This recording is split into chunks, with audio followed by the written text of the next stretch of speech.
Video, I'm going to showcase my presets. All these teams have been battle tested, brought them into rank. They're all at least level 30 or higher. And I fought I fought some strong players with some of these teams, so I know what they're capable of.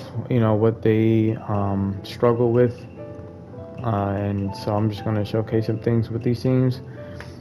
I'm hoping that at the very least, some of you might get some ideas for synergy for your own teams, or maybe one of these teams you might like, and you'll, take it into battle yourself. So we're going to start with keep. Oh, also for all my competitive players that are watching, towards the end of the video, and there will be timestamps throughout the video, but at the end, I'll showcase presets for like very high level competitive toxic teams. So for those of you that's interested in that, you could even just skip to that part and just watch that. But we're going to start off with Kiba, and this is my match team. So usually when I'm just ready to just smash my opponent, but this is like the team that I pick. So we're going to get into this. Alright, so keep in mind that also that this is not a character guide, so I won't be going over every single tech for like these characters, just kind of going over the synergy for the team. So the reason why this is my mash team, right, because Kiba has very good mash, good priority, he has sub traps in his mash, and usually that's when like Akamaru jumps out like that. And also he's very safe, right? So you can just be mashing, and then like they sub, you can do something like that and dash back in, right? So it's very like mash friendly. And so like I picked these supports because both of them are very heavy on sub traps, right? Like Raza, that jutsu right there is a heavy sub trap. So is Indra, and also I like Indra because how fast the startup is on this, which can really get you out of a lot of different things. So you can just keep mashing, just keep pressing circle. So that's pretty much what those two supports do, is just to help you keep pressing circle and not have to like worry about the stuff, So that's why I picked those two supports. So obviously this character is good, being close up, somewhere around here, just constantly in the opponent's face. So yeah. Now as far as guard pressure goes, right?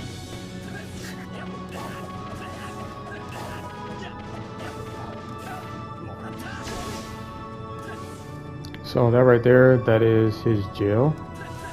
And you only have to make sure that the short hop is perfect.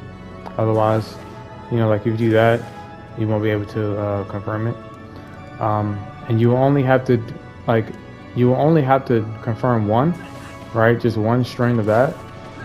And then the next combo, just do the full up combo into dash, and it'll be a guard break. So you don't have to like constantly do his, AC1 to jail. If you can just do it, like if you can just confirm it once, go into the full up combo, dash, it'll be a guard break.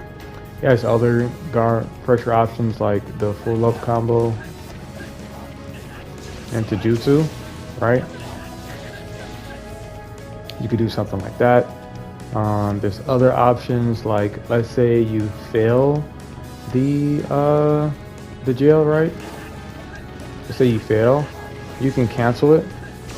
You can cancel your AC with your jutsu to make yourself safe, and then come back and go for another setup or something.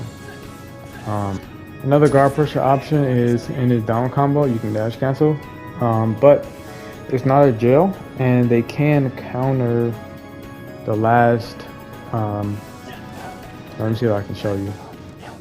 That right there, like that last hit that like Akamaru does, they can counter that. And they also can counter, I believe, the last hit in the up combo. So just keep that in mind. But if they don't know that they can do that, then you can dash cancel. Alright. You can do something like that. One more thing I wanted to show, I almost forgot, with the guard pressure, and this is for characters in general, you can get like an instant guard break setup with extended stun. So extended stun will be something like,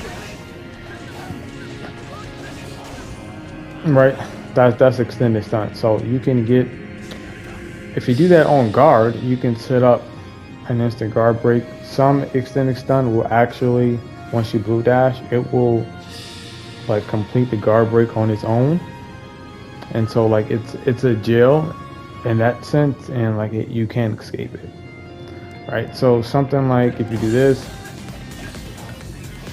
see how the next hit is a guard break. So now you can do different things like right, do stuff like that, you know. Same thing there, right? You know, and so, and all like some characters where there is like extended stun, you can kind of do the same thing. You know,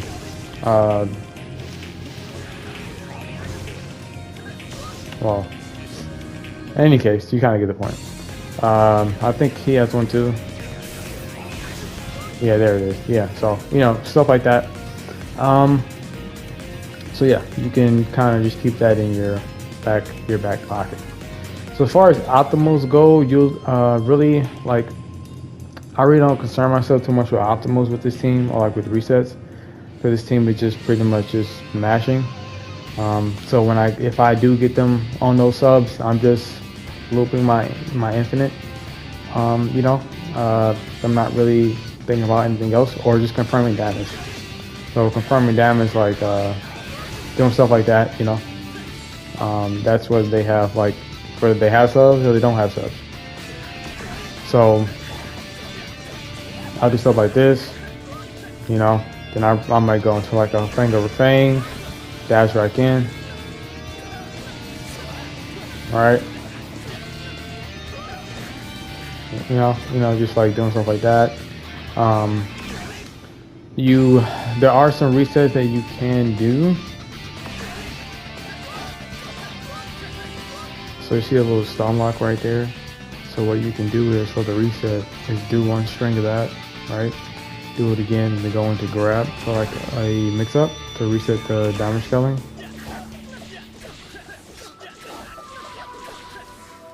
I messed up.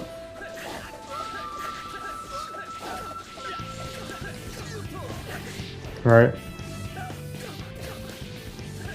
And then for wake up, give me something like that. Right, and then go ahead and convert. So that's one option that you have. Another option you have for resetting damage scaling is to punish rebounding. So something like, see that? Bring it back down, you know, and then like reset. You can do the same thing in the air. See that? Reset the damage scaling, and then go into the ultimate or whatever. See, you can do something like that. So that's probably be more consistent than doing this one, right? Because more than likely they'll just be like ninja moving out the way. But those are some options for reset and damage scaling there.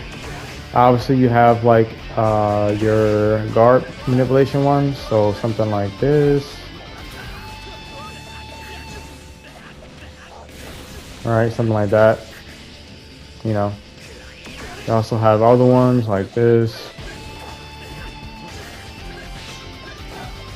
I messed up there, but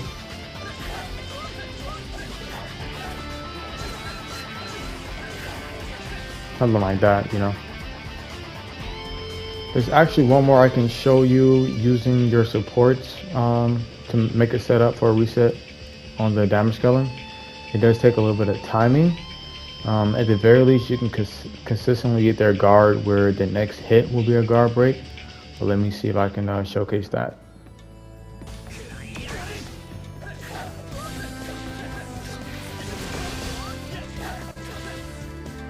Alright, so keep in mind too that setup works because of the stun lock. Yeah, the stun lock after the kunai, you know.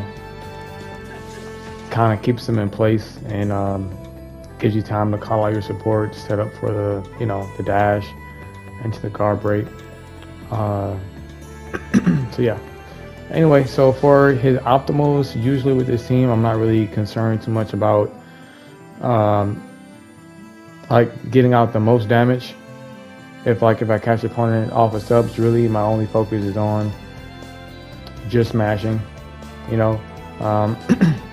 Usually if I catch them with no subs, then I'm just looping my infinite or my my jutsu combos or whatever, and I'll just keep looping over and over until they sub again, like when they subs come back. And then I'll either do a setup where support is there to put them back in the guard pressure, and then, like, you know, starting that all over again. But that's really my only, when I play with this team, my goal is just to mash and jutsu and mash and jutsu, just constantly like pressure them like that until they die. So usually I will do stuff like this, right? And after a while I might go for like an ultimate or something, or if I have them in the air, I do something like that. Do something like this, right? You know, I'm just doing that over and over and over, you know, like that's pretty much that is what I'm doing. Now it's rare that I would switch to any other character besides Kiba at this point, because I want to stay with Kiba as the lead and use Indra and Raza just purely as supports, you know, just to get me out of trouble. Usually Raza's there for just added pressure. Like if I'm reading a sub, I'll call out Raza, then I'll turn around and start mashing. I use Raza to get me out of trouble if I'm in the air. Like if the opponent has me in the air combo, I'll call out Raza to get the opponent, you know, off of me. Or I'll like if I'm on the ground, then I'm calling out Indra, you know, to get me out of trouble. So usually I'm just staying on Kiba, I'm doing that. But in the situations where I'm switching to like Indra, that's because either I'm having trouble zoning in, and let's say they have somebody like TenTen or I don't know, some other jutsu that they're doing, and I need a way to like either beat their jutsu and then follow up, right? Or just something like that is going on, right? So I'm switching to Indra, so now I can start doing things like this. Or let's say I have them in air combo, right? And I know that they might try to call support to like stop me if I do try to convert from the air combo, like dashing down, right? So instead of dashing down, I'll do a jutsu, you know, and then maybe convert that way. Yeah, that is a stun lock, by the way. So that's just a free way to convert without using your chakra. So I'm either doing something like that, you know, or I'll switch to Indra if I'm out of subs and I need to just buy time, and I'm doing that, you know. I'm doing that. I might dash in, start mashing. Then if they sub, you know, like sub the combo. If I had no subs, they sub the combo, they try to dash in, I'll cancel my combo with that just to like keep myself safe. So just like things like that. If I switch to Indra, it's because like I'm either buying time or I need to play a little bit more safe because I don't have any subs, or I'm looking for a way to like zone in, something like that, you know. So if you do find yourself on this character too, he does have some guard pressure options.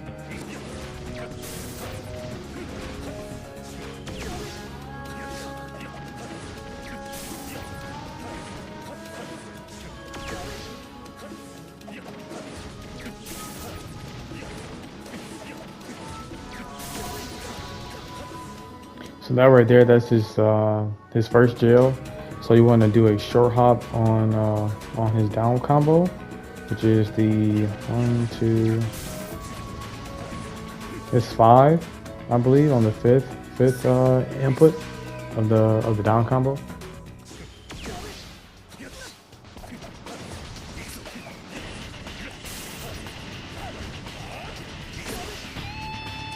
So that right there, that's his second gel, which is a dash on the IC2 there, so when the dash cancel there. Okay. Alright, so I want to showcase one more guard pressure option here, which is like the full up combo dash, bounce off the guard into his J2.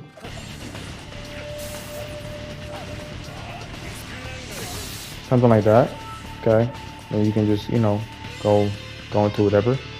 And then there's another option for damage, resetting the damage scaling with Indra. And this with using Kiba as support.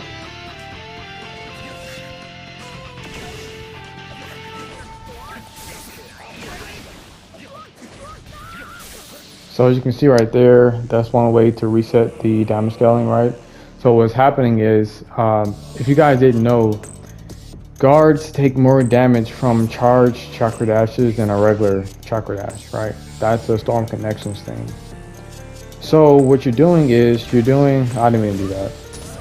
You're doing a charge chakra dash on the IC3, right? And so that's giving them time to block again.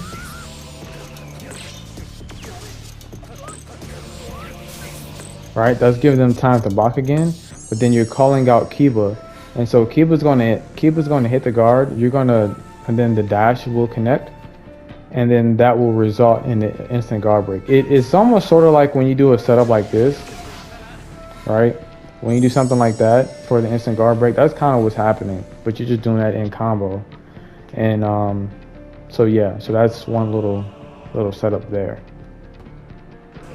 So I'm not going to showcase any optimals with Indra because again, this isn't like a character guide video. I just want to show you all how this team operates and kind of just some stuff to keep in mind if you do find yourself on a different lead character, you know, other than Kiba. So if you find yourself on Raza does have a gel, which is his IC3 short hop into kunai. So it will look like this.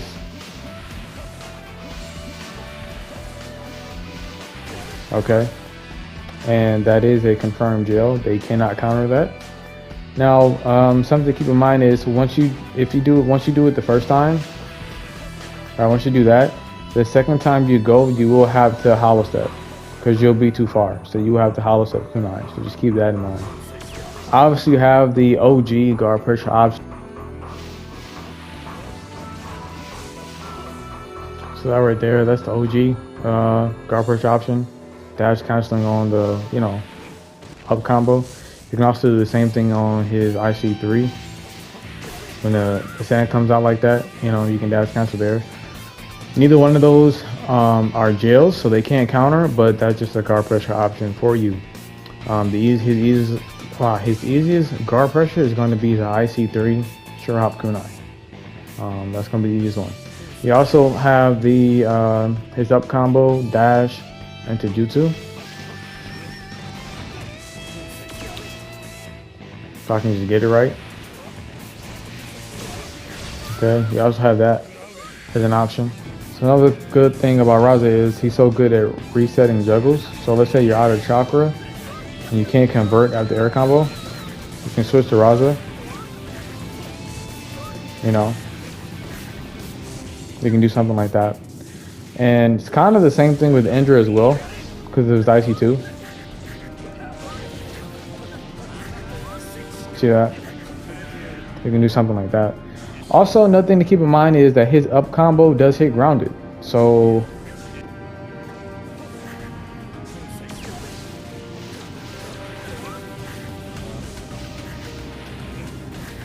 see, so something like that. Keep in mind that that last, like that hit right there, that when that block comes up, the block of sand, it does hit grounded. So same thing kind of goes for like doing that. See that? You know, you can do stuff like that. So it's just something to keep in mind. You can also use Raza's jutsu to reset as well.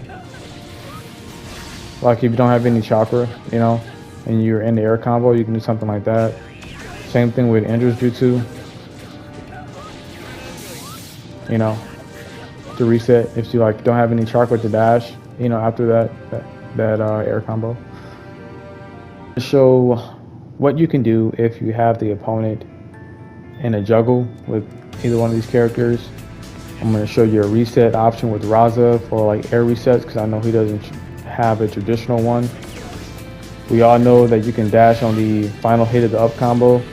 Okay, just reset that way. You can also finish the air combo, do a jutsu, pick them up with kunai, convert that way. Okay.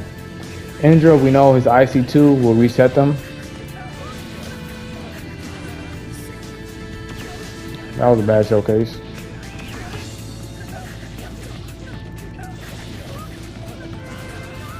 Okay. His IC2 will reset them. And Kiba, this is his juggler. Okay, we have to do stuff like that. Obviously, you also have the option of using a tag to reset. Okay, you can do stuff like that.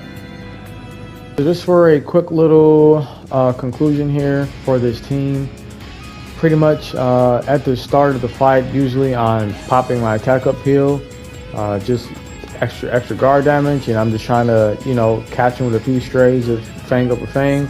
So usually I'm doing this, I'm dashing in. Now I'm starting doing stuff like that, you know. I'm on guard pressure, I'm doing that. If I see him sub and dash, I'm doing that, you know, to like keep myself safe. Or I'm doing mix-ups where I'm ninja dashing, canceling with that, coming back, doing this, you know. I'm just like, that's the kind of stuff that I'm doing. Obviously you can do stuff like that, right? You know, but that's pretty much what I'm doing. And again, keep in mind, Kiba is going to be your point character, your lead. There's really never a need to switch off of Kiba unless you're trying to beat a jutsu, like, and you're trying to use your blue dash to, you know, beat a jutsu. Okay, but neither than that, you should still be just staying on Kiba. If they sub and try to dash, or sub and try to do like Rasengan, or it depends on the jutsu, just cancel your combo with that, come back, do something like that, you know. If you find yourself unsafe, like whiffing in the air, just cancel it, you know, come back. Use Indra to get yourself out of trouble. Also, keep in mind that Indra can be punished, like if they're inside of it and they block the first hit, then they can grab you or do a right Rasengan, anything of that sort. So just kind of keep that in mind as well. And that's pretty much it for this team. My Asuma team, I really like this team. This team is very fun. Very fun to play. It's fast paced, you know, very aggressive, sort of like switch tech heavy, a lot of switching. It's very fun to play. So I'm just kind of gonna showcase to you kind of how I play with this team, how like I approach the guard and whatnot. And so I won't be doing too much talking on this one, because this team is just very fun. So you see me do stuff like dashing in into the jail, right? You also can do the jail here. Just make sure you sure hop right. Okay, also have this option, right? Obviously, you're gonna have to make sure you do that pretty cleanly. So that's an instant guard break setup right there with the blue dash that they won't be able to escape. You also have options like this. Okay. All right. You also have options to approach like this. Okay. Another thing I like to do is doing a charge dash with it. It's a guard break. Okay. All right. Doing stuff like that. If I have Dari, usually for guard pressure for approaches, I'll do this, dash in, do a ninja dash, go in like that. All right. Dari is really good because his jutsu, his J1 comes out fast, so you can really catch people off guard just ninja moving and then all of a sudden hopping in, you know, all of a sudden doing that, catch people off guard, or doing that with switch tech, coming in, right? John Dari also have his up combo into J1, instant guard break, okay? Remember, charge chakra dash, do more damage, so you can bounce off the guard, instant guard break. Alright, you can do stuff like that. Killer B. Alright, you can do stuff like that. Okay, and also bounce off the guard.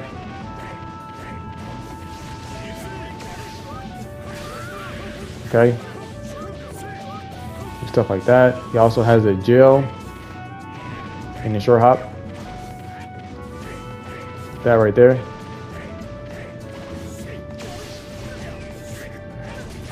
Alright, he also has an instant guard break. Set up with a blue dash, they can't escape it. Alright, stuff like that. Killer B, same way, ninja dash. Go in, start cooking. Okay.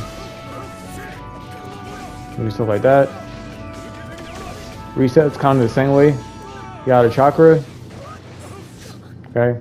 Oh well, you know what? I'll show that in a different part. Alright, next I want to show you guys some resets for if you find yourself juggling the opponent.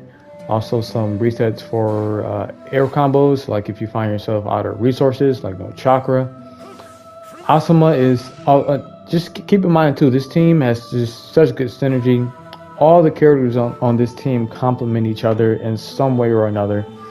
Asuma is very cool because he can convert all of his air combo with no chakra and no help from support. So it will look like this. Okay, something like that. If you find yourself in a juggle, you're going to want to do his IC1 dash into IC2 dash and then complete with IC4. So that's going to look like this.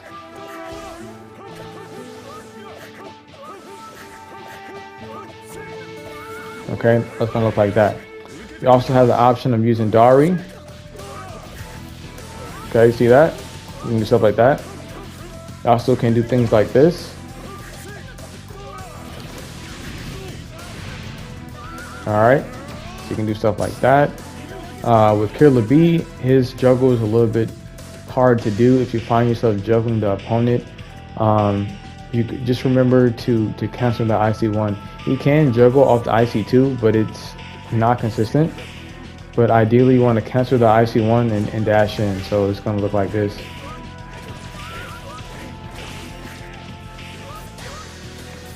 Okay, you see how already like the IC1 missed? You could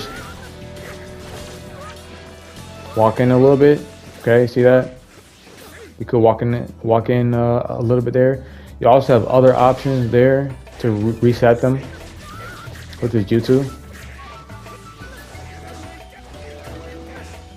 Okay, see stuff like that? You can do that. You can also do things like this.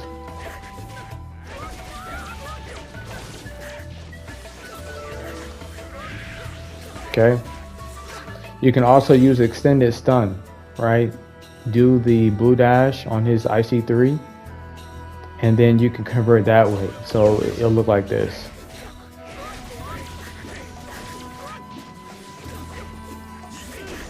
See that? Now, and each one of these characters can do that, right? So Asuma, his extended stun will be on the IC4. So on his IC4, you're gonna want to switch, okay? Dari is kind of is the same way on his IC4. All right, you're gonna want to switch on that extended stun, and you can convert that way. You know, if you find them in a juggle. But Dari is the same way. If you find him in the juggle, you can just do his J1, and you know, you can just reset that way. You know, so you have options there. You guys some setups for resetting damage scaling with this team. I don't usually go for those with this team, but just so you kind of have something in your back pocket, you can lab more on your own. So with Dari, he has one where you're going to do, it's on the up combo, you're going to do a charge dash call out Asuma, they'll have time to block, and then the charge dash with Asuma Jutsu will instant guard break them, and then it'll reset the time scaling. So it'll look like this. Okay, it'll look like that. And you can make that window even tighter, you know, if you're just timing your dash right, timing your support call out right, you can make that window, you know, much tighter. So there's something there. You have some guard manipulation ones. Okay, same thing with Killer B and his down combo. I messed up.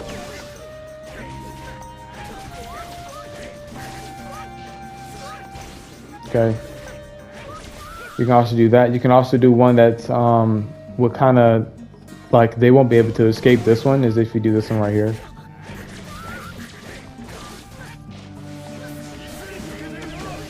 Okay, something like that. Before I get into like any sort of optimals or like damage combos, stuff like that, I just want to tell you guys just a little bit like you know, some of these jutsus that are just really good on this team. Like Asuma, his J2 is so good. Like, it's so good. That right there, those blades are they're good. All right, so doing things like getting, you know, dashing in, going into that and just cooking.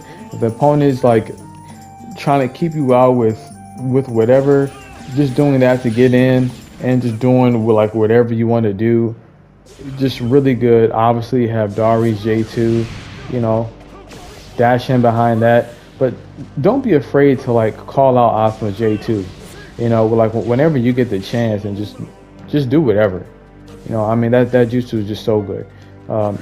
Killer B's Lightning Blade, his Rising Bomber, is also good. There's good tracking on that. Another interesting thing to note too is that Asuma's grab, like it comes out really fast.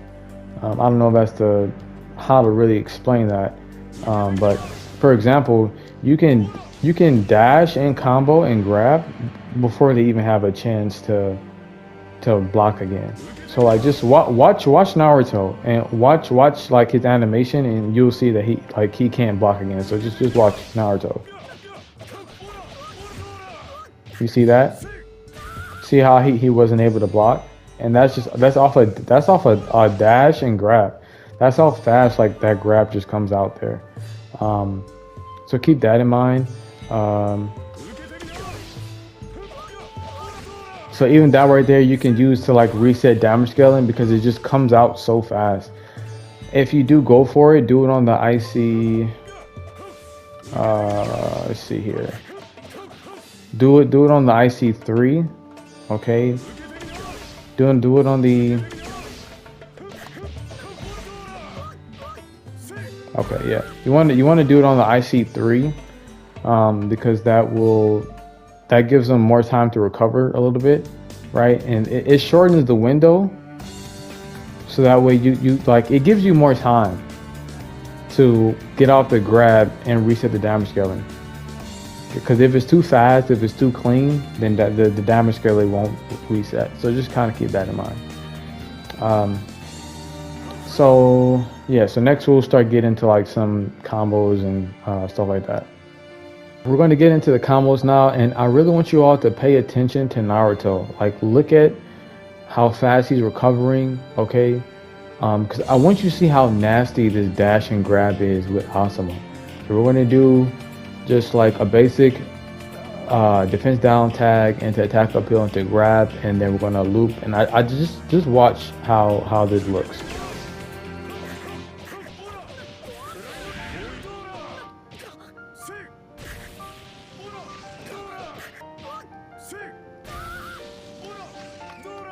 Okay, I messed up there, but as you can see, like the window there is so tight. Okay, like he doesn't have that much time to either try to ninja move out the way, or like whatever the case may be, and it resets damage scaling too. Now, if you do it fast enough, if it's clean, they can't block at all. So let me see if I can showcase that. Okay, I have to be much faster than that, but let me see. I just want y'all to see that, like, you see that? See that right there? Like, the damage scaling didn't reset. Naruto was still like stumbling backwards when the grab connected. So Naruto didn't even have time to block. So that's just how like fast his grab is coming out, and just how like tight that window is, that the opponent doesn't have much room to try to ninja move out the way to avoid the grab. So it's a very good optimal, very good combo. Obviously you have things like just doing things like this. Okay, grab, then just do something like just normal stuff like ninja dash in. Okay. Alright, that's a stun lock. Alright, you can just like simple stuff like that you can do. Because there's so much time after the grab, you can do different setups like this. Alright, and then use that time to like charge chakra, maybe to get enough chakra back to loop something, or to do another jutsu, or to get off another ultimate. I mean, there's just so many options there. So that's kind of going to be like the play there. Dari, pretty straightforward. Alright, you're going to be doing that all day.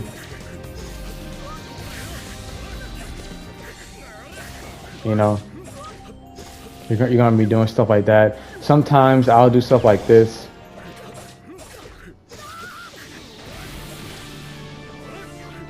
I messed up there. I'll do stuff like this. Into a grab, just to get off that extra damage off the reset. Just like a little mix up like that. Here's also another cool thing about Dari too, is you can punish rebounding off of the up combo. You see that right there? That's a reset. So you just reset damage scaling. So that's something there that you can do. Killer B is kind of straightforward there. You all know his infinite is on the IC3. Okay.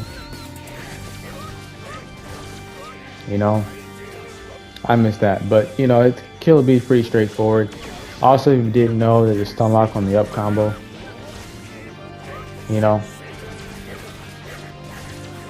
Okay, stuff like that. So that's kind of going to be like your options there.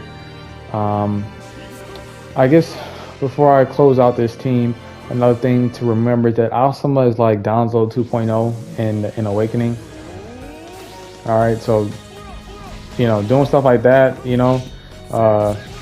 dash canceling in, coming in, and just doing stuff like this, very good to do. If you have Awakening, I say go Awakening, but go Awakening with Asuma, and it'll be worth it. So that's just something to keep in mind there. And I believe that's going to be it for this team. All right, so on to the next team. This team was given to me by someone on my YouTube channel. His name is Tank Elvis, and he suggested this team to me. And this team is actually pretty good. I didn't notice until playing with this team, but RTB Sasuke is actually disgusting. Like, he needs to be nerfed, to be honest with you. And I say this because he has the highest I don't know how to put this. He has the highest like damage potential. It's so far what I've seen from out of every character in the game. Now, obviously, he doesn't have like a poison tag. If you gave him a poison tag, like you put PTS Shino on the team, right? Then it would be disgusting. But I'm going to show you why I say like the highest damage potential. Like Sasuke, RTB Sasuke is a problem. So let's get into it. Start with guard pressure options. Sasuke is going to be your lead, so you're going to pretty much be using Tobi and Tamari as supports. Really, Tamari only as supports, though there are some situations where you're going to be switching to her, and I'll talk about that. There's also some situations where you're going to be switching to Tobi, and I'll talk about that. So right off the rip, let's go into the instant guard break blue dash. Okay, I messed that up. So you want to blue dash on the universal pull. Okay, instant guard break, they can't escape that. And also, if they don't sub, right? If they don't sub before that blue dash, they'll be guard broken and they can't even sub that ultimate. You know, so that's something else too. So you have that. Now, keep in mind that on that blue dash, it requires another hit, right? So what I mean is, whatever you do after that blue dash, it has to be something that has multiple hits. Okay, so if I do Toby's ultimate, it won't work. See that? It won't work because it only hit once. So you need something that's going to hit twice so you can actually convert. If you do an ultimate. Tamari is nice because her ultimate hits, like it hits multiple times. So that's just something to keep in mind there. Now there's other things that you can do. Obviously you could go into a mash. Okay. You can go into mash, something like that. You could also, if you don't have enough for ultimate, you could do Tamari's jutsu. Okay. You could do something like that, you know.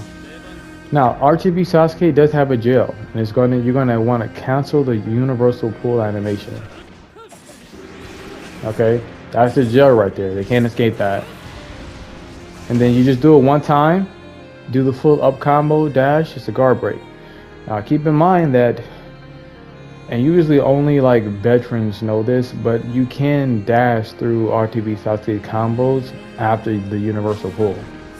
So that right there, see when he's about to launch the fire, they have time to dash and they can interrupt you. So if you're playing against an experienced player and they know this, obviously ways to get around that is to one, counter their dash, or dash with them. Dash clash, switch off to Toby, okay, and continue your, your pressure like that. So that's one option that you have. Now if you find yourself with Toby does have a jail, okay? See that right there, how he slides down? Okay, now the best way to do it is to do it off the IC1, and you're gonna want to do it twice, and then you can just do the full up combo. Okay, you can do that. Now you can also do his IC2 into the jail, but you have the hollow step. Well, see, you have the hollow step, and then you can jail that way. You also can do the IC3. Okay. All right, and you also, the other options you have is you can dash cancel on the flames. Okay, but that's not a jail, but it's just a guard pressure option that you have. Okay, and then just full up combo, right, and do what you got to do. Tamari also has a jail. All right, hers is a little bit harder. The short hop has to be perfect. It's very difficult to do. It's very difficult to do. There it is. Okay, into the full up combo, and then there you go. So now Tamari though, I don't go for her jail unless I'm desperate. And what I mean by desperate is I have no chakra, I had no support, so I can't like dash switch on guard, switch off, right? I can't bounce off guard into a jutsu. So if I have no resources, then I'll go for the jail, right? Because I have there's nothing else that I can do to to keep them in guard pressure. But usually when I'm on Tamari, I'll do the full up combo, bounce off guard into jutsu. Okay, I'll do something like that, right? Or you can do the J1. Okay, same deal. That's usually my options there. about some resets here. So we're gonna, again, if you have the opponent in juggle, or like, air resets, this is just some options that you have. Let's start off with Toby. Toby has a very bad juggle. Usually the only thing you can get off really is his IC1. On a good day, his IC2. But now he can juggle his neutral combo, but you have to make sure that you walk in close. So it's gonna look something like this.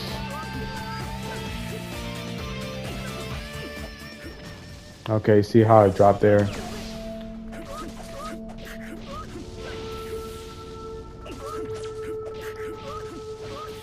Okay, you see that?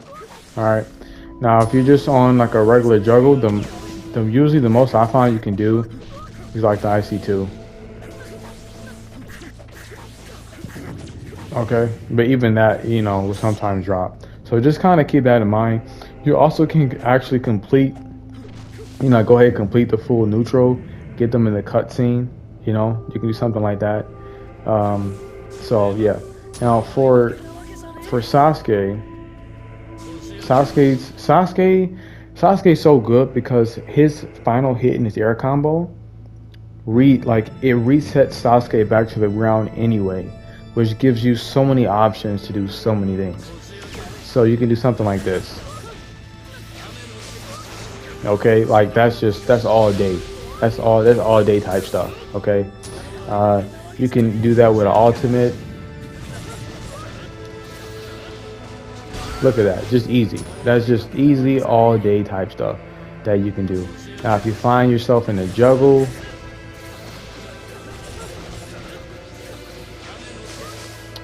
come on Sasuke. See now Sasuke, he doesn't want to juggle. Hold on 1 second. Okay, he doesn't want to juggle. Alright, so we're gonna do this.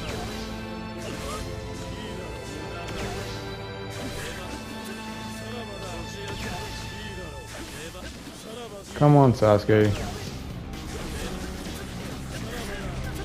Okay. And then you could reset like that. Alright.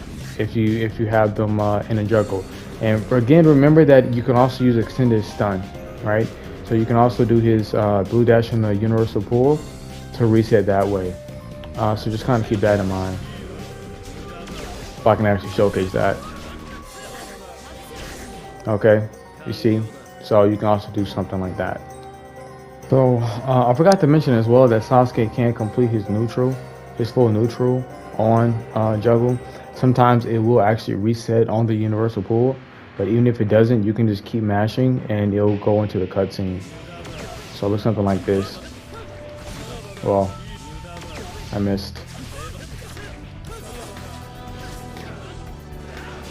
See?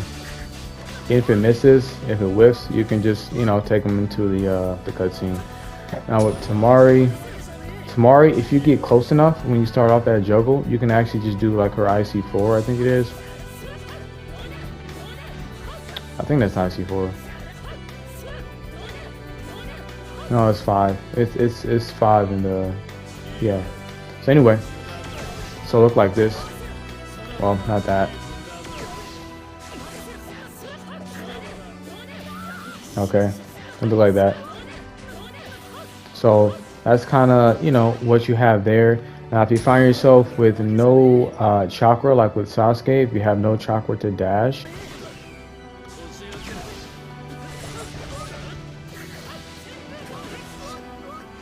you can call out Tamari, and her J2. You can call out Tamari J2, pick up a kunai, convert that way.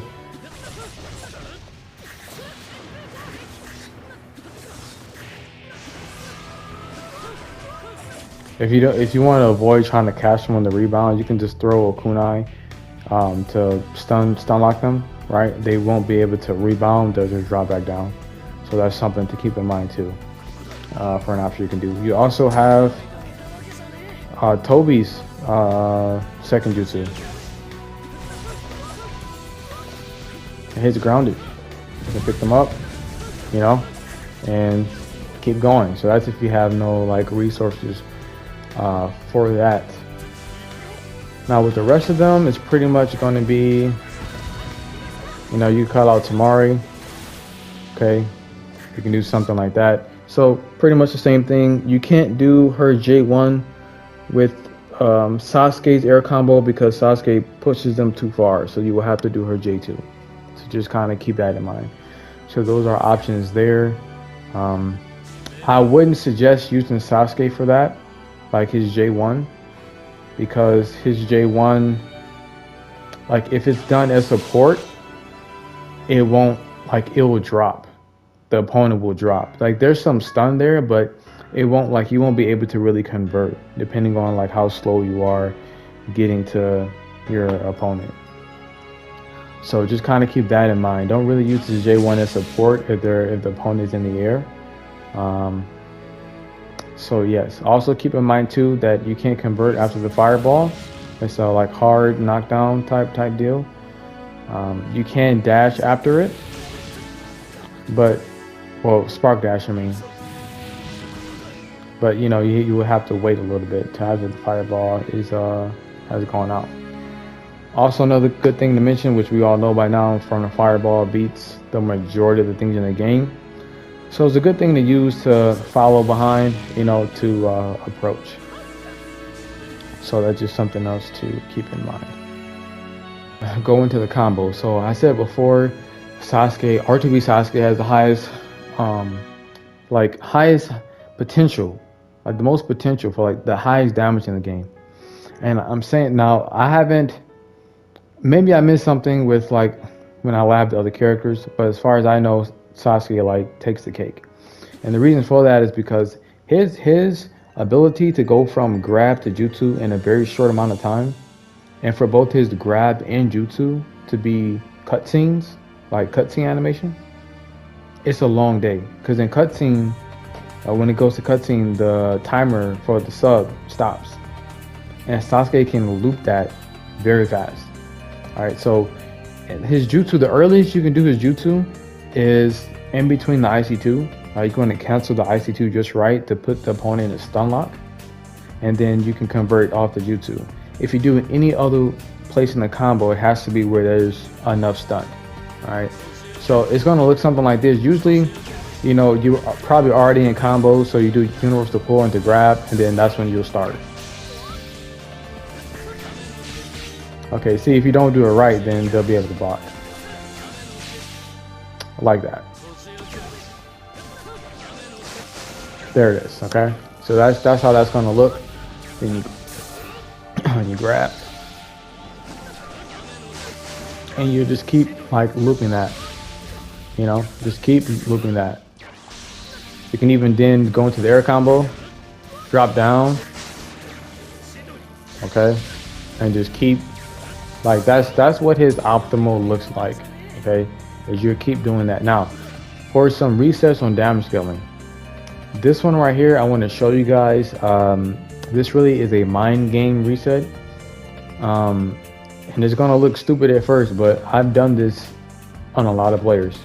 And so it's usually like you do the grab, and this is after you already done the loop. Okay, you do IC1 and you like straight in the grab. That usually throws people off, because they're expecting you to just go into your usual combo. All right, they're expecting you just to go into the jutsu again, or like whatever. They're not expecting you to go IC1 grab. So it's just a mind game, you know, at that point. Usually you probably only be able to do that like twice, and then from that point on, they're going to be like ready to ninja move out the way. All right. The other one, which is more consistent and they can't escape it, is in his up combo. When the flame dragon come out, you do his J1. That'll force them into like it put them into like they'll be in block stun, and then you guard break with the other character, like with the guard break kill. So it looks like this.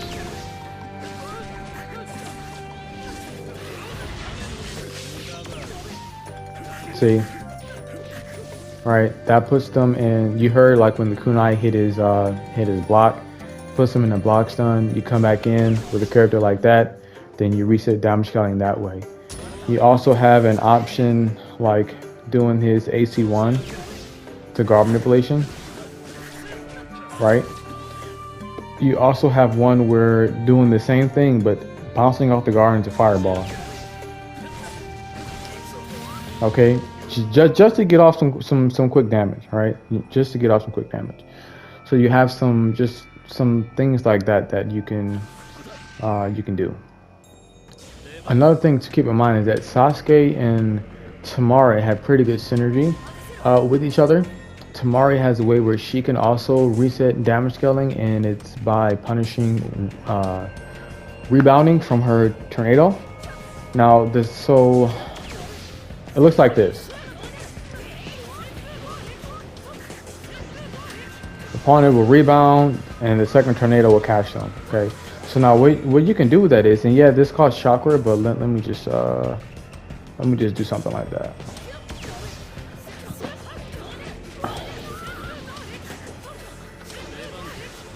Alright, you wait for it to be caught, and then you convert with Sasuke. See that? And then damage scaling just reset, and then you go into your combo. Okay, so you see how you have time, even if it costs a lot of chakra to do that, but you have time to charge your chakra back up to get off a jutsu and then like convert, you know? So like that's the synergy there. And also keep in mind that you can do Sasuke's ultimate, right? You can do his ultimate and you can punish that way as well. So it's like just, you have some options there. And that's usually what I'm doing with Temari.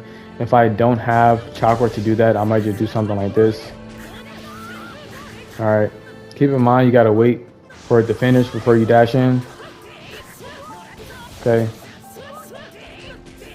I'm just doing something like that, you know.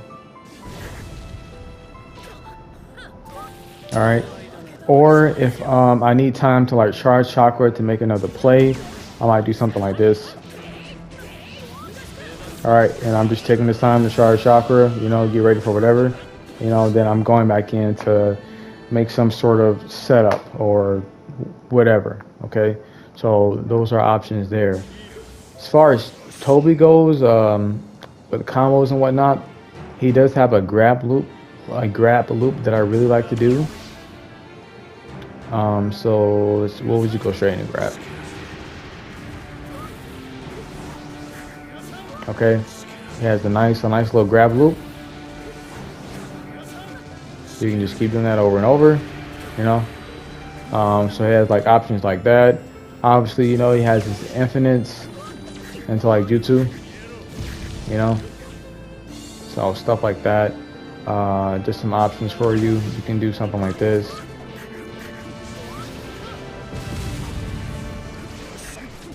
You know, you can do something like that. You can dash, air dash after that.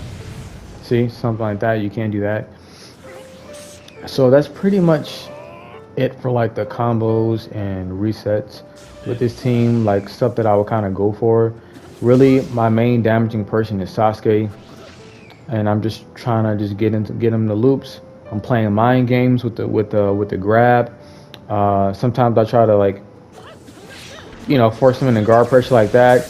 Go into a grab, you know, like that's the kind of stuff that like I'm thinking about. Now I want to talk about like situational things of why I would switch off Sasuke, or you know, or go to Toby or go to Temari, right? One thing cool about Toby is to keep in mind is that this jutsu here, you know, when he starts to teleport like in there, he's invincible. He can't be hit. So you can use that sometimes to like dodge stuff, or if you have the opponent combo, right, and they sub and like do a jutsu or sub an ultimate, and you can cancel your combo into that just to keep yourself safe, you know, something like that. Another thing I like to do sometimes is hit the guard and bounce off into J2, you know, just doing stuff like that. He's good support too because of how he jumps back.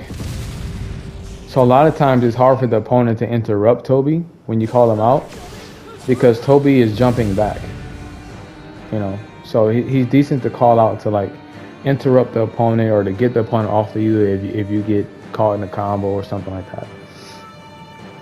So just kind of keep that stuff in mind. And actually another thing I forgot to mention too is Toby has a little setup with his extended stun blue dash on his up combo. Something like that, you know. But yeah, just something to keep in mind there. In any case, yeah, so usually if I'm switching to Toby, it's either because one, I had to do like a dash switch or something like that, right? And so now I'm on Toby, or maybe like I'm struggling with, I don't know, some whatever setups the opponent's doing, so I'm calling out Toby just so I can start doing stuff like that, hitting the guard, you know. So it just kind of all depends. And Toby still has his J1 that you can run behind and dash behind, which is you know, pretty good too. So things like that.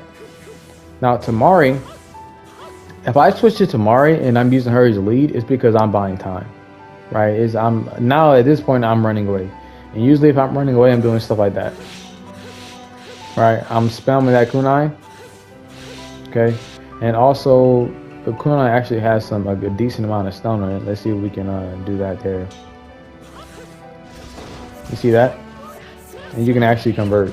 So keep that in mind as well. And sometimes I'll do stuff like this. Well, not like that, but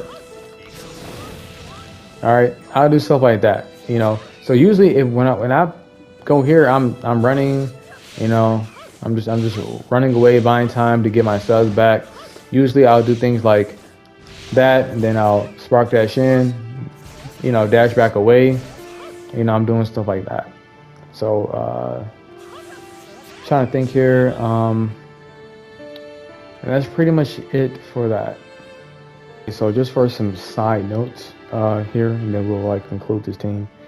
Usually when I play, I'm kind of just, I attack uphill, might throw it back, and I'm coming in, I'm, you know, doing whatever, right? Doing the jail,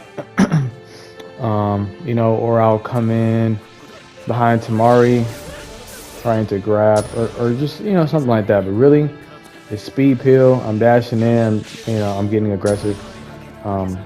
Also keep in mind that his J1 and J2, they're good.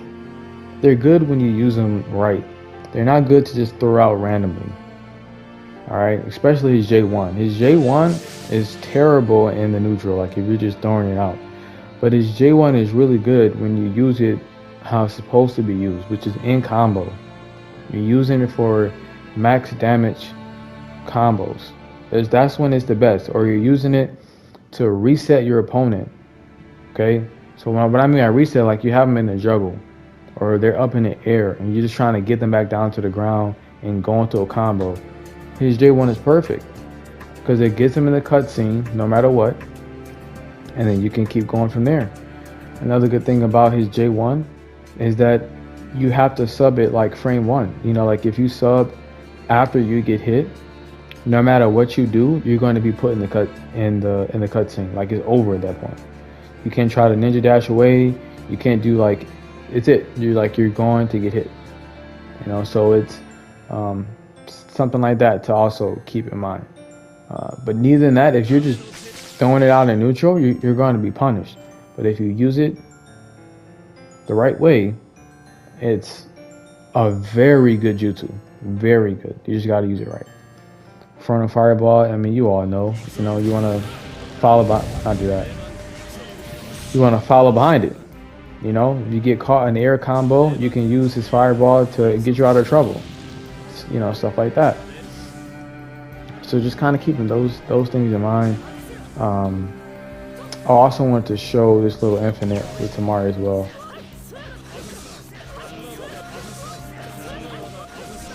Okay, I just want to kind of showcase that.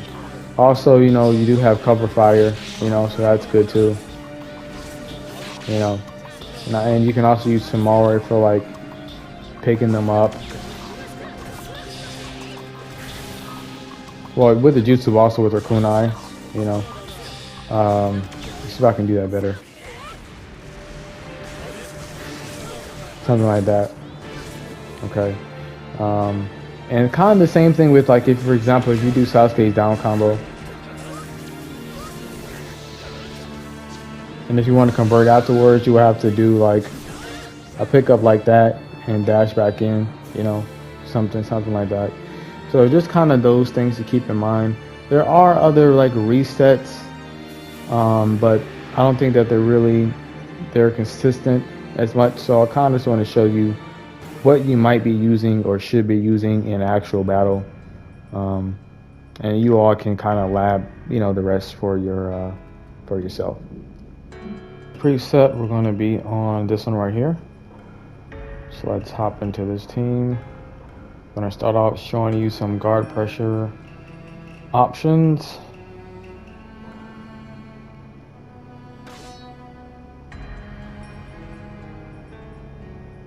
Alright, so this team also has some instant guard breaks with blue dash, so it'll look like this. Right, using that extended stun to convert. Okay. Alright, you can do that. Okay. You know, you can things like that. It's not really an instant guard break setup. Usually, like the consistent one is with Naruto's IC4, the extended combo, doing that, you know. So you have that there. Also, you have, you know, Pain's jail, which is on his IC4. Dash canceling into the full up combo. It's a guard break, you know, you can do that. Another, an easier guard pressure option, it is in the jail, but the full up combo, sorry, I messed up there. The full up combo, and then, you know, dash canceling in that way. Okay, you have that option. Now, if you're on Naruto, you can do, also keep in mind that Naruto can confirm guard pressure after his Rasengan if he block, you know, cancels it. Alright, that's all confirmed. Okay, then you can, you know, go ahead and do whatever. He does have a jail, and it's canceling his up combo before the shadow clones come out. Before that right there, okay, where you see him like charging up the Rasengan. You want to cancel that animation. The cleaner you, the sooner you cancel that input, all right, the longer the opponent will be stun locked. So just kind of keep that in mind. The cleaner it is, the more like the more time you have to confirm the dash cancel back into guard pressure. So that's something there. If you're on Kakashi, in DMS Kakashi, you can confirm this combo string here. Okay, you can confirm that. Now this has to be done cleanly, or they'll be able to like ninja move away.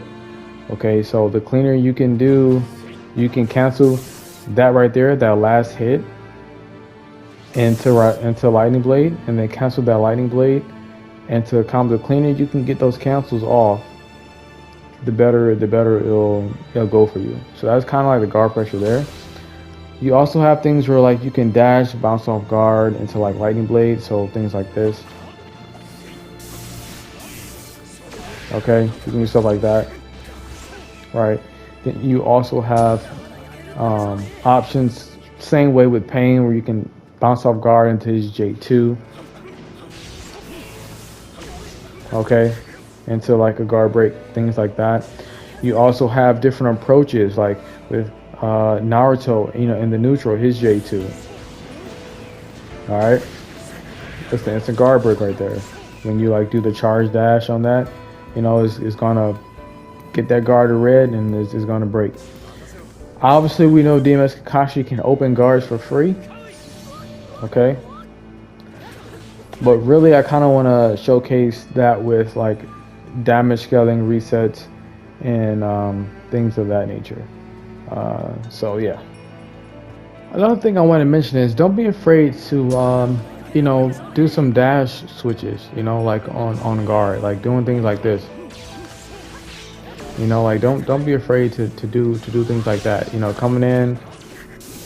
You know, I know you don't see a lot of switching because connections really is not really necessary, but there are some occasions where switching can be useful. You know, and it's just something to remember that you have.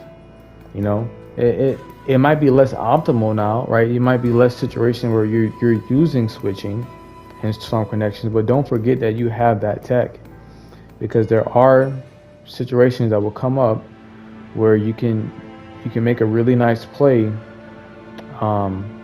using switch tech. Okay, so if you find yourself juggling your opponent, here's some things that you can do to reset them back. We all know Pain's infamous IC3 juggle. Well, I messed that up, but right, that. Also go into jutsu like that. Okay, yeah, beware of that. If you don't do it fast enough, they can rebound. You can also do IC3 straight into jutsu as well. For Naruto, you wanna, if you find yourself juggling, you're gonna want to cancel the IC2, dash cancel and keep doing that. You can do the IC3, but the IC3 is clunky, so I wouldn't go for it. But you can also do the IC4 extended stun,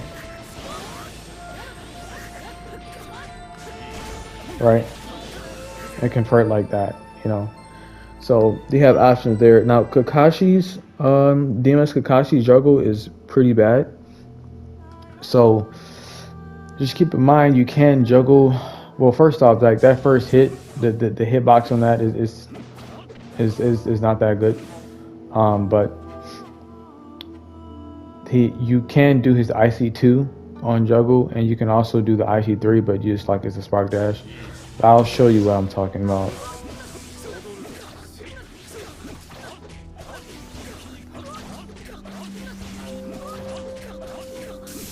Okay, so that would be that there. To some resets for damage scaling, you have DMS Kakashi, so you can open them up for free. You could do something like this right here. Drop them back down, right? Another one could be after the rockets. Hold on, I messed up.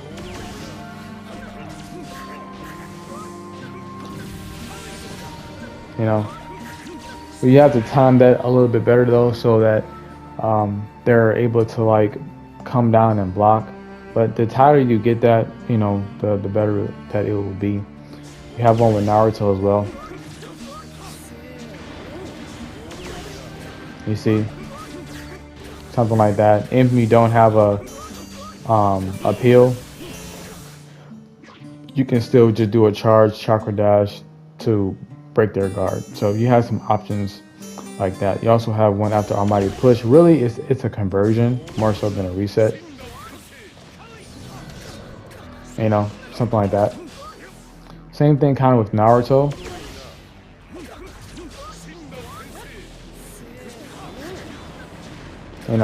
You can pick them up like that. So that's just some resets there. I want to showcase some more resets for you guys.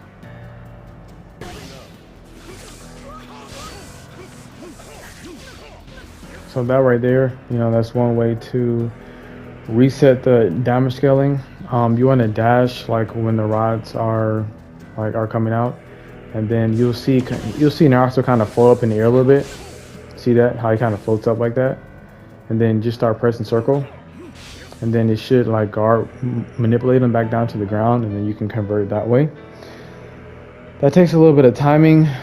It's not really like all that consistent. Not something that I would go for in an actual match, but just something that I thought I would showcase to you guys. You have other ones like in his up combo to punish rebounding, call out Naruto, puts him back in the guard pressure, and you can do whatever. Same thing with Kakashi, you just gotta time it.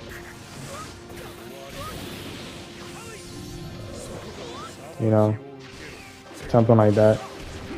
So the damage, the combos and whatnot, usually, and like, now Pain is going to be your lead, and obviously you're using Naruto and Kakashi as supports, primarily as supports, right? So using Naruto, Rasengan to like get you out of trouble if you're getting caught in the air combo, or using it to, something like that, okay? Or you're using it like this, dashing in. And Kakashi is primarily there just to open up their guard, you know, getting them into different setups and plays where you can open that guard up for free, and you can, you know, do something like that. So usually it goes, you know, I get them in the infinite. I just start doing stuff like that, you know, just stuff like that. Then I probably will go for like a reset. Another good reset here also in his neutral.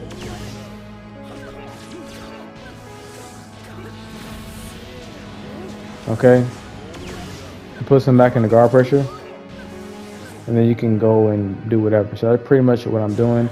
Naruto's kind of the same way. I'm really just looping stuff. You know, it's pretty straightforward. You know, I'm going into like Rasengan, just doing stuff like that, or trying to get him into another setup. You know, maybe using that time to charge chakra to do something else. But that's primarily what I'm doing. Not really going for anything too crazy. This team is pretty straightforward in how it operates. You know, you got your way to zone in, your options on guard. You have DMS Kakashi to try to get you some free damage there. So that's primarily how this team operates, or just confirming damage. You know, getting off some almighty pushes, coming back in, doing like certain mix-ups like that. But that's primarily it for that. Okay, so another combo I wanted to show is if DMS Kakashi does have a grab loop, right? So you can do something like this.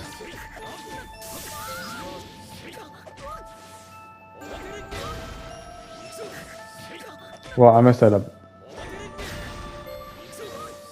Okay, there's the grab loop.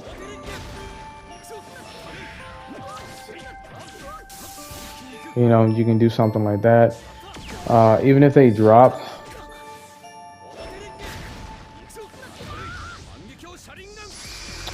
I thought he had the other jutsu, so that's my bad.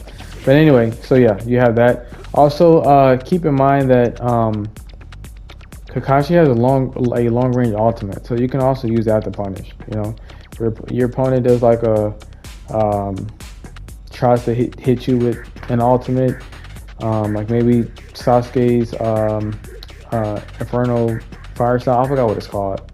His ultimate. You know, you can punish his ultimate with your own because it's long range. The opponent does a jutsu. You know, you can punish it long range.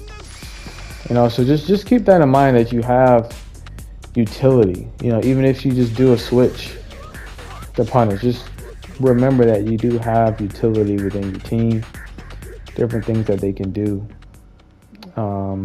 You can also like force subs. You know, like if Naruto has them in, you know, force them to sub. You know, and then dash back in. Keep in mind too that Pain can jutsu after this. You know, to keep yourself safe. So those are just options. Keep in mind that you can almighty push off a block. You know, keep in mind that you can still do things like that. So yeah, another thing too to mention is that Pain can't cancel this almighty push. You can't block cancel it. You know, and you can't dash. You know, you can't like spark dash cancel it. So you have to wait it out. So use it wisely, otherwise like you will be punished. You know, so just keep that in mind. Oh, and of course, Pain's awakening is good. You know, it's the same awakening as an S4. So like the same way you use an S4 is the same way you would use it in Connections. There's no difference. But yeah, that's pretty much it for that team. A couple things I did forget to mention is that Pain's grab loop is not as consistent anymore, but you can still land it sometimes. But as you can see, it's not consistent like it used to be. So in reality, things that you can do after grab will either be like coming in like that, you know, into a combo, or coming in into smash, something like that. Also, Kakashi after his lightning blade is an option you can do.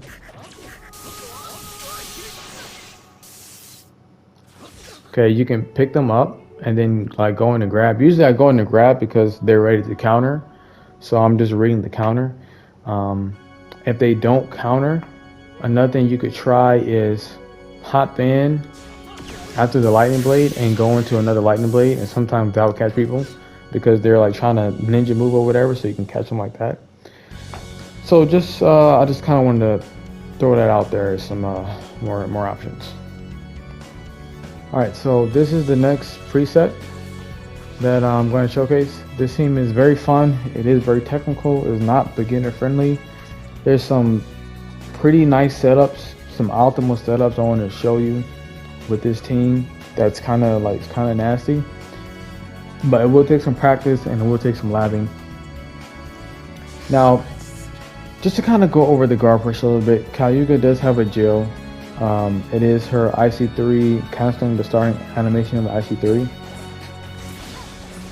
So that right there. Okay. But though ideally, you know, you don't even want to go for that because that's not why we have Cayuga on the team in the first place. But she also has a instant guard break with her blue dash on her extended combo. So it looks like this. Okay, it looks like that. So you also have that as an option, but mainly you're going to be on Sasuke. Now Sasuke doesn't have good guard pressure, right? That's the most he can do. So you can dash cancel. Okay, but you will have to do 3 loops of that in order to break the guard. So usually you only want to do that for like mix-ups or catching your opponent off guard. Sometimes they're not expecting the dash cancel, so they'll open up their block, try to move away, and then you can punish. But better guard pressure would be something like this. Well, something like that, you know. You can dash, spark dash after that, you know. So something like that. Another thing that you could do, something like this. Okay, and it works the same way with Cayuga. All right, so different things like that you can do. But again, that's not really what, you know, how this team is going to be operating anyway. I just kind of want to show you guys what your options are. With Delta, she has a gel as well in her up combo. You want to cancel like that final input. So you see that where she kicks up like that. That's the input that you want to cancel. You want to cancel that animation before it comes out. Okay, I just did it there, but I messed up the dash cancel. I messed it up again.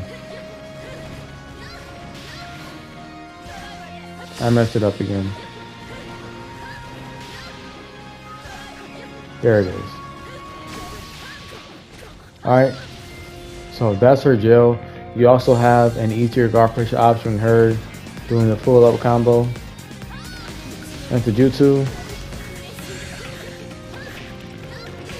Okay, you can do something like that. You can also, it's easier to, at that point, to cancel the animation where you just cancel with your jutsu.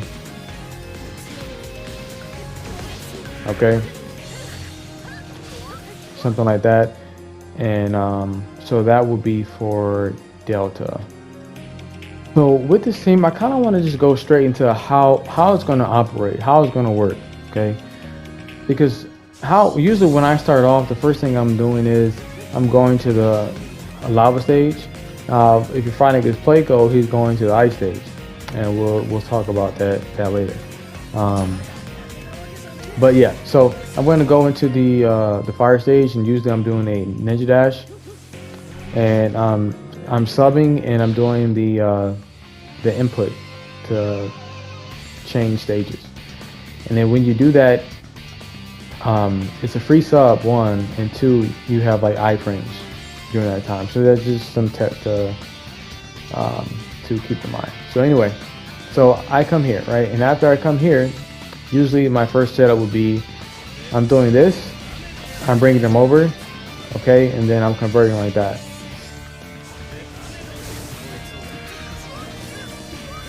All right, so already you can kind of see why I had this team set up the way that I have it. Because Kayuga, right, her attacks and her jutsu, it goes through block. So I can do this, I can bring them over, and you know, it opens them up, and then I go and I, you know, convert.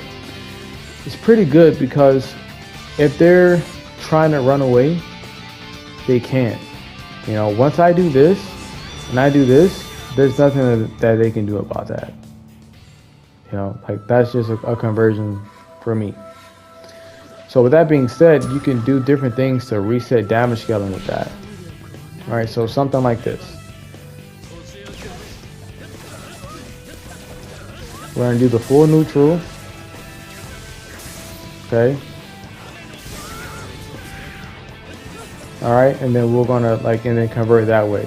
So you do the full neutral, they'll rebound. Now if they don't rebound, then it won't reset in damage scaling. But most people, I mean, after the finishing cutscene, like on anybody's neutral, they rebound out, and that's just what players do. So call out Kayuga, teleport them back. Damage scaling has been reset. Throw a tag. You can go straight into ultimate if you want to, or you can just dash back, because you can spark dash after that. Okay. You also have another like reset you can do, something like this. Hold on, I messed up there.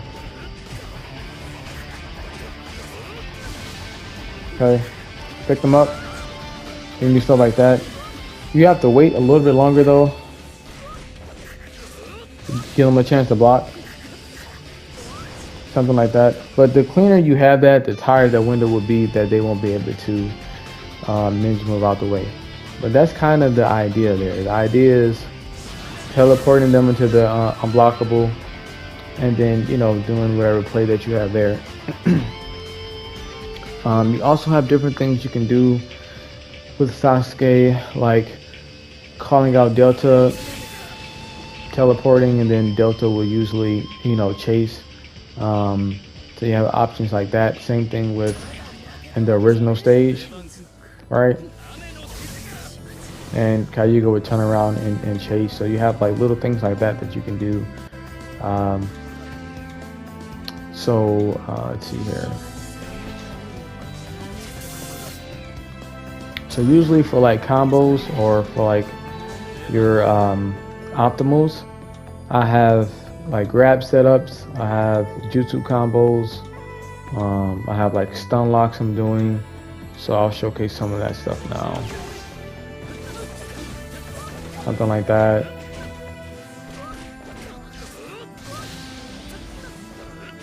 Into a grab loop.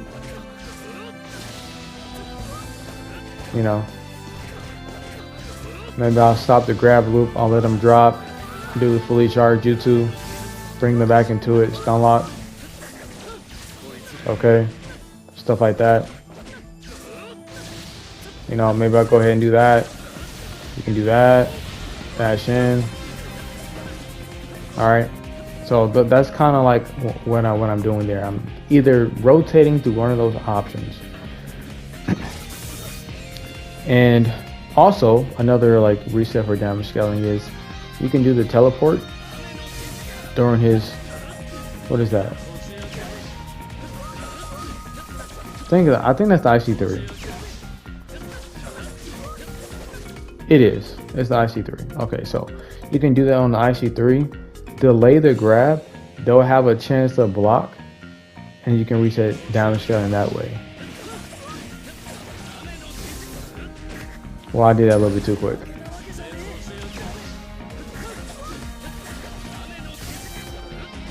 All right, they'll have a chance to block. You can also do that without doing the teleport, but the teleport just makes it a little bit cleaner.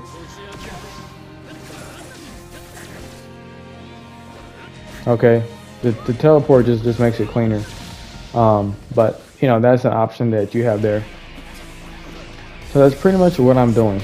You know, that's really my my optimals in those cases. Next, we're kind of going to go over some character tech to keep in mind. So, like for example, Sasuke's charged this Inferno style flame barrier jutsu. It's very good for keep out. All right, this thing blocks like when it's active. Like jutsus can't get in. Okay, so it's a barrier, like it says in the name. Usually you can do this, charge your chakra back up to go for another one, you know. And usually I would do that, you know, to buy time for waiting out for subs and stuff like that. So it's very good jutsu for keep out, very good for playing defensive, for wasting time. It's very good for that. Obviously, you still have an Inferno Fireball, which is still good for follow-ups and things like that. What else? Also, you know that you can do things like this. You can teleport them back into the Fireball. All right, or back into like the barrier, and like they'll get hit because it does hit grounded. You can even confirm that off the air combo.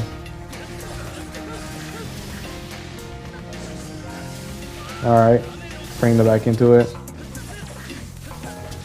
Okay, so that's something to keep in mind. Another thing to keep in mind is that this man Sasuke doesn't drop juggles. Like you can just keep mashing and he'll reset them back down. So let's see if I can showcase that.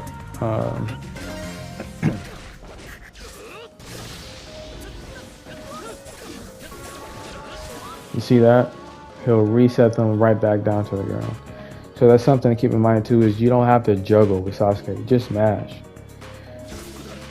Another thing that people underestimate is this man's mash. This man mash is insane. Like the priority on this dude mash is disgusting. Sometimes it feels worse than edgy. Like all the times, I wish I would have recorded the gameplay I had with this team, but all the times I hit people out of like bleeder switches, out of blue dashing, interrupted their dashes, just subbing and then just mashing. Like don't be afraid to mash with this man, because like it's disgusting. Nothing to keep in mind too is he has a very clean cancel on the IC1. Like see how fast that cancels, you know. So keep that in mind. You know, you can just kind of check like that, come back in, you know, check, come back, something like that. You can also do a hollow step kunai. Obviously they can counter, but the idea is it's just an option to give you like a different mix-up, stuff like that. So ideally, that's kind of like what the gameplay is, right? You're watching your resources, you're out of subs, you're playing keep out, okay? Or you're playing mind games, you know? Most players just try to block this anyway, so they won't be approaching, because they might think that you will teleport them into it anyway. So it's just giving you time to do whatever you need to do. But and then using this jutsu to open them up and going with like whatever play you want to go. Make sure you do that cleanly, or as you saw, it won't convert. Okay. So just that's kind of how this team is being played. Just really manipulating the neutral, you know, like manipulating your opponent, forcing them into like different situations. That's pretty much how this team is going to operate. Now, as far as Delta goes, Delta is really just there. Well, actually, there's a couple reasons. But first, this jutsu right here, that has really good tracking on it. It is a sub trap, It hits him multiple times. It hits grounded. It's a very good jutsu. So that can also be a very oppressive jutsu to come in with, you know, into something like that, or to get the opponent off of you. You know, if you get caught in a combo, call out Delta, and Delta will get them off of you. You know, so also Delta has some tech too. Her beam, okay, this beam right here, it goes through every jutsu in the game. Okay, as far as I know. So it will, not that it beats every jutsu, but it goes through, like it pierces. So Infernal Fireball, ultimates, even ultimates with iframes, it would pierce right through it. That's just how it works. So it's kind of good to use, like let's say opponent has is camping out with Neji doing rotation or something like that. You can just pierce right through it, you know. Also comes out really fast and it goes full screen. You also have a little gimmick you can do with the kunai pickup. Let's see if I can get it. Wait, hold on here. I messed up. Come on. Okay, we can do something like that. There's a little gimmick there. Now the other reason why Delta is on the team is so you can do stuff like this. Your opponent is running away, right? Do this, call out Sasuke, bam, you know. So that's just another thing in your back pocket that you can do. So that's another reason why Delta is on the team. Now Cayuga in her normal state, right? She does have some combos that you can do if you find yourself on her.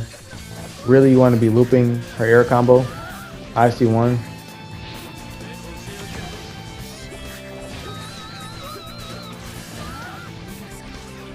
Okay, well.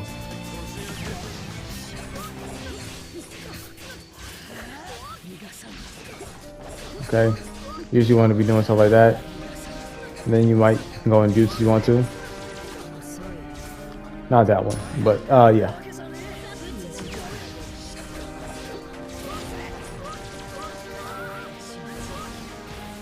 Okay, you can do things like that. You can convert after the jutsu if you just tap it once. Let me just do this so I don't have to keep trying to guard break the opponent. Okay, you can do that. Obviously too, you can switch out of the air combo. Okay, to make a play, you know, something like that. Obviously don't be too slow on it. So you have an option for there. You also have some like stylish things that you can do. If I can actually get that off.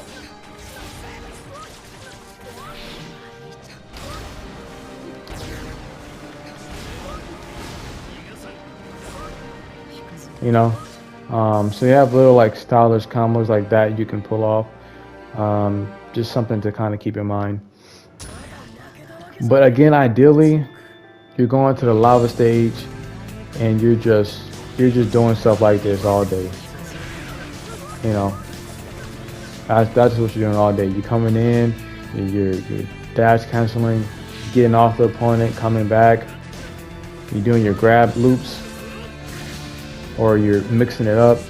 You're going into that, bringing the opponent back in, or you're doing something like a little more optimal, doing the full neutral, bringing them back into ultimate. You know, like that's how the game is being played. Now, if you're fighting against Playco, Playco is going to take you to the ice stage. And this is why I call Cayuga's new name is IC1. And we're spelling that ICY. And that's because of this right here. Alright.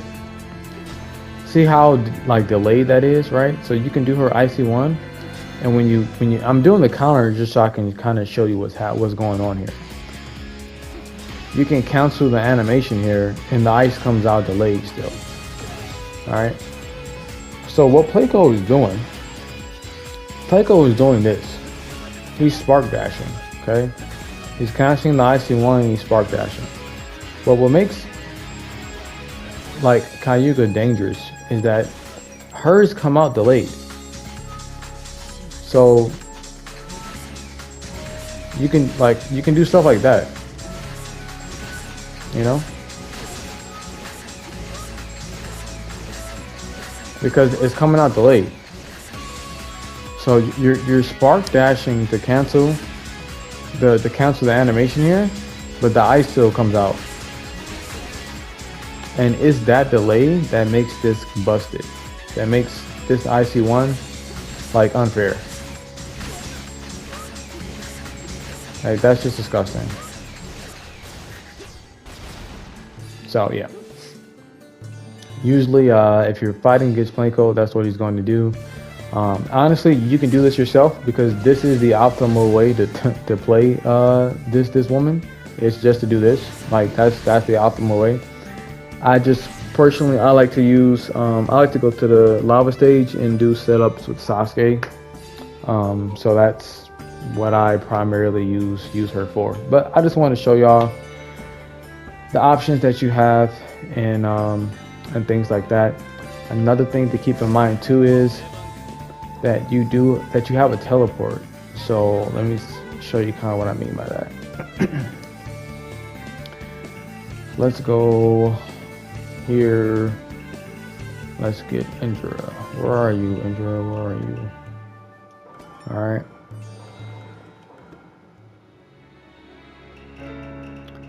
Also, remember that if the opponent does ultimate and you do switch, that the ultimate goes with them. So just kind of keep that in mind so you don't like punish yourself. Anyway, so let's do sub. See which jutsu we're looking for here. Okay, yeah, that's the one. So let's say they're doing that to keep you out, right? You can bring them out of it, right? And punish them, right?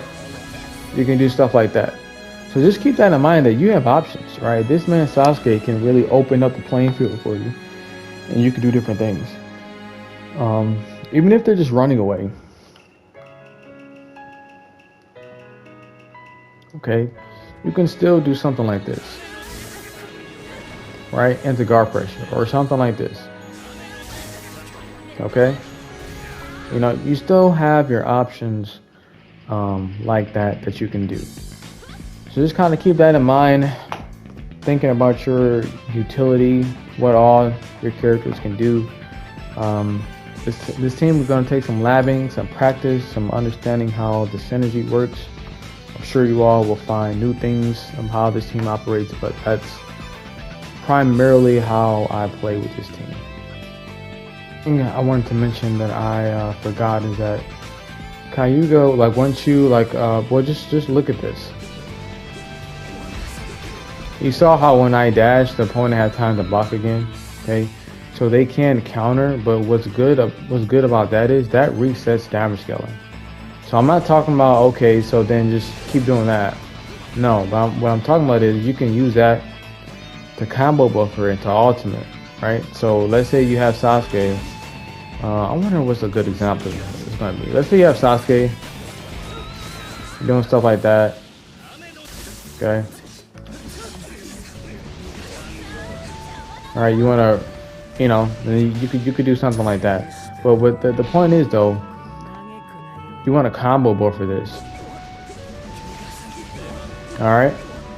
Now damage scaling just reset there, so you can go straight into an ultimate. You know, you could go straight into attack. Okay. All right, but just keep in mind that you have that option. So yeah.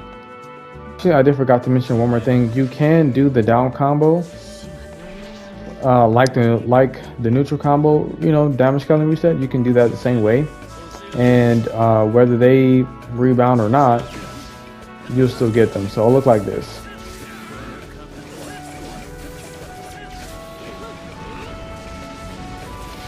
Call out Kayuga. Bam. Okay. So that's a more consistent way. If they're not rebounding after the neutral, you can just do the down combo, call out Kyuga, wait a little bit, you know, and then teleport them inside, tag, ultimate, right? Or if you don't have a tag, teleport them into the lava, dash in, and then continue the combo. So on to the next one, which is right here. There's some nasty tech I want to show you with this team. It's probably going to surprise some of you. I actually just found this out recently. But first, let's just get the guard pressure out the way, so we can get right into the tech and how the team will operate. It's a very fast-paced team, very aggressive team. It works really well close up. All right, a lot of this stuff is sub traps. Okay, that's a sub trap. This is a sub trap. So I mean, they're good supports. That's a sub trap. All right. But anyway, Shino has very easy guard pressure. Just neutral into jutsu. That's the stun lock. Okay, very easy stuff.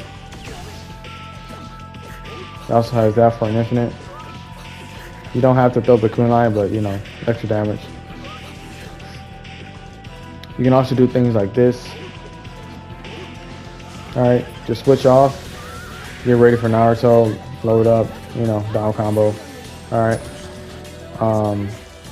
Kawaki has has 3 jails.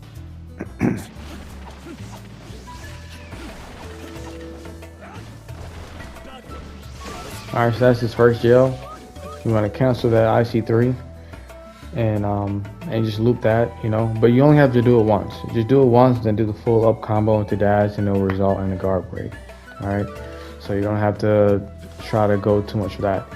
There's another one where you can put them in a stun lock, which is you're going to cancel the final hit of the up combo, but you want to cancel the starting animation, not the ending animation, right?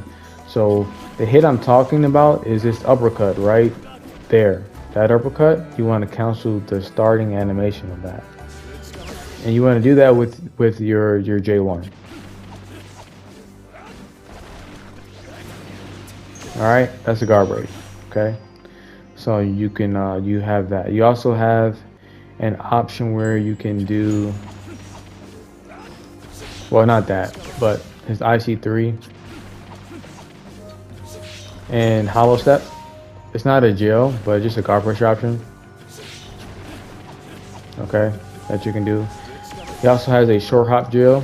Okay, so that's gonna look like this. All right. Just make sure that that short hop is perfect, otherwise they will be able to counter. Okay, but if you like just perfect that short hop, then yeah, that's also a jail there. He has a blue dash instant guard break on that IC3 extended stun, which will look like this. Okay. Obviously, you know, you can go into ultimate after that if you want to, or jutsu, attack like you just saw. So that's your option there. Naruto also has a jail, which will be the, let me see here, 1, 2, 3.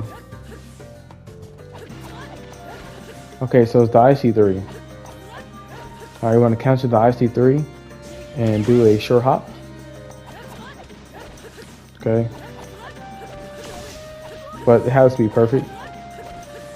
That right there. Alright. That's what you want to do. So that's his jail. He also has he can confirm guard pressure after his Rasengan. Right? Canceling it. Okay, you can do something like that.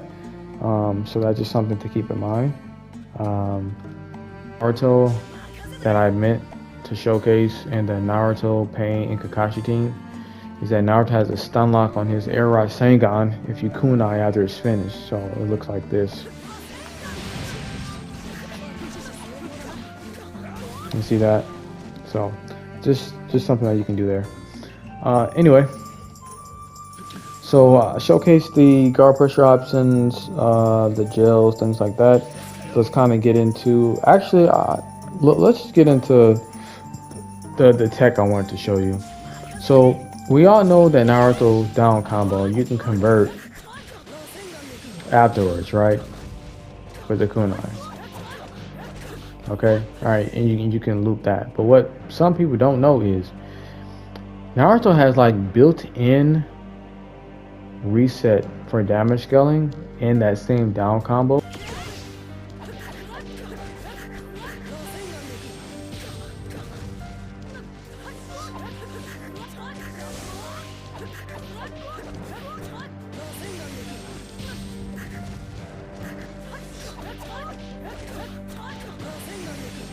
So did you all see that?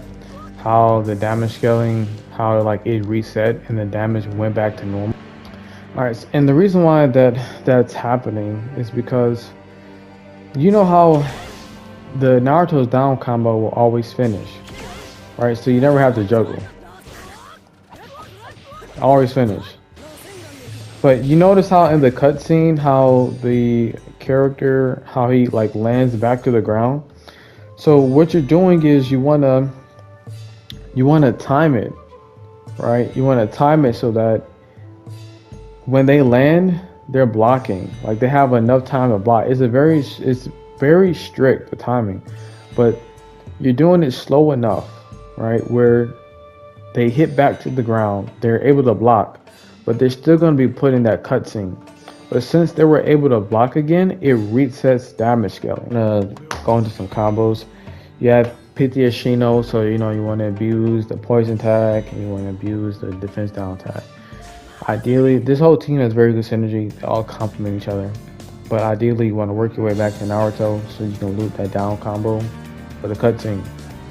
Cutscene animation pauses the sub timer, so that's why you want to do that. Even if you don't have the damage scaling, the timing for the damage scaling reset with that down combo, don't worry about it. Just do your poison tag. All right.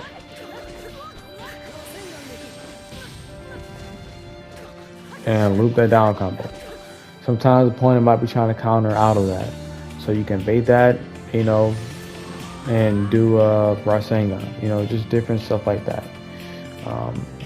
For Kawaki, you want to loop his J1. Keep in mind that his J1 does absorb chakra, so you can just keep that going. It's also a stun lock there.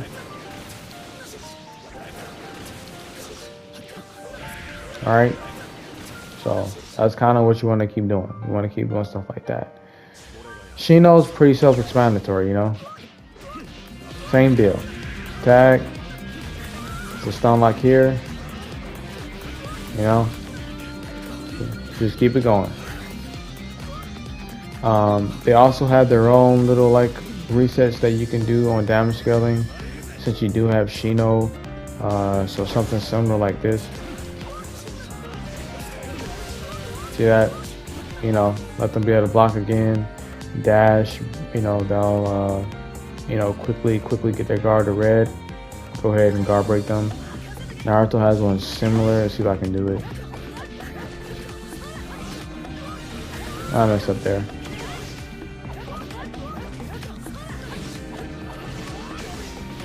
You know, something like that. Shino has one like where you can do guard manipulation.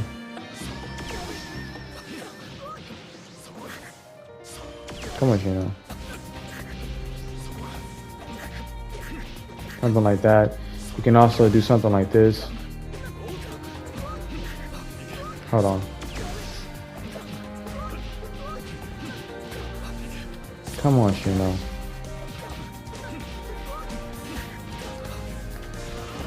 Oh, Shino keep playing games with me.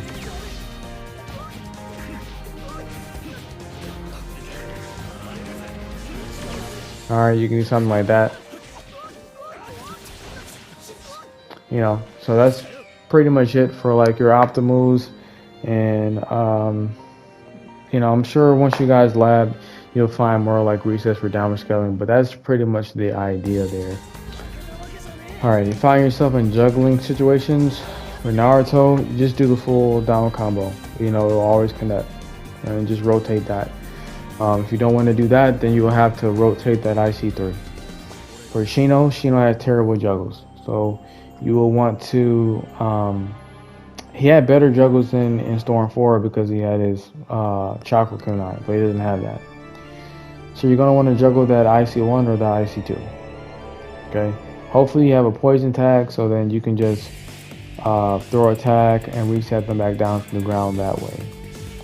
Kawaki does have some options, but it's still pretty bad. Alright, if you're not close enough, he'll drop the IC2 altogether. So really, your best bet is like IC1 loop, hopefully IC2 if you're close enough. Then you can actually pull off the IC3 loop. So it's like, it looks something like this.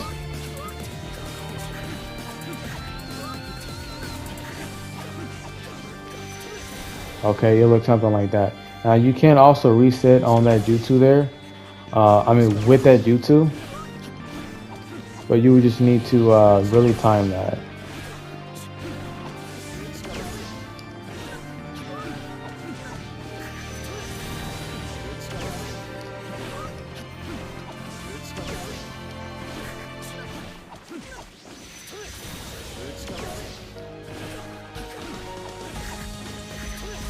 Alright, something like that.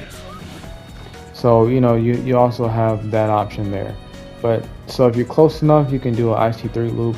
If you're not, then you're going to have to work with the IC1, IC2. Maybe step in a little closer, you know, once you do that dash in.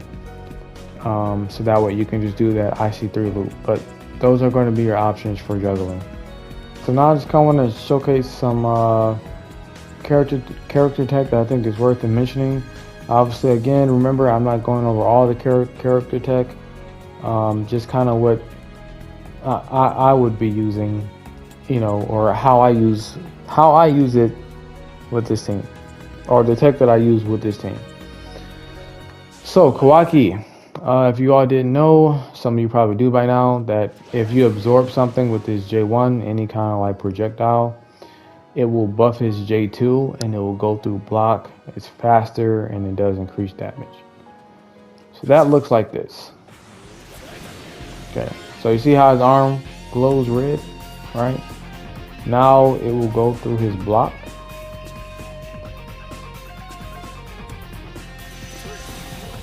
And it does increase damage, as you can see. So that's something to keep in mind. Also keep in mind that even if you switch off this character, he will still have that buff. Alright, so that can catch the opponent off guard, you know, if they're not aware of that. Also, if you call him as support, and as support he absorbs something, his J2 is now buffed.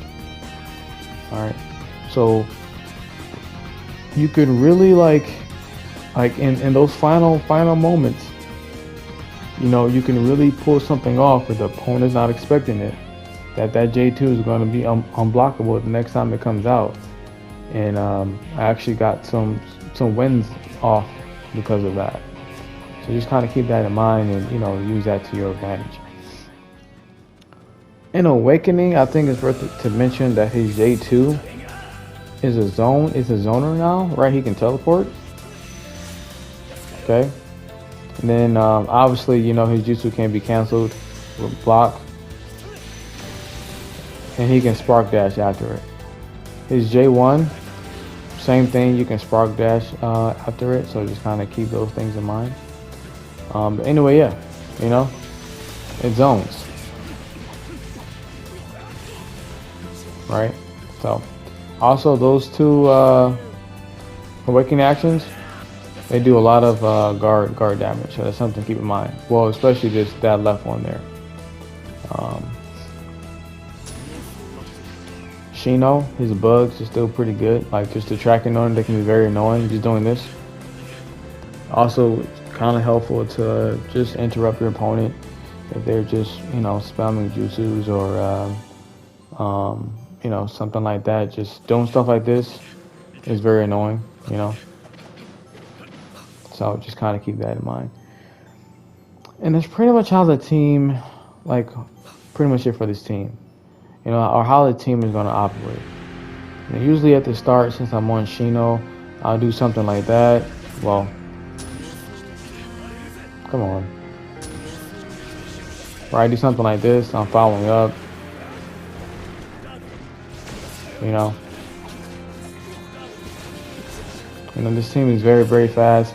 Oh, another thing I want to mention too, that Kawaki has, like, I think he has the fastest, like, ninja dash in the game. Not that, but like that his diagonal movement. Stop, Kawaki. That's the amount of distance he covers is ridiculous. Like, and I'm like, if you're on combo and the opponent about to call off support, being able to just do that is pretty good. Like this is like mad fast, and it covers a lot of distance. So keep that in mind. Yeah. So usually I'm just doing that. I'm going in. You know, I'm doing my guard pressure options. I'm coming in with Shino. I'm being aggressive with Shino. You know, you already know how Naruto operates. So I mean, that's pretty much what it is. There's a lot of switching involved more so than other teams. You know, so yeah. Very fun team, very fast paced. You have your options. Obviously, you know, if you get caught in a combo or something, Kawaki's good to call out because he works similar to like Momoshiki. So yeah, you have some good options there. I was gonna go to the next preset, but then I forgot to mention some things about this one. I mean, really, it's stuff that the majority of people already know, but just for the sake of throwing it out there, I'm gonna throw it out there. So all these characters have very good mash. Definitely Shino, PTS Shino, and Naruto. A lot of times, just subbing and pressing circle works really well for Naruto. Shino, mash is pretty good. You can check a lot of dashes with it. You know, Shino mash is pretty good. Kawaki has pretty good mash. Sometimes I do something like his combo buffer can be a little sneaky because it's so long, you know. So sometimes I do stuff like that. But and then the other thing I wanted to mention was that punishing, he has where he can punish rebounding Kawaki in his up combo. That right there, you know. But yeah. So I just wanted to do that. So now we'll go to the next preset. All right, so this is the next preset that we're gonna go over. This is my Yagura preset. Usually you're gonna be using Yagura as the main and primarily using Konin and Mei as supports. This team has very good synergy. I kind of put them together because each one of them have a jutsu that hits grounded, and some of their jutsu you can actually convert after, and like there's some stun locks and some like other tech with it. So this team never really has a dead end, you know, like they never have a time where they can't do something, you know, like they can't follow up with something. So just kind of showcase some of that. Towards the end of this preset, I'll kind of talk about like my mindset, like when I have this team. Well, let's get into guard pressure real quick. So Yagura's IC4, when dash cancel on there, when that water comes out like that, and then just do the full up combo, and then it'll be a guard break. He has a easier version, which is using his J1, and you want to ninja dash right afterwards, and it's on the IC4. Cancel the IC4, but with the J1 ninja dash, it'll reset Yagura, like he'll slide back down to the ground. The opponent will still be in block stun, and then you can convert. So it'll look like this.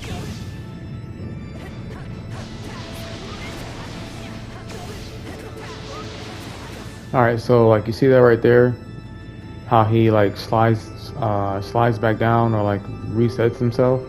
So that's pretty much how that looks like. You have to do that, like execute that perfectly. So like really be spamming that ninja dash after that jutsu so you can, you know, get that off as clean as possible. Otherwise, when you hit the guard, he'll bounce upward instead of sliding down. So what I mean by that is like if I do this like right here, see how he bounces upward? He goes up off the guard instead of like canceling down. So that's what you don't want to happen. You don't want him to hop up. So now for May's guard pressure, she has very good guard pressure. She has an easy instant guard break in her up combo. There is some timing there. That right there. See if you do it too early. See. So yeah, so you have that very easy guard break. So yeah, so just keep that in mind. You have that for May. Conan, she does have a jail, right? And I think it's the IC. I think it's IC3. Yeah, it is IC3. But obviously, you want the short hop to be perfect. There it is. See that? So you only have to do one, then just do the up combo dash, then it's a guard break. You have other options like you can do stuff like that, you know. Same with Yagura, you can do the up combo. All right, it's guard break. Okay, so you have options like that. You also have the instant guard break setups with the blue dash on their extended stun. So Conan, I messed that up. I messed that up again. There it is. All right. So yeah, stuff like that. You have one with May on her extended stun, which is a lot more consistent. See? And then you can just go into ultimate, something like that. So you have that as an option as well. Yagura has one, but it's not all that consistent.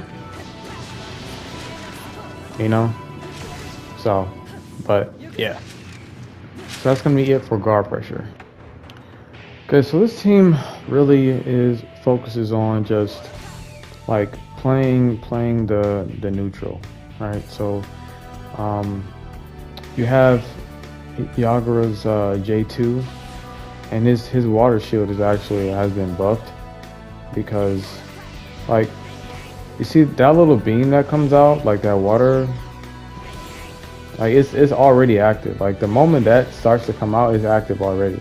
But sometimes that like catches players off guard, you know, and that will interrupt dashes, interrupt jutsus, interrupt whatever, and then they'll get hit by that, and then they'll get hit by the second, like when the water shit actually comes out. So it's a good tool to play keep out, you know, with if you need to get subs back or whatever.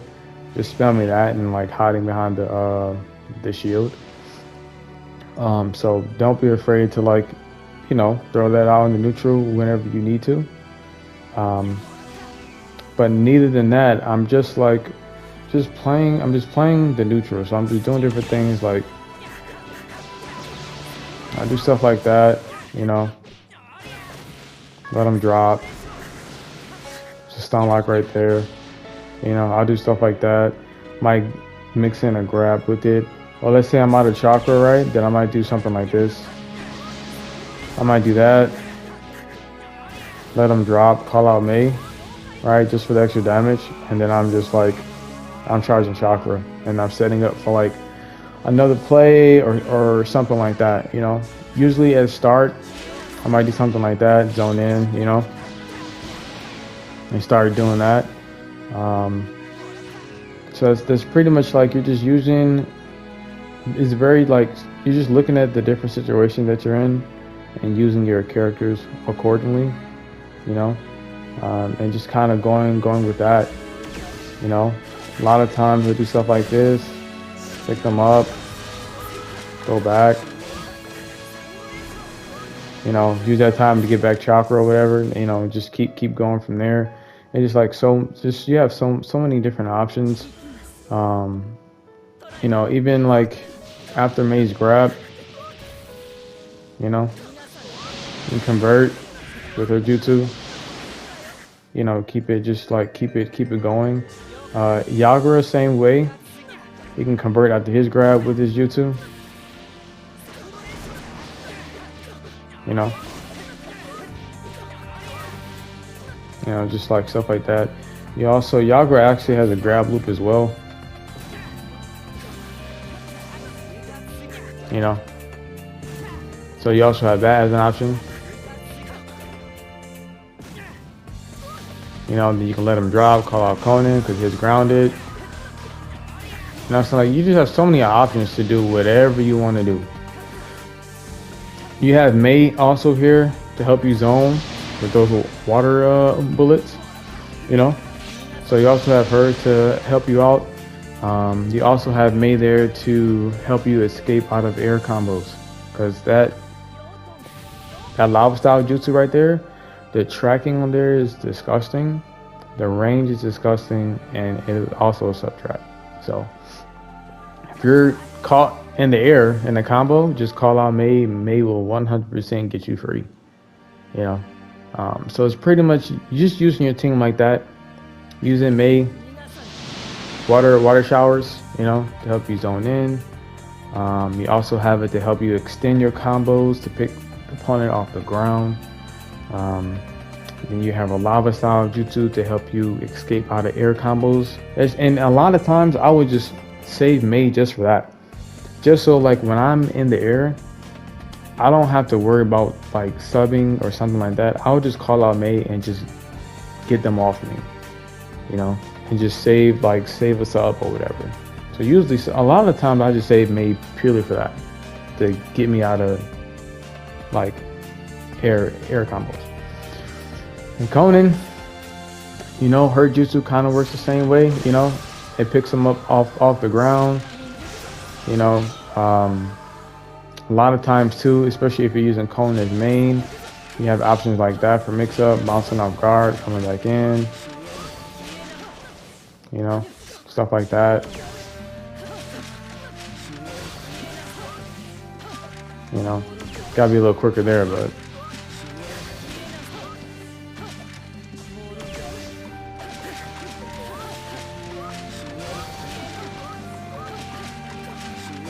you know. But yeah, you know, you just have options like that. Keep in mind too that her origami, her origami crane, it can be dashed through, and it doesn't have like that much priority. So like fireballs go through it and things like that. So just kind of keep that in mind when you're using it, that it doesn't have a lot of priority. All right, but you still can use it to zone behind, bounce off guard for like mix up, stuff like that. You know, that is a stun lock, but it doesn't want to do it. Come on.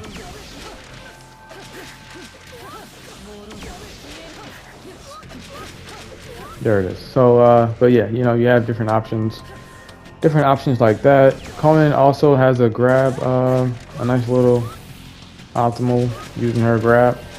He's doing that and looping. You know, you just have so many options. This team can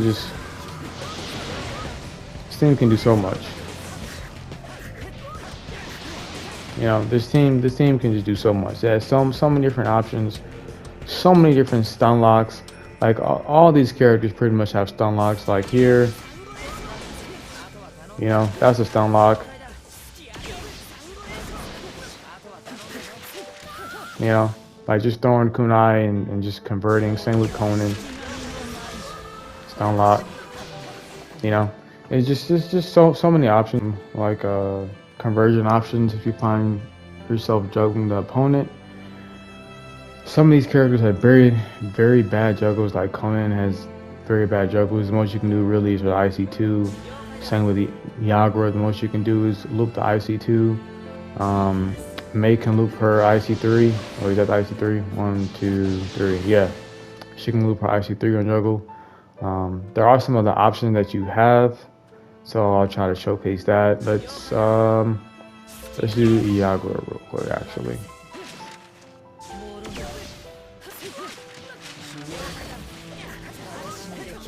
Alright, so IC2, you can do that, but more than likely that will drop, you know. So if you do find yourself like getting to this point in the juggle, then just dash and, you know, just do your regular air combo. You have other options where you can set up for like a reset on damage scaling. Alright, something like that. Force them into block some with May, and then instant guard break right with the peel, and then go into something else. So you have that as an option. Same thing with Conan if you time, you know, if you time that. So, you know, you do have some options there. For Conan,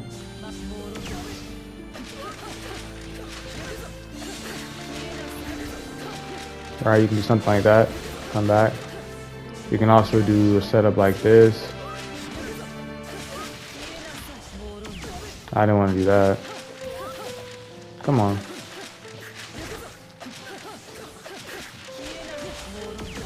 You know, you can do something like that. If you do it right, then you can get the crane to confirm, and then they'll still be stunned, and when they hit the ground, you have enough time to go into that, and then you can, you know, reset that way. So it's just some options there.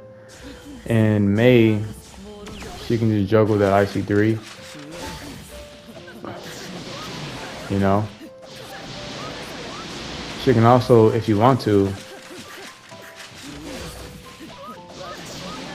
she can convert that way, you know, use her jutsu and just like reset them back down that way. So you have your options. You have different options. It just kind of comes down to getting used to the team, how they operate, how they complement each other.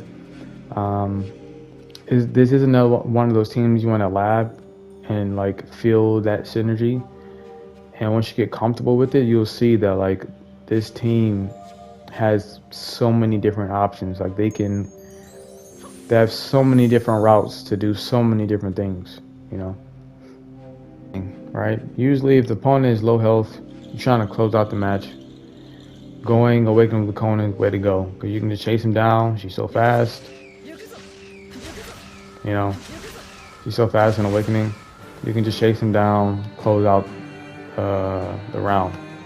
Also, she does so much damage in Awakening.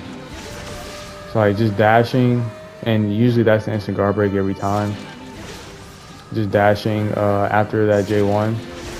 So just doing stuff like that to zone in, J1, dash, you know. And just start mashing.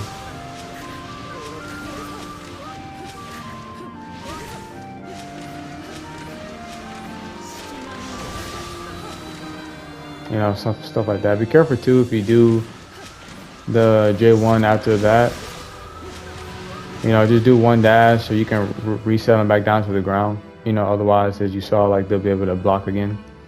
Her Awakening actions, they do hit grounded.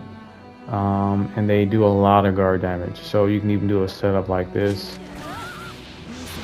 The rebound, they'll be guard broken, and then you follow up with her J1. You know, so little gimmicks like that, but do a ton of damage. You know, so yeah, that's pretty much it with Conan. You know, I'm just dashing and smashing. You know, right there, sometimes you can get a guard manipulation off. You know, so it's just dashing, dashing and mashing. Usually, you just go Awaken with Conan to close the round out, and you're just dashing and mashing, constantly doing her J1 and dashing behind it. You know, doing her Awakening actions, following up. You know, trying to punish the rebounding the rebounding by timing it with the J1, you know, just stuff like that. So yeah. One thing, Yagura mash is underrated. He has very good mash, and the range is like insane. I can see that. The range is kind of crazy. So just keep that in mind as well. So for the next preset, we're going to be here. Now I already did some, like I went over Tamari already, PTS Tamari, and RTB Sasuke Preset. So I would suggest going back to there if you want to see more setups with Tamari. So I'm not gonna go over some of that stuff again in this section. But we'll start off with some guard pressure options. Koji has some very good guard pressure and some very nasty setups. Like he has one with the blue dash, instant guard break right there, you know, and obviously you can go into ultimate, you know. Right, you can do something like that. So that's always an option. He has two jails, so he has one on the, let's see, what is this? Yeah, so it's in the IC3. See right there? That's the jail. And then also in that same IC3, but towards the end, when like the oil, when he spits out the oil. All right, dash canceling at that portion. That's also a jail. All right, then just do the full up combo, you know, and it's a guard break. Sasuke has a jail too, but you wanna dash cancel his universal pull, like the starting animation of it. You see, like right when the universal pull is about to come out, you want to dash cancel on that part. That will keep the opponent stun locked, and then you can convert, or not. Well, you know, you can continue your guard pressure. It's a very tight space though to try to dash cancel, so it is a little hard.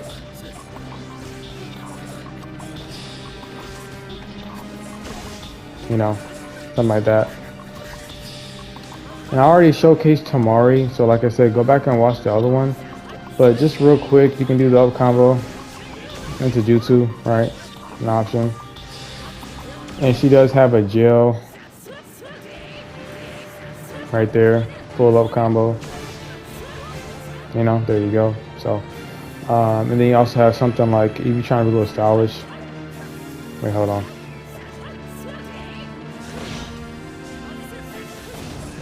Something like that. You just ninja move away with the kunai, come back in.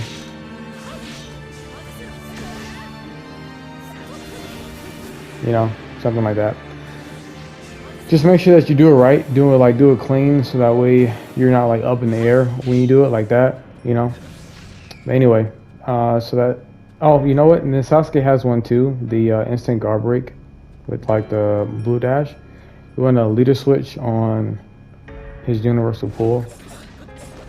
Let me just reset that guard.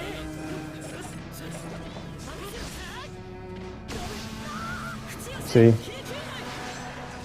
Keep in mind that this works with Tamari ultimate because it has a second hit. You know, it hits again.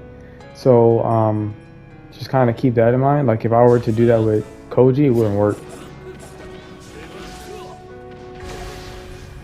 See that? His ultimate just has that initial hit, which like breaks the guard, but we need one more hit to convert. Now Koji's blue dash obviously doesn't need that because he breaks the guard all on his own, which I just showcased already. See that? So, yep. All right, so we're gonna do a quick rundown of just some combos and like resetting damage scale and stuff like that. This team is pretty straightforward and how it operates as far as like doing damage goes or doing combos. Like everybody knows, that Sasuke Infinite. You got your Fireball. You do have a stun lock if you do a Ninja Dash on the Fireball into Kunai. And you can continue combo that way without having to do a dash afterward. You have your doing stuff like this, dashing in, continue the combo.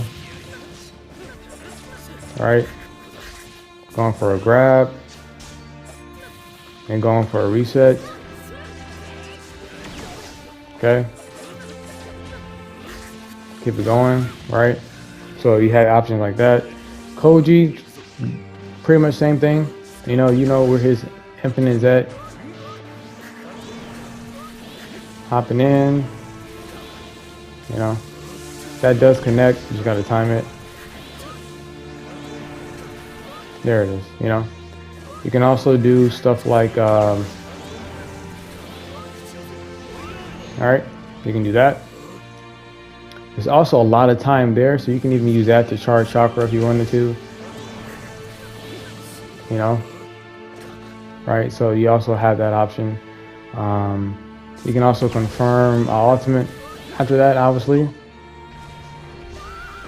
Because they can't rebound, so just kind of keep that in mind.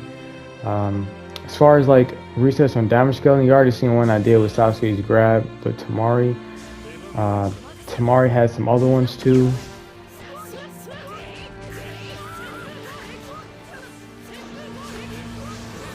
Now rebound, get caught, right, and then you can finish off with that, and that's actually a whole bar gone after just doing that. So that's something to keep in mind there. Same thing works with Sasuke's Infernal Fireball, right? Oh, I messed up there.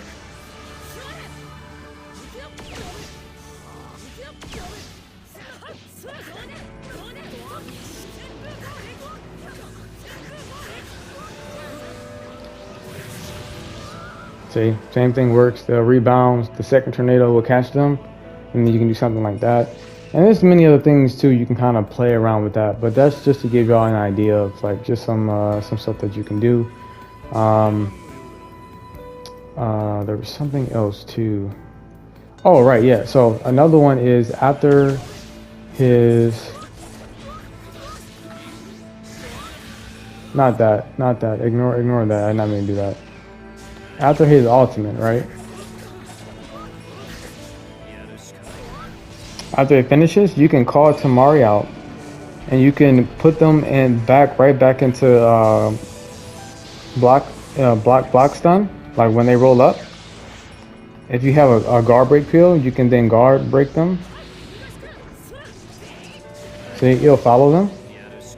Well, don't do that, but I mean, like you can guard break them and then go into another ultimate. So you also have that as an option, because her jutsu after his ultimate, it will track them, and wherever they roll up at, they'll have that jutsu there, and you can go into that and go into another ultimate. Another cool thing about Sasuke too is that when they bounce off the ground like that, if you dash when the fireball comes out, then you can bounce, like you can come down with them as they bounce and go straight into ultimate. Right, so sometimes that can save you time, like if you see their subs coming back and you're just trying to get off a quick ulti, right, you can just go straight into it if you do that. So that's just like kind of little like good stuff to know there. But anything else, the team pretty much is self-explanatory how it works. They call Sasuke the last leg, because that the icy one is still like goated. So it's still going to operate the same as you would any other team. Really, it's pretty straightforward. They all pretty had like decent smash. So I guess one thing too I can showcase is like, if you have the opponent in a juggle,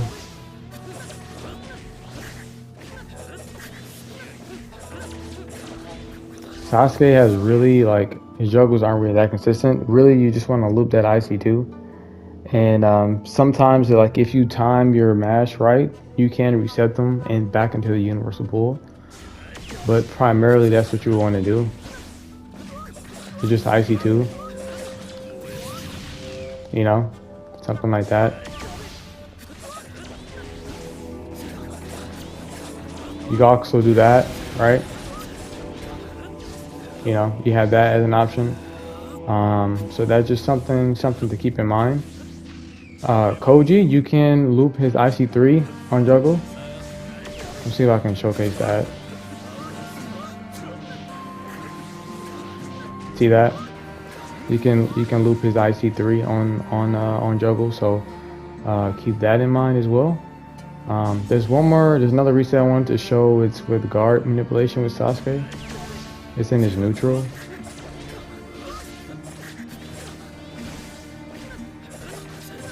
Something like that, you know. So just some options there. That's pretty much how the team works.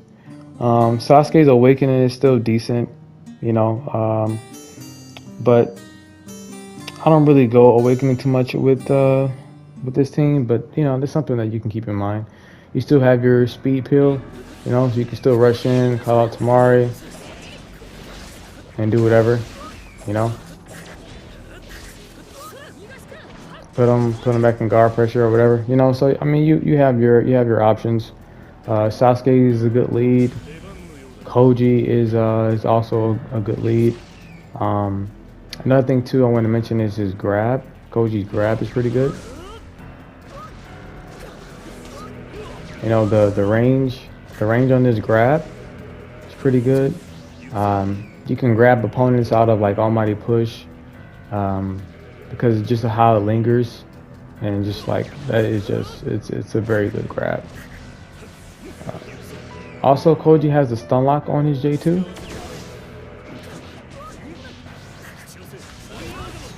Right, you throw a kunai and the stun lock. So that's something to keep in mind too. So you do have that as an option as well, to like try to convert or something like that. Trying to think here. I would say that's about it. I mean, you still could do something like this maybe, right? Call out Tamari. Kind of depends on how you want to go about it, but yeah, that's going to be it for this team. There's actually some things that I forgot to mention. I thought was worth mentioning. That Koji is decent at support too. That's this right there. That is a sub trap. So it is decent to getting like characters, getting the opponent off of you at different times.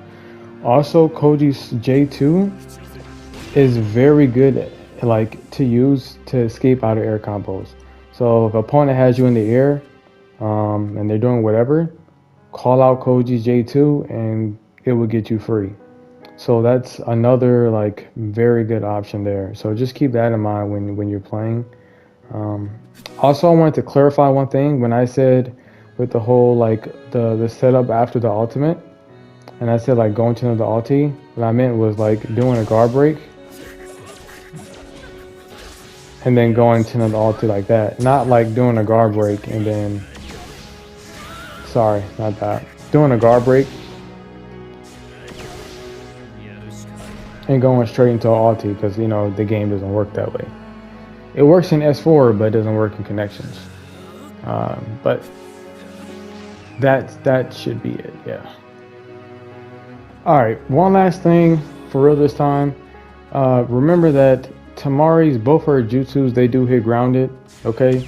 So if you're out of chakra and you can't convert, you can do that. Use this time to get your chakra back and do whatever you want. All right, so just kind of keep that in mind as well.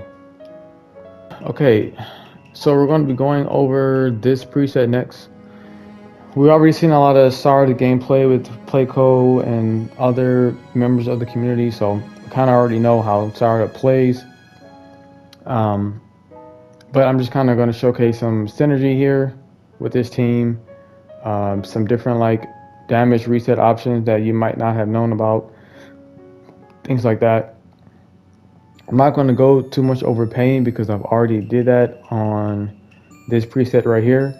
So if you want to see some more tech with pain and options you have with him, then just refer back to this preset of the video.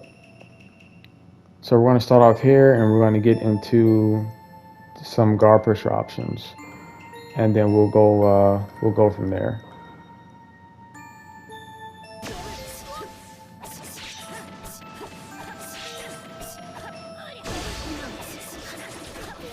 All right, so you have that. You can also do it. You can also do it there, you know, but just a little bit. It just like getting down that short hop on her is not that easy, but you can do it. Oh, let me reset them. You can do it there. And you can do it after the kick, right there. You know, so those are like the two spots for the jail. You also have the option to just do like the full up combo into jutsu, into ninja dash. All right, you can do something like that. You can also bounce off the guard and do it. You know, you can do something like that. Other options too, just in the neutral you have, just, you know, like dash canceling behind that IC2. You have that as an option. And obviously, you know, you can bounce off guard into stuff, you know. So you also have that as an option that you can do as well. So just kind of keep that in mind. And with Kirin does have a instant guard break set up with her blue dash. Like in her extended stun, I think it's an IC4. Yeah, I believe that's IC4. So it looks like this. You see that? And so obviously from there you can go into like an ultimate, a jutsu, whatever you want to do. But you know, she has that. She also has a gel as well. It's a short hop like Sarada's. But you know, short hop has to be perfect. All right, let's I want to show you guys some resets on damage scaling with Sarada. First, we're going to showcase the one from her up combo, punishing rebounding. Now, remember that the opponent can rebound in different directions. So, if you're having trouble with that, just delay the jutsu a little bit that that you're about to see. So just make sure that it tracks them whichever direction that they're going in. All right, so you see that right there. So with that, you can do different stuff. Okay, you can do stuff like that. You can also do stuff like this.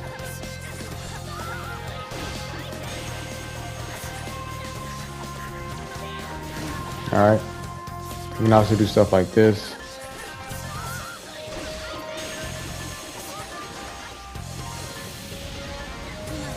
Gotta be a little faster though.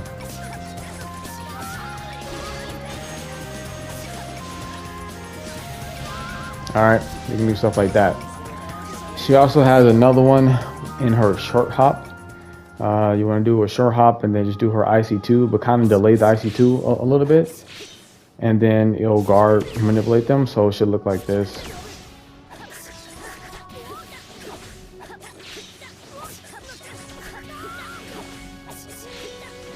So you see what I mean there?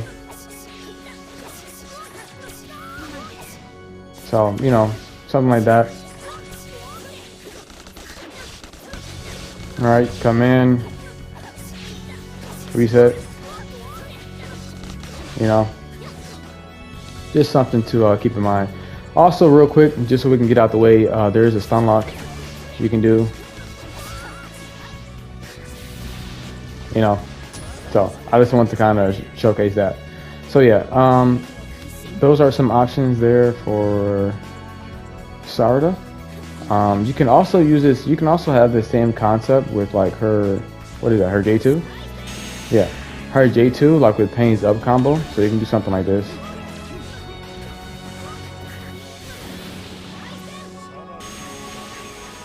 I missed, but you like you get the point. You know what I'm saying? Like that's just an option that you have. You can punish rebounding with using her jutsu in that manner. Even as a lead character, you can do like the same thing. You have other options where like you can do stuff like this.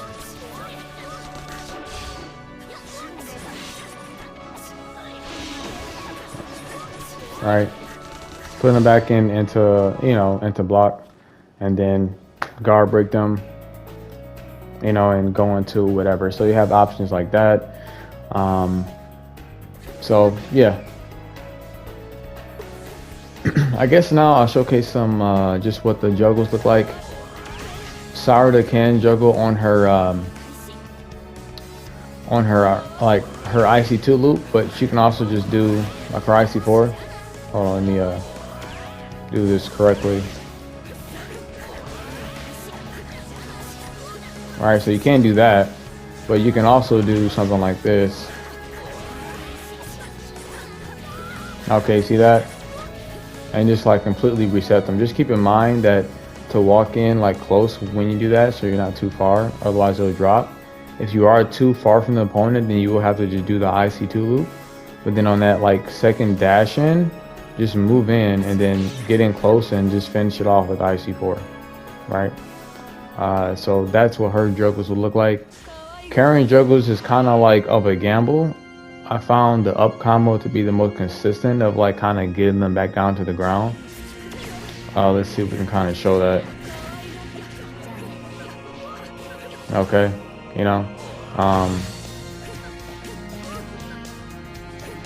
I hate when that happens.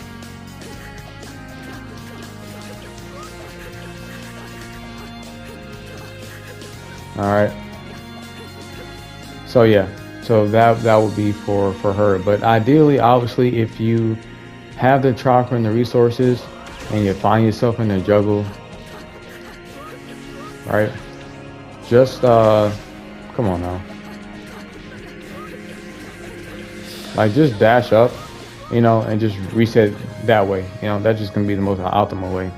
There's really no point of juggling, especially if you have the resources, just to bring them back down to the ground from like converting from the air combo. But just something that you all can have in your back pocket for whatever reason, As far as gameplay goes, guys, this team plays very straightforward. It's very typical Sarada gameplay, like very typical Sarada gameplay. Very, very typical stuff.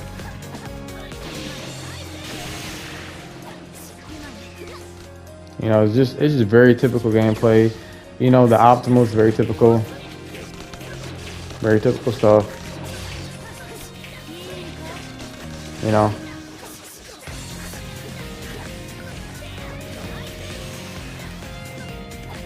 So yeah, very, very typical stuff.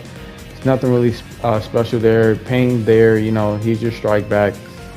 He's your get off me character. So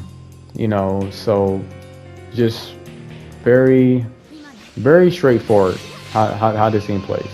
There's nothing really special there. We know Sarada's IC2 is really good, because it stops dashes, it stops running jutsus. I don't know why it has that kind of priority, but it does. Keep in mind though that they can sub that kunai and teleport to you. Let me see if this CP will do what I want him to do. See that? So they will do that, But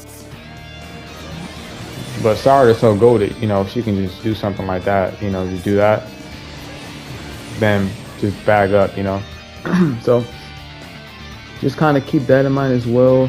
Her traps, they do be running jutsus and dashes, stuff like that. What else?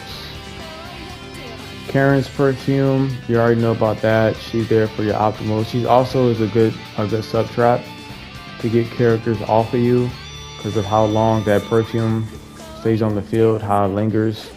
I don't know why that's doing that. Come on now, stop. Okay, whatever. But you all get the point, right?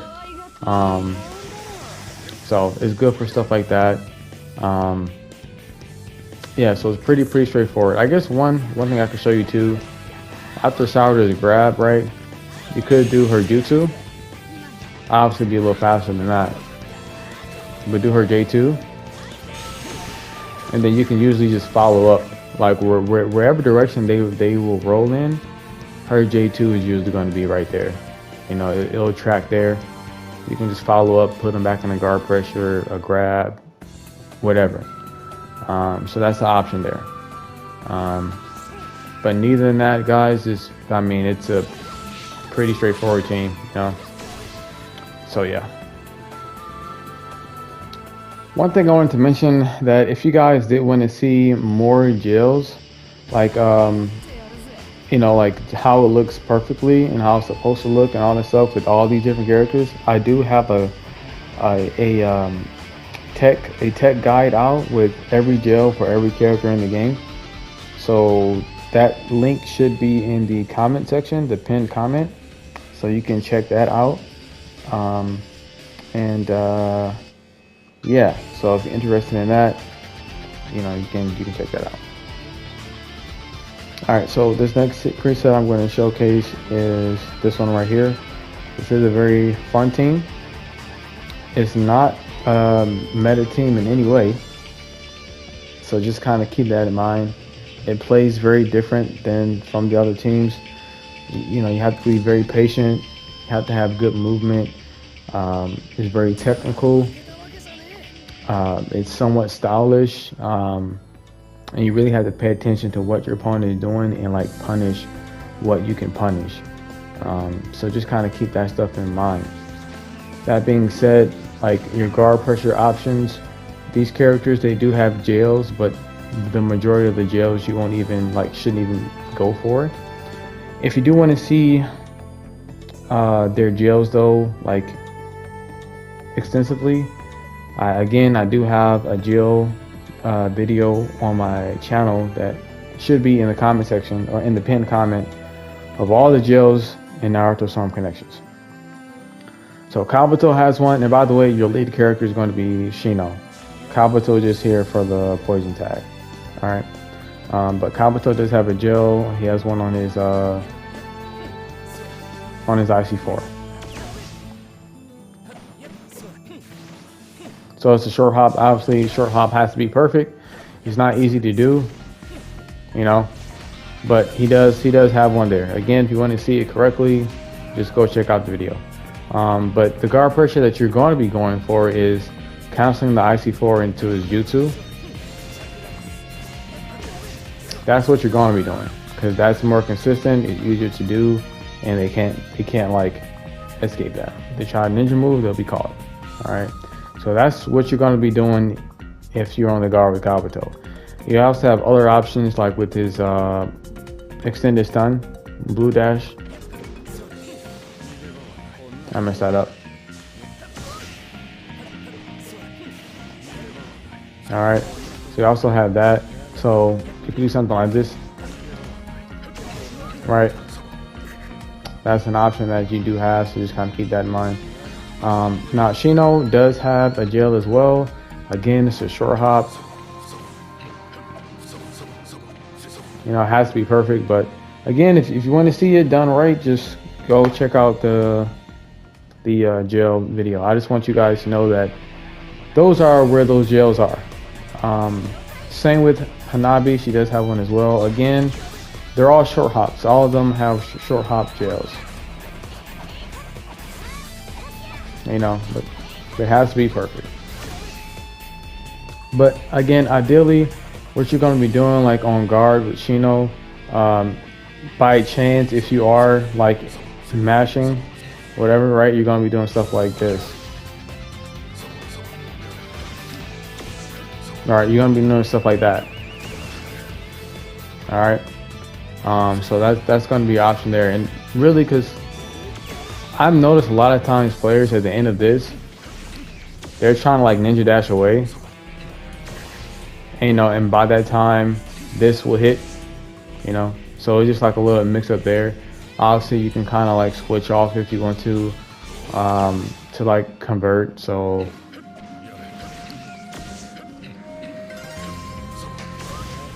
you know, right? Or if you want to do something different, you can do something like this.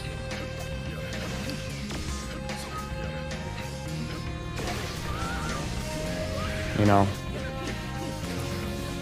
right? So those are just some options that you have with that. And mostly with Hanabi, I would just be doing like the full up combo, right? And then bouncing off into jutsu or something. But mainly though, I'm usually never on Hanabi anyway, right? I'm usually mainly on Shino. But in any case, how this team is operating is you're pretty much just kind of poking your opponent.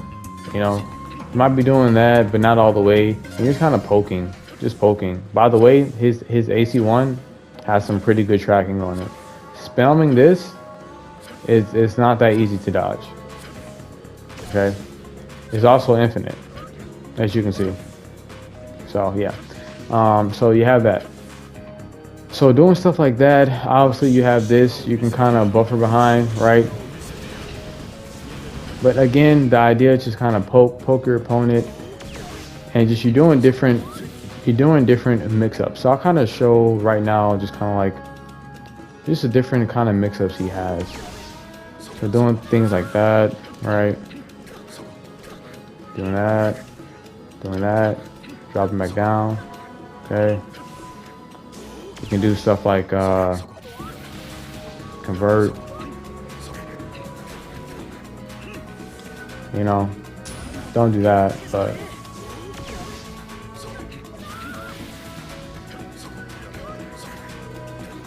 you know, something like that. Okay, something like that. You can also do something like this. Sometimes what I'll do for a mix-up, like to reset damage scaling, I'll do something like this. I'll drop down into grab. Right, jutsu will pick them up. Keep the party going. Okay, keep going. Okay, grab. All right, it just mixes. You're just constantly mixing, right? And then as you're playing, you're like, you're trying to read this up, right? So you have them in combo. You call out Hanabi, right, for the sub trap. And you're just trying to read the sub, trying to read the opponent, trying to see where he's going. You even have other mix-ups like that to reset damage scaling with the guard manipulation, you know, something like that. You're gonna have to time that though, so that way you can get that right. Okay, something like that, you know.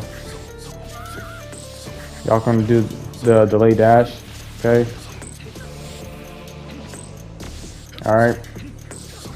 So that's the kind of stuff you're doing, and then like you're noticing things, right? So you get them near, you know, you get them near a wall or something, a hard knockdown. You calling out Kabuto, his grounded. Okay, just like you're just constantly doing little stuff like that, you know. You also have, let me see if I can show that.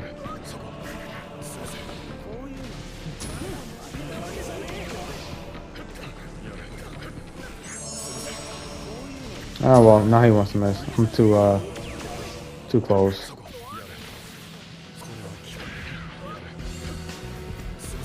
Oh, come on.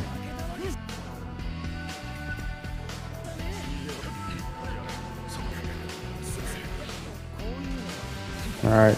Well, you got to time that, but you know, you can also do things like, even if you were to do that, right? You can convert with Kabuto by just not completing it, you know. So like just switching to Kabuto. You know, you can switch to Kabuto. So you can do something like that. So it's just keeping that in mind. Then remember that Hanabi, she has air palm. Okay, so sometimes you can use that as to get support. I mean, to get opponents off of you, like if you caught an air combo or something, or even to like zone behind. Um,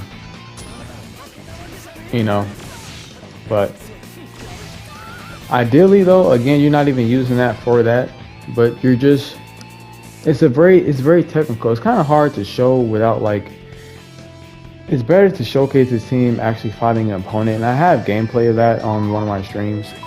But it's just watching your opponent, watching them what they're doing, constantly poking them, mixing them up, calling out, Hanabi, and just constantly doing mixes, constantly poking your opponent, coming up doing different stuff, just constantly poking them.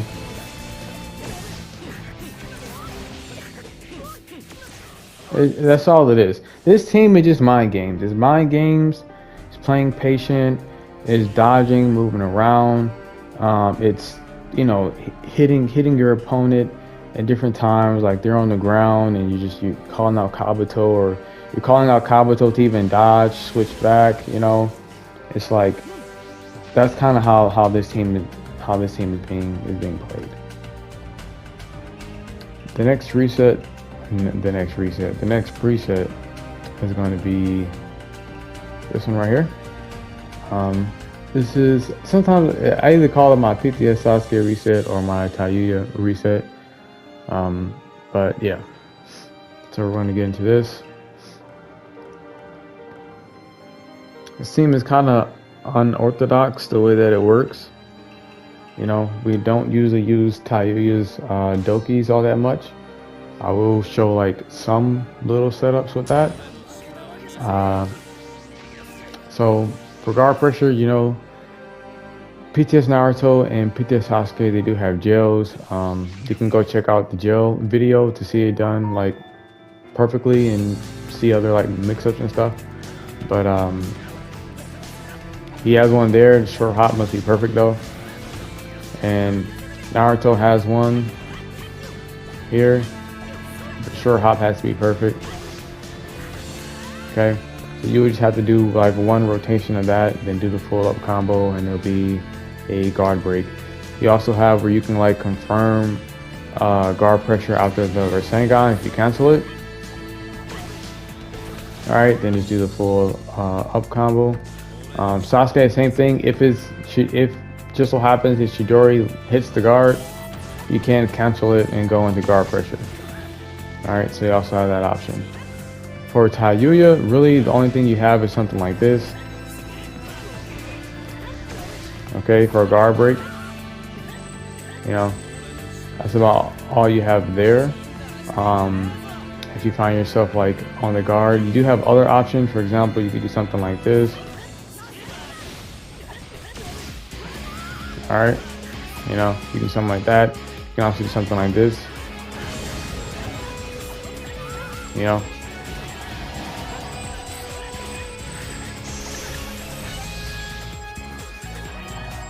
So you have that as an option as well. As far as guard pressure goes. Right, so let's get into some resets, different resets for like damage scaling, stuff like that. So they do have some options to punishing like rebounding from the up combo. So Sasuke has this one. Okay, so yeah, something like that. And then Naruto has one as well, which is a little bit more like consistent and hard to get out of.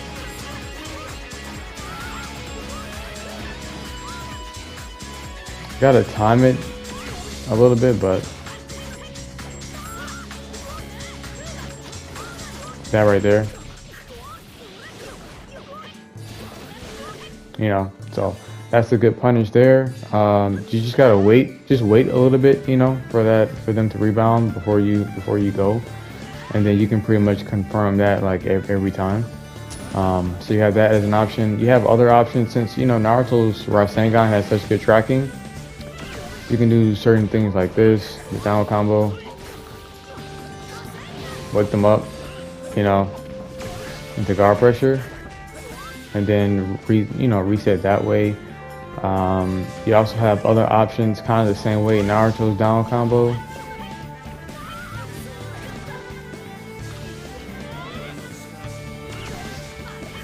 I messed up the jutsu there. You know, that's not really a damage scaling reset, but more so a reset on like, you know, just resetting them back or picking them up from the ground. So you have that as an option as well. There's also an option you have after like Sasuke's ultimate. Right, immediately call out Naruto.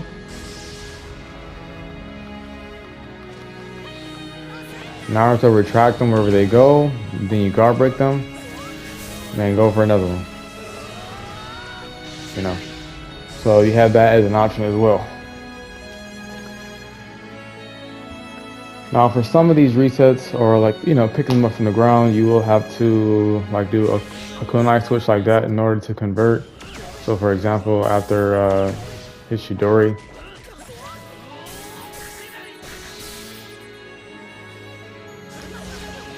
right, you have to do something like that. So for some of the cases, situations, that was, you know, an option there. Same kind of thing there. You know, it's going to be, you know, a kunai switch dash to convert, or you can do his Rasengan on pickup. I mean on wake up, right? But it's better if you switch though. All right, he'll follow, and then you can, right, put him back in the guard pressure and do whatever from there. So keep that in mind. And usually with this team, primarily there's really no like lead point character or lead character. You kind of be changing throughout the match. But some things to keep in mind though is that Naruto is really good at support, like his Demon Wind Bomb, especially for getting you out of like aerial combos.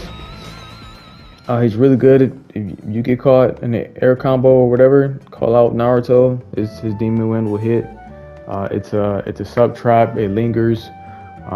So you know it's pretty good in those cases.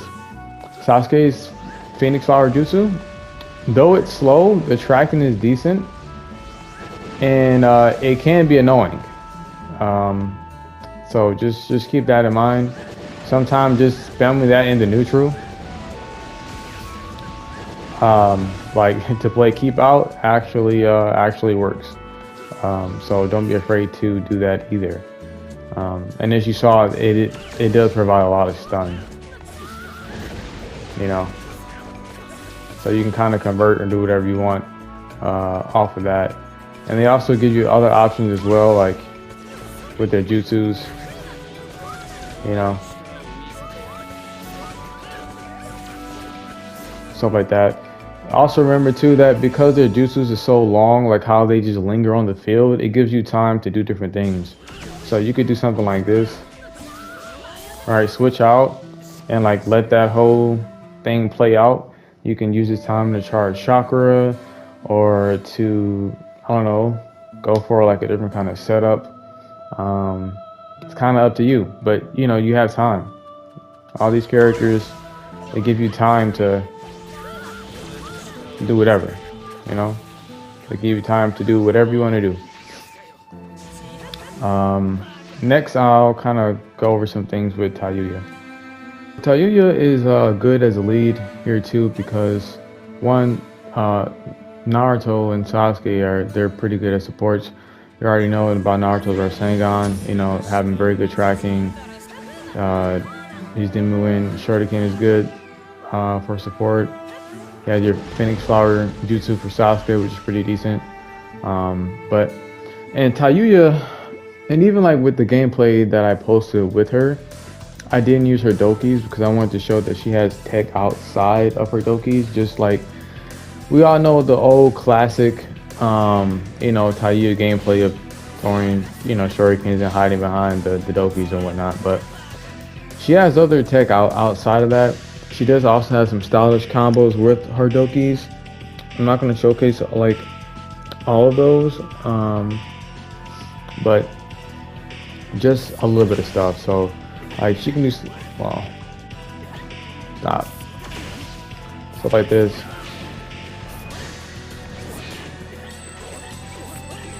You can call out Naruto. Alright, you can do stuff like that.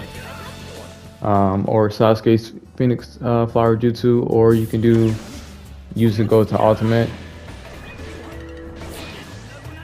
You know, stuff like that. She has other stuff she can do as well. Also, keep in mind that all her dokis have like stun locks, so something like this. See that? So you can also use that to set up for like a reset on damage scaling. So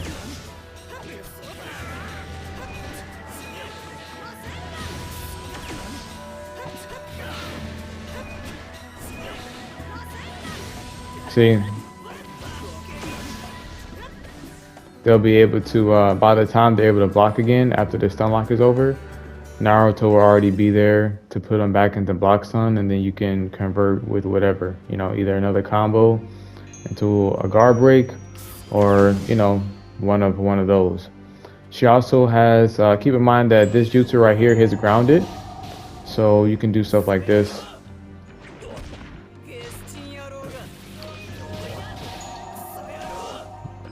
You know, you can do little grab loops using her jutsu. So it's pretty cool. You know, into alt. So you have stuff like that. She has other stuff like you can convert after this down combo, you know. Do that. Alright. Go into the grab loop again. You know. You know, that converts too. Set up Naruto. You know, something like that. So you have your options there. So yeah, what else? This jutsu is pretty good as well. Converting after it. Alright, do something like that. It's not too decent as support because it can be interrupted easily, but like the area of effect it has, it can interrupt like near the opponent nearby supports. So it is decent for just like getting the opponent off of you or getting other supports off of you because of that range, that area of effect, you know. So that's pretty decent. In Awakening, which I mean you all kind of know from Storm 4, her mask is pretty good in Awakening. It does deplete the opponent's chakra. This jutsu also depletes the opponent's chakra. And what's interesting about these things right here, the ghosts, is that they do go through Indra's Amaterasu.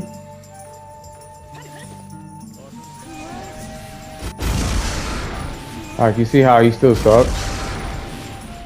You know, he's still subbing because like he's still getting hit. So they will go through that. I did notice though that other projectiles, like for example fireball, each one of these things seem to have the same priority as like your typical fireball or whatever. So they will each eat one, you know, and then the ones that didn't get hit will keep going, but they won't phase through the jutsu. So that's just something interesting there. So it will get beat, like, and also depending on how the fireball is placed, it could hit all three, like how they come out, right? It could hit all three of them together. So keep that in mind as well. And they do have like a little area of effect, like if they hit the ground. See that? How when they hit the ground over there. But yeah. So in Awakening 2, all right, she has stuff like that. And as you saw too, that this jutsu right here, well, let me see the speed down and debuff. All right. Also, Her grab also debuffs the enemy as well, and it will, like, you can do all three, like, you know, defense down or whatever, and as you saw, like, it does a lot of damage as well. So getting all that could be you know, pretty nice too, depending on how you set that up. Like if you read a counter, it can do some pretty big damage. So keep that in mind as well. Let's see. So, but as far as the gameplay goes, you know, the gameplay is pretty simple. Yeah, make sure you time that too, because it will drop. But yeah, the gameplay is pretty simple as far as how you're approaching it. You know, you're still kind of going in with Sasuke a little bit.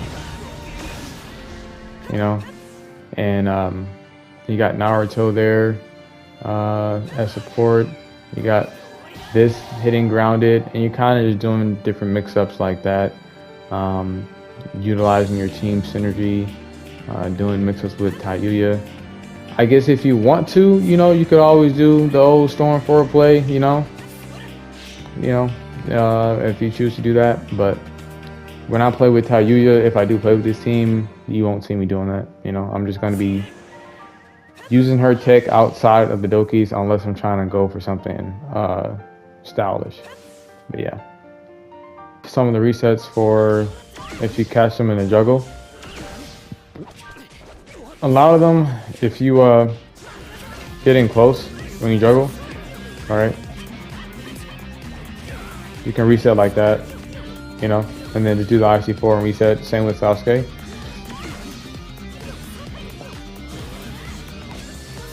Oh, well, I was too far there.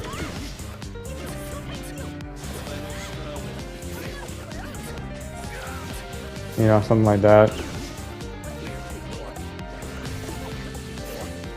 Sasuke also can convert even without even doing the dash, so I'll show that in a minute. But come on, Sasuke, do your juggle, man. There you go. But y'all get the point, you know. If you get in close, you can convert. You can just do the IC4. Alright, you can just do that. So now, Sasuke can't convert without dashing. See that? So he can do that as well. Tayuya can do the same thing. See that? So, you know, you have that as an option as well. So just kind of keep those things in mind as far as options that you have. You don't necessarily need chakra to convert after the air combo if you have PTS Sasuke or if you're on Tayuya. So just kind of keep those things in mind. Also keep in mind that if the opponent is in the air and you have them in a juggle with Tayuya, usually, like consistently, her IC2, that right there, will reset them back to the ground. And then you can just go and do whatever you want to do from that point on, you know. Yeah. You know. So it just depends on how you wanna do your setups. Also, one thing I forgot to mention is that Naruto has I don't know about the new characters, so I'll have to see about that, but he has the fastest IC1 in the game. You know, him and PTS Kiba, you know. So keep that in mind as well. You know, you have pretty good match with PTS Naruto, so you can win some exchanges there. But that's about it with this team. Yeah. I guess I'll showcase just the other stuns with the Dokis, just so you'll know, like, no matter which Doki you're on, the stun that you have. So you have this one, canceling it there. That's how long it lasts. You have this one. That's how long it lasts. Okay. And I already showed you this, but I'll show you again. And that's how long it lasts. All right. So that's your stuns, your basic stuns on all three of those, and you can do whatever setup you want with that. but just so you kind of know your options there.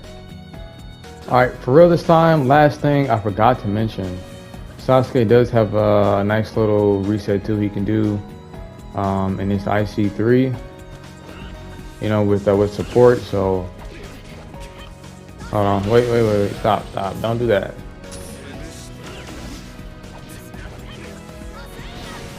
And then just go into your up combo. Alright, so it's a nice little reset there. You can also do something like this. Just short hop and start mashing again. Sometimes that works because these days players are anticipating this. They're anticipating a dash and grab, right? So to avoid that, usually what players are doing when they're caught in a combo is they're already doing this, right? They already have the ninja move input ready. So if they are doing that, right, then if they try to ninja move, you can catch them, right? And they continue the combo. So that's something to keep in mind as well. So you have that as an option.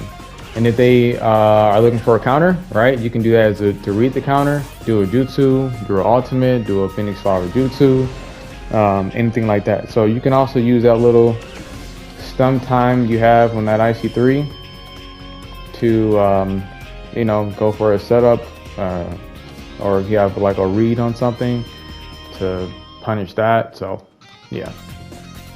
Okay, so for this next preset, we're going to be doing this one. This team right here has very good mash. This is another one of my mash teams. I'm not going to showcase everything because I've already kind of touched on some stuff in other videos. So like I already showed some wicked pressure options and resets with Hashirama. I will have that resource for you in the description and in the comment section. I will also link the gameplay footage that I have with Cactus with this team, so you can check that out. But we're just going to kind of go over the basics of how I operate with this team. This team is very good, like it's very oppressive on guard. They all have like instant guard break options. So some of their extended stun guard break options is stuff like this. Okay, something like that.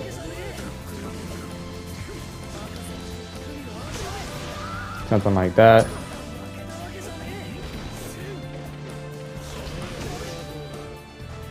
Okay, something like that. You have to time that. Okay, so, and all that is confirmed, right? All that is guard pressure that they can't escape. If they're blocking and you execute that right, they can't escape it. They're just going to get hit with an ultimate. You know, the only way to escape it is if they suck. You know, that's it. So they do have jails. Again, if you want to see them done correctly and see all the other options you have, check out the jail video for these characters. Naruto has one in his, what is that, IC3?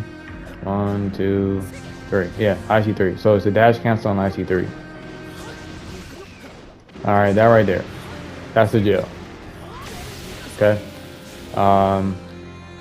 Madara has one. You know when the tornado comes out, right? You want to dash cancel the starting animation of that. So it's like when that arm, you see that when that arm kind of like comes down and comes back up to bring up the tornado. You want to cancel that starting animation. You want to cancel like right when that arm is like starting to come around. You want to cancel that. That puts the opponent in a stun lock, and it gives you time to confirm guard pressure. It's not that easy to do because you're kind of close, but you know, that's where the gel is at. Hashirama, we all know the S4, you know, he still got the S4 gel, you know, so he still has that. He also has IC1, but it has to be done like perfectly. You can see that on the gel video. He also has his counter gel, right, which is that, right? So you're doing that on guard. All right, the clearer you do it, the longer the stun will last. Okay, and then you can, you know, keep going from there. So you also have that as well. And oh yeah, and also for Naruto, right? If you don't want to go for the gel, he has a very easy guard pressure combo doing. Okay, just doing that. Very good stuff there, you know. So you have that as an option as well. Just kind of keep those things in mind. If you can't get the gel perfectly for this on that tornado, just cancel it, you know, however you see fit, whether that's a dash and, you know, doing that, right? But yeah, so just kind of keep those things in mind. There's another YouTuber that did a guide on fan monitor. I'm going to link that resource as well in the comment section and in the description. As far as combos goes, pretty simple, you know. Usually what I do is, especially if I'm on Naruto, I'm going into his grab loop. So usually I'm doing stuff like this. I'm doing that, and we're going for a grab loop. That's what we're doing. We're doing that all day. Just taking them to that cutscene. Alright. Now sometimes they'll have characters and they're trying to time their support to interrupt me when I land on the ground to stop the grab loop. So if that happens, you want to try to anticipate that, and then instead of going for the grab loop, keep them in the air, right? Keep them in the air, you know, and then complete your, you know, go back to the grab loop, right? Something like that. Now his grab does have insane range, but you do have to time it somewhat, but it's not that difficult to pull off. It's very easy. It's very easy, you know. I mean, obviously you can't do it when you're like stupid high in the air, but it is easy to pull off. It's not hard. Other things to keep in mind is that, and I guess I should mention that usually I'm using Naruto as the lead for the most part, and I'm subbing and mashing. Sometimes I'm anticipating them to like sub in jutsu because I'm mashing, right? And if they sub in jutsu, instead of chakra dashing back in, I'll cancel my mash into his beam, right, to protect myself, and then continue on mashing. All right. So in any case, yeah, his beam has a lot of priority. It will go through Inferno Fireball. You know, it will beat ultimates. Like this has a lot of priority in the game. So, and it does go full screen, and you can convert after it. Naruto also has iframes on this, so he can't be hurt. But you can be punished afterwards. So keep in mind, be prepared to, you know, dash cancel to try to recover faster after that, or doing one of those. Okay, just something to kind of keep yourself safe, because you can be punished if they just wait that out. So just keep that in mind. Also, I don't know, maybe I was like delusional during like when Storm first came out, but I could have sworn Naruto's Rasengan hit grounded. Right, I could have sworn that hit grounded, but it does not. So if you do it after the air combo, you would have to do it, you know, like right on that bounce, you know, something like that. So yeah. In any case, I don't like to really use that as support. Wrong jutsu. As support, but it is decent. You know, it is decent to kind of like zone in with and go for whatever, or even to pin them and go for a grab, right? Whatever setup you want to do with that. So that's pretty much it for Naruto. And usually, again, have Naruto as a point. So at the start of the match, I'll call out, you know, I'll zone with that and just start mashing, or I'll zone with you know, Madara and keep going, doing things like that. The opponent trying to keep me out, and maybe they're spamming whatever jutsu that they're spamming, I'll do something like that, and then like move in that way. Yeah, that as an option. So just kind of keep those things in mind. Hashirama, you know, just mash. Hashirama's all mash, and he still have his jutsu, stuff like that. His options. So Madara has very good mash. He has a very good IC1, comes out fast, has good range. His mash in general has good range. So just like, you know, keep those things in mind. Another thing to keep in mind too with Naruto is Naruto also has some of the best mash in the game. When he teleports, when he does that, like that teleport right there, that will, I don't know how, but sometimes it will, like, he will evade supports. Like if you call supports, he will somehow, like, I don't know, teleport around, teleport through, however you want to say it, and he won't get hit by the support. I don't know why that is, but sometimes that happens. So that's another reason why his mash is pretty good. For his air combo, you can actually convert off of that too, with like ultimate.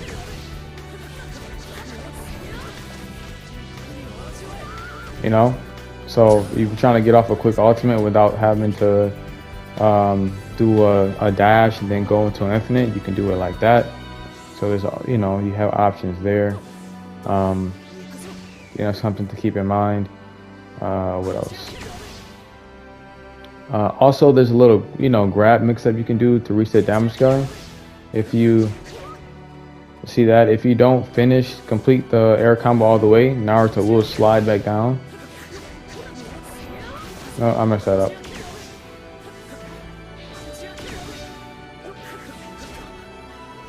You know, so you can do something like that and then take them back into a grab loop. If you wait a little bit longer, you could do something like that, but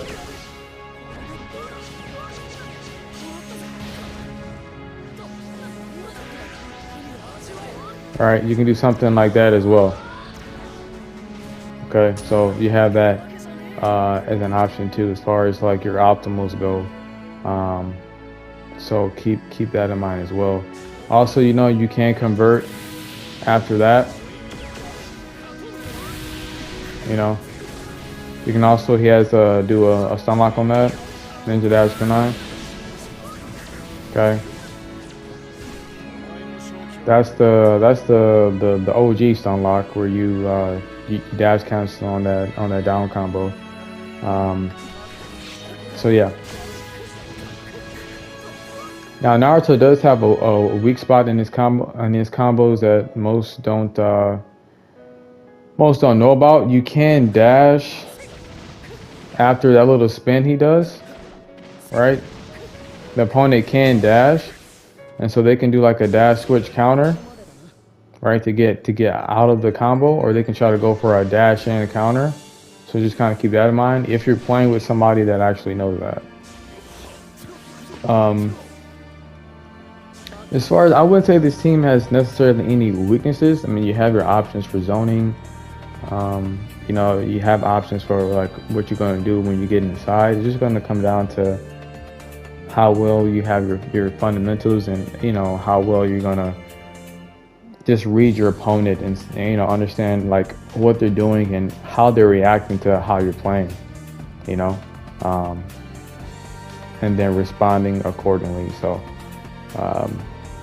I'm going to see if I can showcase some more things with Madara.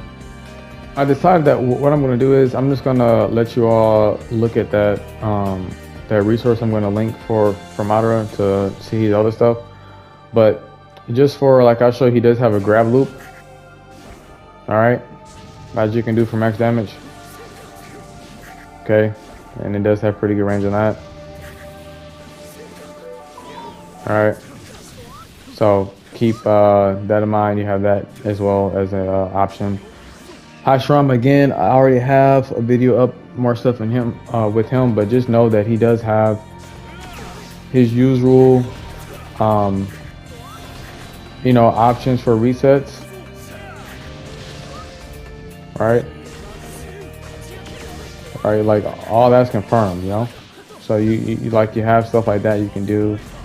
Even after grab, you can still mash, or you can do jutsu, right? You can do things like that. But another setup too I like to do sometimes is, if you do a charge chakra dash on his jutsu, and you connect it on guard, it will result in an instant guard break.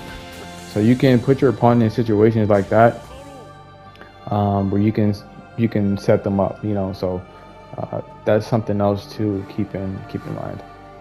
Because I want to go over, I forgot to talk about the strengths and weaknesses for the other teams. I mean, you kind of seen that already with other presets, but just real quick, I'm just gonna go over all of them, and then we'll get back into the video. So again, this is my match team, very match heavy. You got Kiba as your lead, Raza, Indra, very good supports, very good sub traps. Pretty much they help you to keep mashing, so you don't have to really think too much about it. If you get caught, just call out Indra. He'll get you out of trouble and just keep mashing. This team is very good, has good control over the neutral, close range, mid range, works really well. It's a lot of switch tech in here. I would say the struggle kind of at long range, if your opponent is really keeping you out or you trying to find a way in. For example, if you're fighting against puppets, it can be a little bit difficult, but it's not too bad. It's not too bad. But yeah, this team, I would say again, long range, it struggles, right? If you're struggling getting in, if you're fighting with somebody and they have a team and you're struggling getting in, fighting with this team won't help you to do any better with getting in. I mean, you have your options like Infernal Fireball, right, to zone behind, and stuff like that, but really your main thing to use is going to be Sasuke's speed peel. All right, so when you start the match, usually you're popping the speed peel, you're quickly getting inside, and then you're doing your setups. Close range, it does pretty well.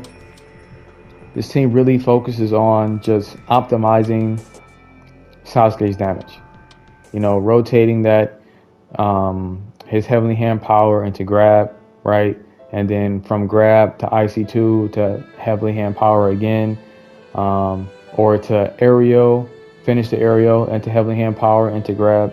Okay, so doing different resets for damage scaling, which I already showcased with this team. That's kind of what this team focuses on. This team right here, there's really no weaknesses with this team. This team does well, close range, mid range, long range. Okay, you have plenty of options to get in, plenty of options to keep out. You can just kind of do whatever. All right, you want to zone in, you got Naruto Shadow Clone Charging Bullet. Okay, you got DMS Kakashi long range jutsu that can open them up for free. You have plenty of options for resetting damage scaling, or for resets in general with this team. Team has very good match as well. So this team is very tech heavy, or it's played in a very specific way. I go to the lava stage with this team. This team pretty much focuses on manipulating the neutral. All right, not really playing the neutral in its traditional sense, but just manipulating it. Okay, so what I mean by that is you take them to the lava stage, you're using Sasuke to teleport them into Kayuga's lava to open them up, and then you're going for setups, right? It's very oppressive in that sense because you can't run from it. And there's other setups and stuff like that too. I already talked about. If you go to this section, the preset section for this team on the video. But I would guess the weaknesses of this team is maybe if you start to run out of resources and your opponent is heavily pressuring you, you might have a little bit of trouble. But if you can maintain your resources well, and you understand how these characters operate and what they're good at, you'll be fine. So yeah, this team is very good close up. All right, very good close range, very good with getting off max damage because you got the poison tag and you got Naruto's down combo, which makes it a long day. All right, Kawaki, PTS Shino, very good supports. Both have sub traps. Naruto is very good support. They all have very good mash. PTS Shino has good mash. His bugs are still annoying. Naruto still can just sub and mash. Like, very solid team close up. Very fast paced, very fun. I would say that this team can struggle to get in.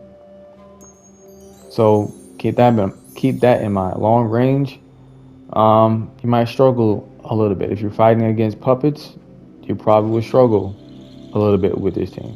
Okay, so yeah. This team right here, I wouldn't necessarily say it has any weaknesses besides the fact that if you're up against like something that just meta, you won't really have too many answers. But if you use this team well, you know, like if you use Mei right, and you use that lava jutsu right to get you out of trouble, especially if you're caught in the air. Use her water showers to help you zone in, or for resets. You have Yagura's water shield that it is decent for keep out, believe it or not. There's some tech with Conan. So this team is very solid. It's average. I would say it's a very solid, very solid team. This team is somewhat similar to this team as far as how it operates. It's good close up. You know, there's some combos in there that you can do to get off some nice max damage. Sasuke has very good mash. You do have some options of zoning in. Again, this team will kind of struggle at long range if somebody's really keeping you out. It will struggle somewhat against puppets. But it's another solid team, average. Yeah. This team is pretty strong. I wouldn't necessarily say it's meta, but it is strong. Doesn't really have any weaknesses per se. I mean, you have Sarada, and Sarada plays neutral however she wants. You have Kirin there for your max damage stuff, your sub trap, and you got pain. So it's a strong team. Not really too many weaknesses there. This team is very technical. You're gonna have to play very patient. You're gonna have to really understand how the team works, watching your opponent, seeing what you can punish, what you cannot punish, and just kind of constantly poking your opponent, setting them up to different things, doing your different mix-ups with Shino, things of that nature. I would say that this team is, if you master it, is average. If it's not mastered, I would say it's below average. Like, it's nowhere near strong, I would say, but it's a decent team. It's a fun team to play. It struggles with many different things, long range, close range. Like playing it in the neutral, it does struggle against a lot of different stuff, but you have your options. This team, somewhat similar to this team. All right, it's average. It's not all that great, but it's just a fun play, and you know, it's get to play with different characters and do different things. I use Doki's on this team, so I use her other tech outside of her Doki's. It's decent close up, you know. You don't have too many options of getting in, though you do have some. But this team will struggle in different areas, you know, throughout the match. But it's okay. Like I just talked about with this team is very match heavy. you have options of getting in. You have options for keeping out. Um, this team is just strong. It's a strong team. It's not meta, but it is a strong team. This team is strong. It's a strong team. It's a solid team. It doesn't really have weaknesses per se.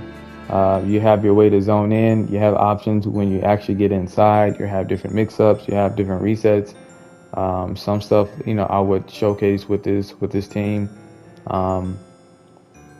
So yeah. This team is this was a suggestion made to me, and this team is fun to play. It's a very S4, a Storm 4 type team. It's decent close up. You do have some options for zoning, which we'll get into that like later on in the video. I would say you'll see how it struggles in certain areas against certain teams with like getting in and stuff like that, but it's average. This team is very strong. You have your options for zoning in. You have your options for keeping out. Sakura is very good. Sakura is really slept on, but her trap is OP. So this team is just good. It's a good team. Doesn't really have that many weaknesses to it. So yeah, this team is pretty solid. It was very good before they nerfed Obito. Now Obito takes a little bit longer to get those iframes on that on that what is that? The Kamui dash, yeah, on his J1. But this team is very good. Obito can zone for free, and what I mean by that is that Kamui dash phases through everything, so you can always get to your opponent. You can always get in, and once you get in, you got your Asuma and your Dari to help you to do whatever. So I would say this team probably struggles with a very aggressive opponent, but there's different things that you can do. This team is strong. It's a very solid team. Road to Boruto Naruto is, it's not the best in the game, but he does have his perks, his pros, which I will kind of talk about when I actually get to this preset. But Raz is good support. Ashura is good support. They have plenty of options for resets, and for like zoning in or whatever the case may be. I would say this team probably would struggles long range, but it's solid. This team is solid as well. It is a learning curve, but you're pretty much you're playing very patient. This team is good at playing long range. You have your options when you actually get in, your different mix-ups and stuff like that. But yeah, it's very like playing patient, poking the opponent, backing off your opponent, and doing different setups and stuff like that. So it's a decent team. It's a decent team, and you have your options. So that's it for that, and we'll get back to the rest of the video. Okay, let's get to the next preset. This one right here. This is a very S4 type beat. You know what I'm saying? Type team. And it works exactly how it looks. It works exactly how it looks. So you have your at the start. All right.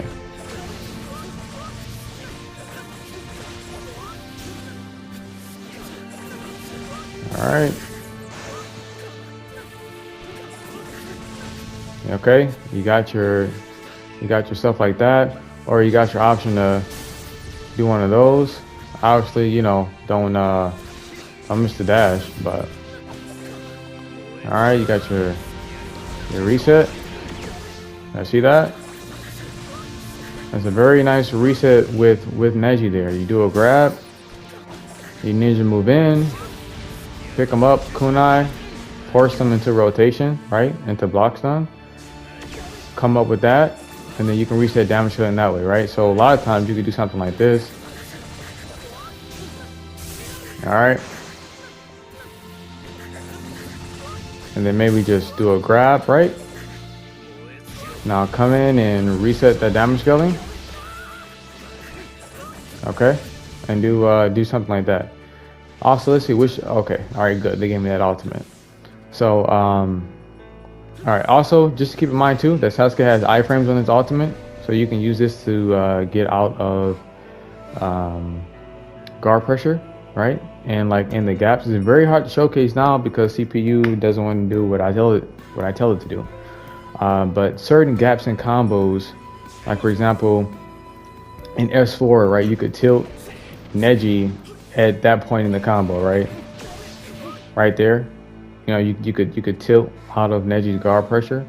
So in those gaps, right, Sasuke can ultimate out of the guard pressure. Okay. So just you have that in your back pocket as well.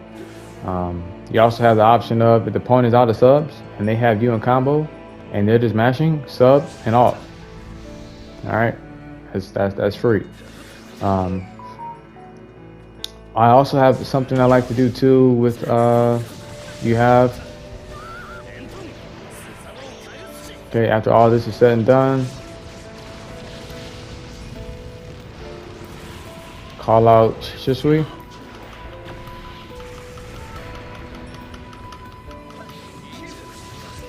Alright. Alright, you have the option for like after your ultimate. Also keep in mind too that this jutsu beats other running jutsus. So, you know, keep that in mind too. You still have this as well as an option to zone behind. And it's, you know, it does beat it has a lot of priority. It beats almost every other jutsu in the game. Okay, so obviously it will clash with other Inferno style jutsus. You also have Neji. Neji isn't just there for your defense, though he is good for that. Also good to get you out of like aerial combos and for a sneaky little air palm now and then, you know. But he's there for so you can start smashing. Okay, that's really why he's there. He's there for the mat. Just doing stuff like not that, but like if you have him in combo and then Neji, stop doing that. You have him in combo and like anticipating the sub, then you hollow step back and start mashing, you know, stuff like that. Neji does have a gel right there. That's his gel. Again, check out the gel video if you want to see other stuff. He can confirm guard pressure after the rotation if you cancel it, you know, so keep that in mind as well. He can convert with no chakra after the air combo, just mashing. All right, so you have that as an option as well. Obviously just dash there. If you want to juggle, you can juggle on the IC3, right?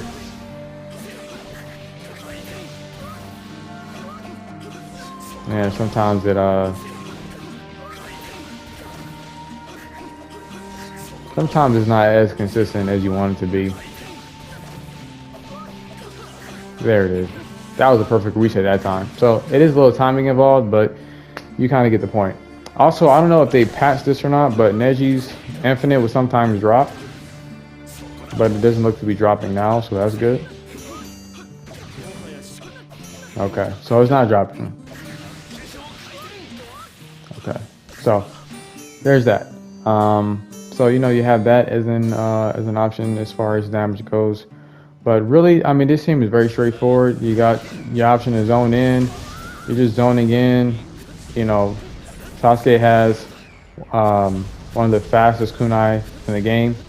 So just poking your opponent like that, going in. Okay, just poking, you know, mixing up into a grab.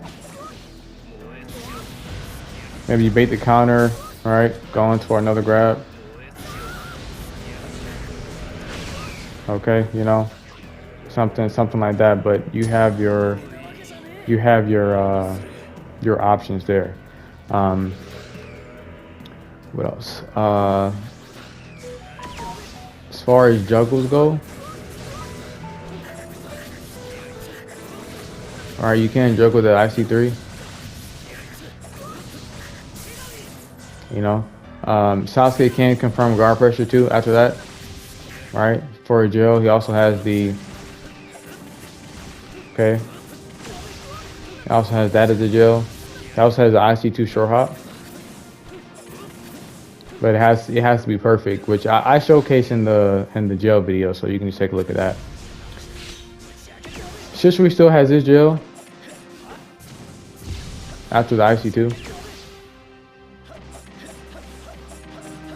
All right, so he still has that for an option. You also have your option to do, you know, for a guard break or whatever, or go into something else. You know, something like that.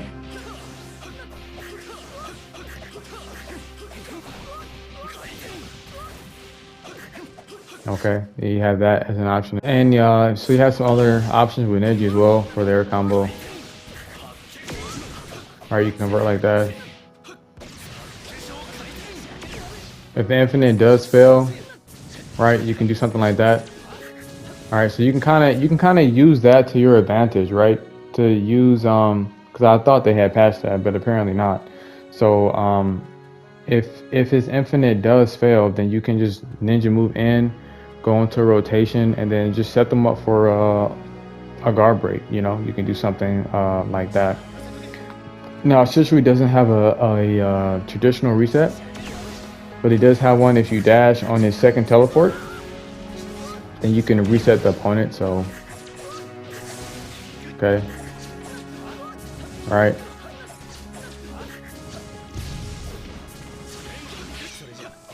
All right, you do something like that. And the best way, I guess, if you want to get that juggle off, is just to do that IC3. You know.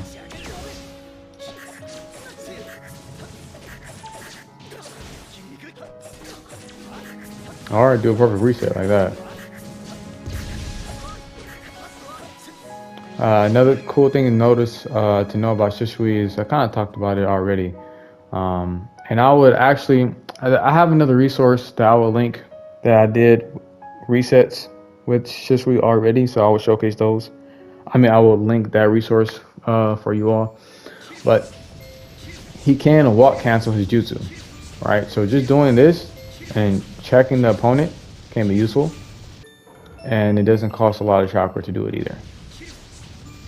See that? It's very cheap. All right, so keep that in mind. Same thing with his J1. He can walk cancel it. All right, so sometimes even on guard, like if I'm in the neutral, I might even like spam that a little bit, you know. So I mean, you have your options. Now his J1 is decent for getting the opponent off of you if you caught in a combo, because it comes out kind of late, and so sometimes if they're not, like, if they don't sub it right, then they'll, instead of like directional subbing, they'll get caught in the air, and that gives you time to like do whatever you want to do. And obviously, you know, you can use Neji to pick them off the ground and stuff like that, right? You know. So you have that as an option as well.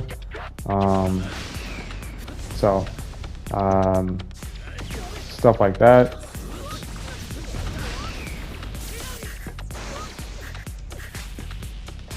Let's see what else. Also, you have other mixes you can do on guard, like Hold on, sorry. You know, like, you can, if you find yourself whiffing or something, right, doing stuff like that, you can cancel the AC1 with that, then dash back in. You can even bounce off the guard again and do it again, you know. You just have options, but really pretty much this team is just speed peel coming in. Well, don't do that jutsu, but speed peel coming in. All right. If they get knocked back like that, which is fine because you're only using Shisui that jutsu to zone anyway, just follow them wherever they rebound, dash cancel. They probably going to counter at that point because you think you're going to mash, go into a grab, you know, and keep it going. Just keep that party going.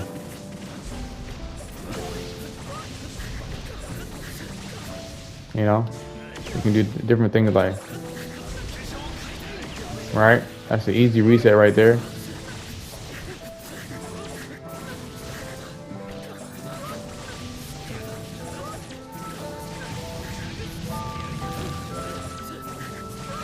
You know, so you have your different options like that you can do. Some final notes on this team right here. Just keep in mind again, this team has very good mash. Okay, Neji still has some very annoying mash. So really abuse that. Really with Neji, you wanted to be doing like dash cancels and mashing. You know, baiting out those counters. You know, when they sub, they're probably just gonna expect another dash and mash. So you want to dash cancel, mash. All right, a lot of dash canceling and mashing. You know, even doing stuff like hitting the guard, bouncing off, not doing that. But hitting the guard, bouncing off, maybe doing something like that. But you know, just kind of keep that in mind. Shisui does have another jail. It's right there. I think that's the IC4. Yeah.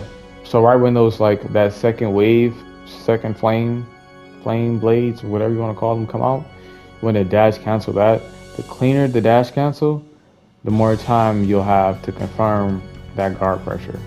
And again, check out the jail video and stuff like that. Shisui does have a little cool little gimmick. I don't know if I can pull that off here, but let's see. Okay, no, I missed it. All right, so in S4, right, you could hit, you can hit the opponent, right, when like the flame is coming out, and they'll be stun lock on wake up. But he has a different one in connections where you can knock them out of Shisui's air combo, and they'll be stun lock when they land on the ground. And again, I'll show that in Shisui's like resets and stuff like that. So you can check that out. But I think that's going to be pretty much it with this team. Pretty straightforward. You're going to be abusing this speed peel, abusing this zoning potential that you have, abusing this Neji mash, doing your optimals, doing your setups, doing your resets. You know, doing your resets. Okay, don't do that, don't miss. But yeah, that's pretty much how this team is going to play. Okay, so actually I forgot to mention, which is worth mentioning, Neji can combo after his grab.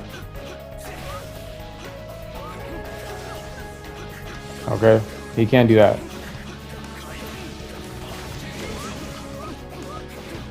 So yeah, I forgot to mention that.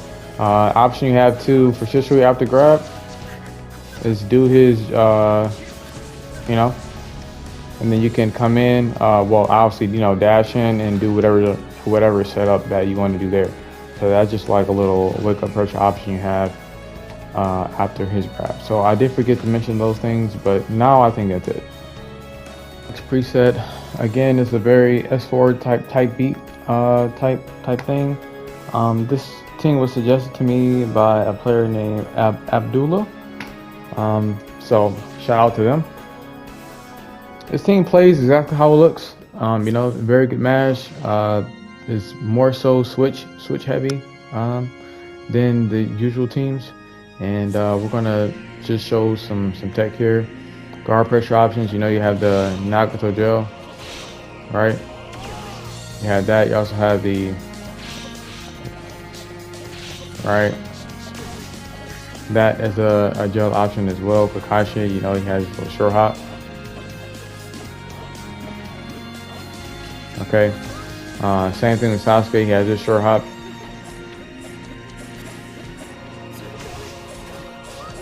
Okay, so you have that option. You have his, his blue dash. Okay.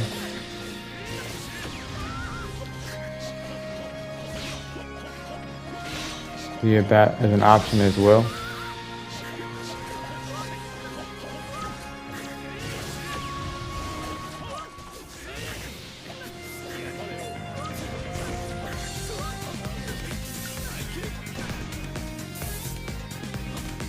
Alright.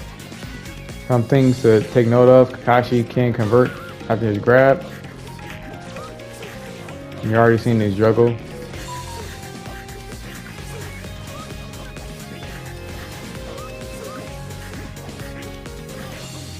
Alright. You can also do things like this.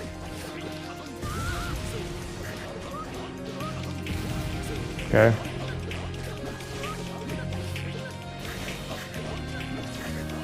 That's his infinite.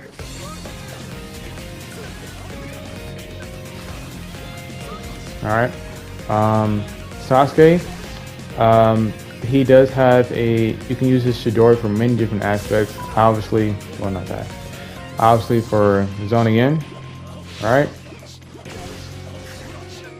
Alright, and you know that Sasuke can convert after his chidori. So usually you do combos like this. And to chidori. Okay, back at it again. Okay, that's pretty much how that's gonna go. You have his pickup option. Alright, pick them back up into chidori.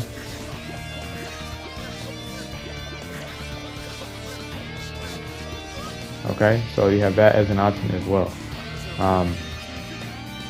Now you also have some damage resets, right? You have some, let's see, which one do I want to show first? Let's do this one right here. Okay, see that? That will guard manipulate them, right? Also is forcing them into block, or putting them into block stun. And you can either come back in with this, or if you want to, you can just dash in, right? Whatever option you want to do.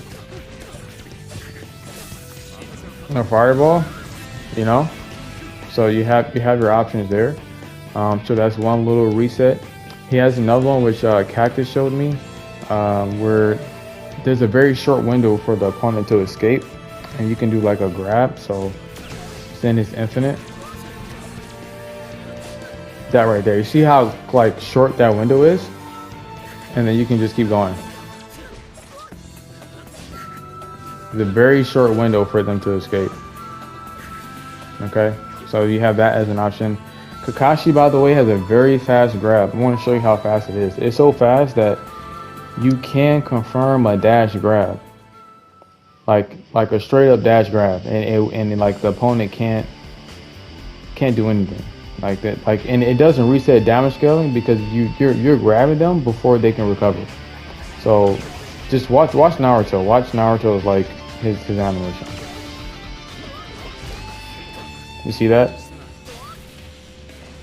Like, see how fast that is? How fast like that dash grab is in combo. So with that being said, you can do certain things to try to get off a reset, depending on where you dash at. See that? When you dash at different points in the combo, it gives Naruto a little bit more time to recover. But the grab is so fast that it'll be hard for the opponent to like react to that. So that's a free reset, right?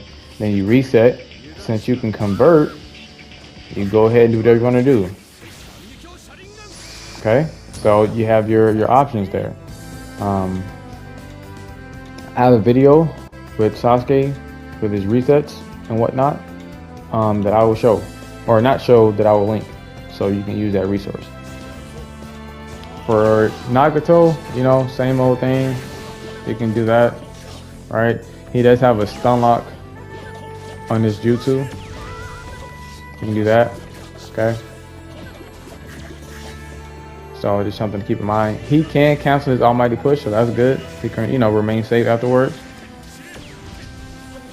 Sometimes it's good just to do like little mix-ups like that. You ninja dashing in, but you cancel it halfway, come back. Okay, little setups like that.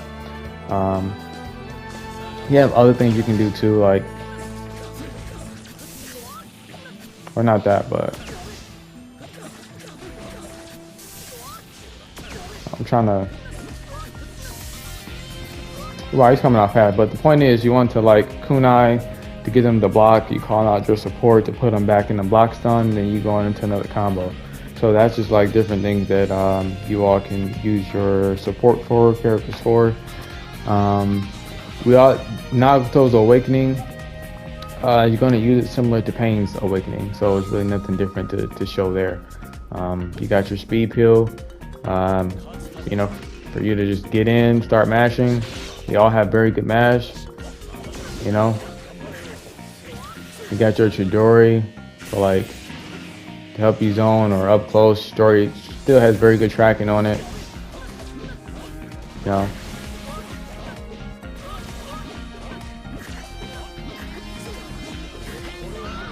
So, you know.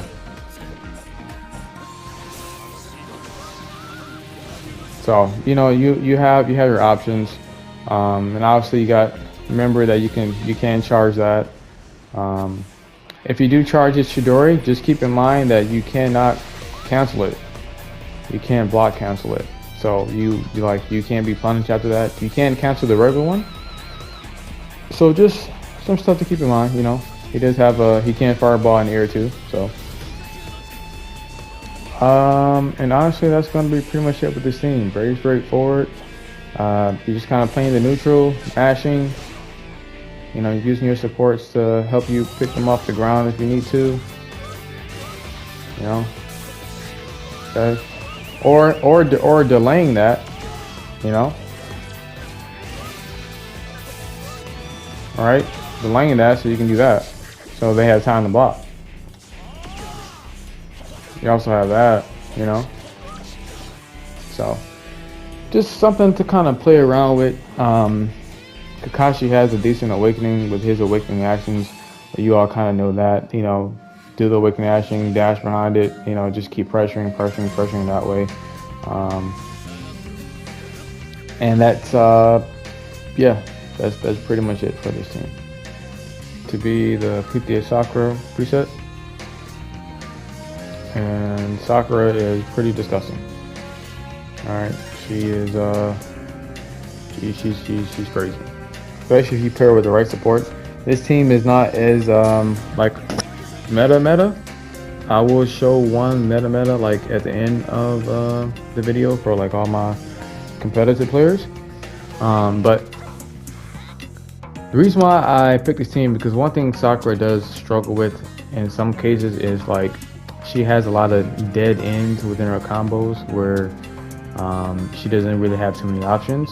This gives her options, okay, but when you run out of chakra or you know, whatever, it's just she doesn't have so many options. So Boro's there because his jutsu is grounded and you can convert. Boro's there because his jutsu tracks in the air really well, and it can help you escape aerial combos. So just look at this, like the way that it just tracks in the air, how far it goes. You can actually punish, like if they rebound the up combo, and that jutsu will track. And then Shishui is there because she struggles with like getting in. So I have Shishui there to give me an option so I can get in and do whatever on guard. I'm not going to show Shishui's like guard pressure and reset and stuff like that because I already went over it in his other preset that I have him in, so you can go check that out. And I also will link a video with like his different resets and stuff. Any case, so your guard pressure, obviously Sakura is going to be your lead. She's going to be your point character. She does have some gel options. I won't show them all, but you can check out the gel video. But ideally, the one you're going to be going for is this one right here. Okay, you're going to be going for that, and you're going to cancel that down combo cleanly. Cancel that cleanly, and they won't be able to counter. And if they try to ninja move, because there is a gap in this where they can ninja move, they'll be caught. So yeah, that's primarily what you're going to be doing on guard. You have other options, like you can do stuff like this. Well, I messed that up there. I messed that up too. Okay. All right. So what makes her broken is that right there. All right. That right there is what makes her disgusting. One of these things lasts forever. All right. Well, not forever, but they last for a very long time. Like they last for a while. So there's literally like putting all this on the field to play keep out is kind of wild. You know, so unless they have like a jutsu that can just plow through those, you know, like it's just gonna be a long day trying to catch her. Especially if she's on guard or if she has you on combo, you try to sub and do something, and then she just bounces back and just like gets out the way and just starts doing that, being really ignorant, you know, like it becomes a long day. So her optimals is pretty much that, doing this. Okay, she does have a stun lock where you can do this. All right, you can pick them up as you saw. Okay, so she does have that. Now let's say you're out of chakra, right? You can do, that's why Burrow's there, so you can do something like this. Wrong jutsu. All right, you can do something like that. Have Burrow pick them up. That's nothing to keep in mind. She can't convert, and I'll post something else too with that. But she can't convert traditionally on her air combo. Like she can't dash after it, right, and convert. So you have to use her trap, right? And so if you do the stun lock,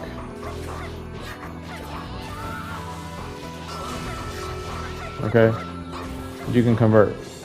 Now let's say you don't have chakra, use Boro. Not that jutsu, the one that makes sense.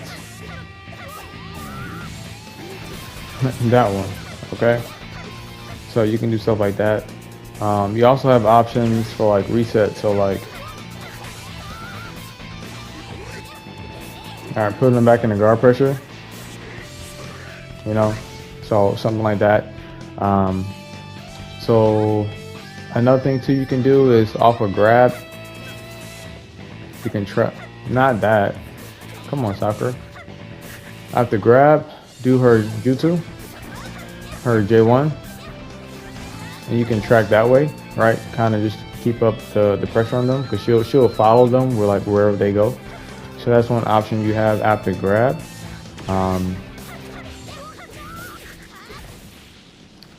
After a down combo, right, you can confirm, again, you can confirm that trap.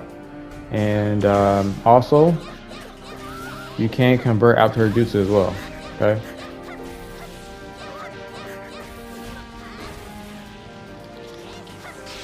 You know, so you have those as options. So just kind of keep that in mind. Now, Burrow, again, Burrow is mainly there for if you don't have if you don't have chakra and you need to convert, you know, you use that second jutsu of his to give you that option. If you're caught in the air combo, Boro is going to get you out 100%. you know. And also, it's that lava style is a sub trap as well. Both his jutsus are sub traps. So, virus, his virus dispersion jutsu, whatever it's called, it does come out slow, but when it's active, it is pretty good. It is a sub trap. It does put slow down the enemy, the debuff.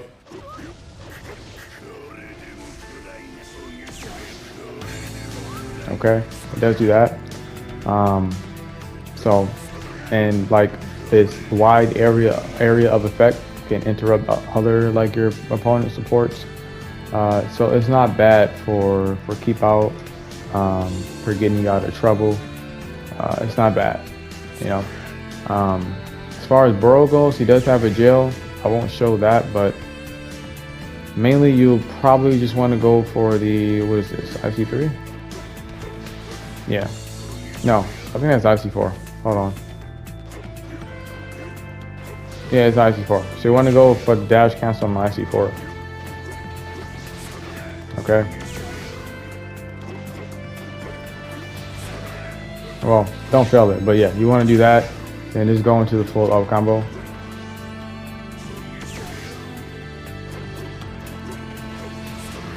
Okay, apparently I can't dash cancel today. Burrow, oh my days, brother.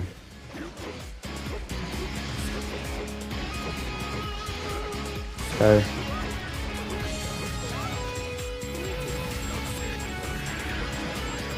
Oh. Bro, this guy. Well, that's hilarious. Well, keep that in mind, right? His grab, his grab can't whiff, so make sure you place that right.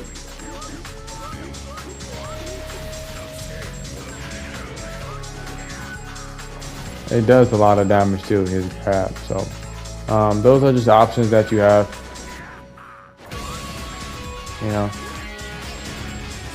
But so yeah, honestly, that's pretty much it for this team. This team is very straightforward. You're just being ignorant with Sakura, and just doing the most like toxic stuff that you can think of. Your guard pressure against and stuff like that. Okay, bringing them back down. Okay. Don't do that jutsu, but you know his other jutsu to like pick them back up. You got your options. You have the down combo to trap. You have your option after grab. You have your way to zone in with Shisui. You have your keep out option. You know that's pretty much what this team is going to be. You know, if you run also her item set at well, this the down D-pad, that gives her back chakra. So that also just kind of helps you to keep doing, you know, that. You know, so. And that's pretty much how she plays. You know, it probably takes some getting used to it at first, but then you'll kind of see how Sakura operates, you know. And then you should be fine. She also has a very good AC1 as well. I've like dash checked so many people just doing that. So you can keep that in mind as well. Okay, so this is my Obito preset. Now I already went extensively over Dari and Asuma already on my Asuma preset, the one with Asuma, Dari, and Killer B. So go check that out to see more stuff about them. So I'm not gonna go over them in this preset. So we're just gonna focus on the synergy here with this team. So Obito's here. He's your point character, he's your lead character, and you're gonna really be just using him to zone in, right? Just to get inside, and then once you're inside, you know, that's when you start making your plays. So that's when you start doing things like, okay, calling out Dari, right? Start doing stuff like that, all right? Or that's when you start doing stuff like that. Well, not his J2. All right. So you're just using Obito to get inside, and then once you get inside, you start using your supports like Baryon and Asuma, who work really well close up. And you know, you just kind of start cooking that way. So that's really your approach here. For guard pressure, you do have a couple options. You have something like this. All right. You can do something like that, or you can do something like this.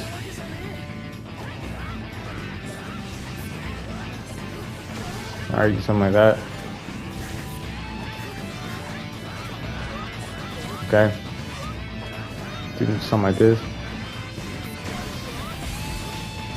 All right, you can do something like that. You know. You also have this option. His blue dash. Okay. So you can do something like that. And as far as how like his combos go, like you do have some things you can do in the air, which is pretty unique.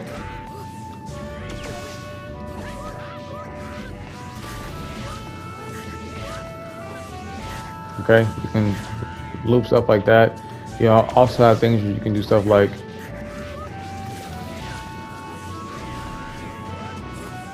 okay, well, I messed that up, but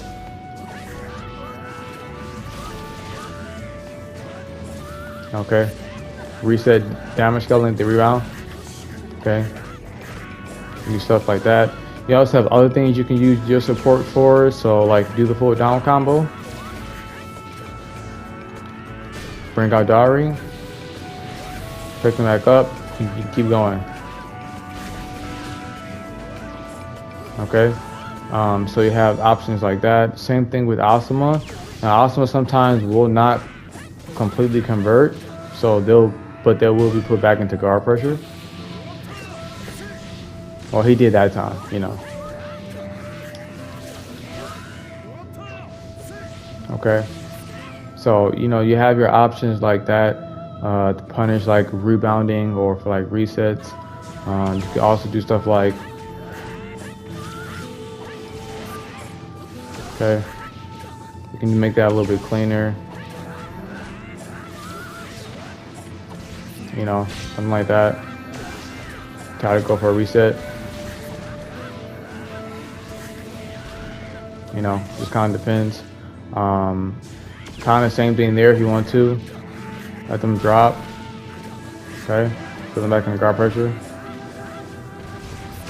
Okay. Alright, you can do stuff like that. Same thing after his grab. Okay. Alright. There's some options there.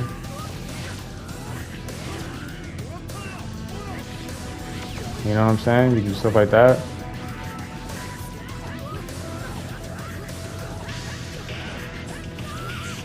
Okay. You can just kind of cook like that. Now keep in mind that as you're constantly doing this in the match, people are going to start expecting a dash right after that. So what you can do is you can wait out that counter and hold it, right? Hold the spark dash to bait out the counter. You could also have the option of canceling the Kamui dash altogether and go for a grab. Okay. You could do something like that. You can even do something sneaky like that. Okay. So you dash in, cancel, going to that. So you have those as options. So that's pretty much how this team is going to work. You're zoning in with this, you know, and you're going in with that, getting in close, and then you're just kind of going from there. Keep in mind that Kamui does go through everything. So one option you have, if you see a jutsu coming towards you or whatever, instead of ninja moving out the way, just dash through it, you know, and like just get in. All right, because that's the benefit to him. He did get nerfed a little bit because the startup when he's actually in the dash now, like it's not as fast as before. So just kind of keep that in mind. But neither than that, it's pretty straightforward how this team is going to work. RTB Naruto Preset. Usually gonna have Naruto as your lead, though Ashura is another good lead because he also has very good mash, and he has very good jutsus to like cover himself and whatnot. And has some options we're gonna go over. But RTB Naruto has decent mash. He does have a gel. Again, check out the gel video to see the gels for all the characters and whatnot. But he has one here. All right, dash canceling right when this animation begins to start for, like when he starts to let's see, what is this? 1, 2, 3, 4. The IC4. So the starting animation in the IC4. Okay, that's what you want to dash cancel. So you want to dash cancel that. His other options, which is probably what you're going to be primarily going for, is this right here. All right, just doing that. Okay, if you don't have a tag, then you can just drop down. Okay, just do that. Do something like that. A good thing about him too is that, see, his IC4 will always reset them back down to the ground. Okay, so you can also set up for stuff like you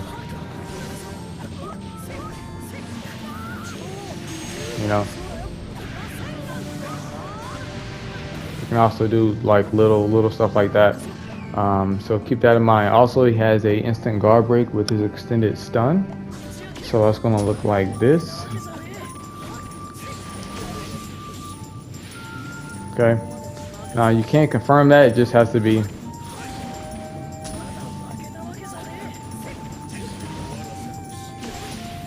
There it is, okay? Just has to be done right. But he does have that as an option as well to kind of just keep it in your back pocket.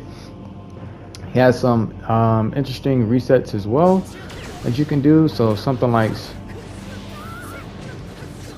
okay, all right, and then you go into ultimate or whatever. Okay, I messed that up, but you kind of get the point.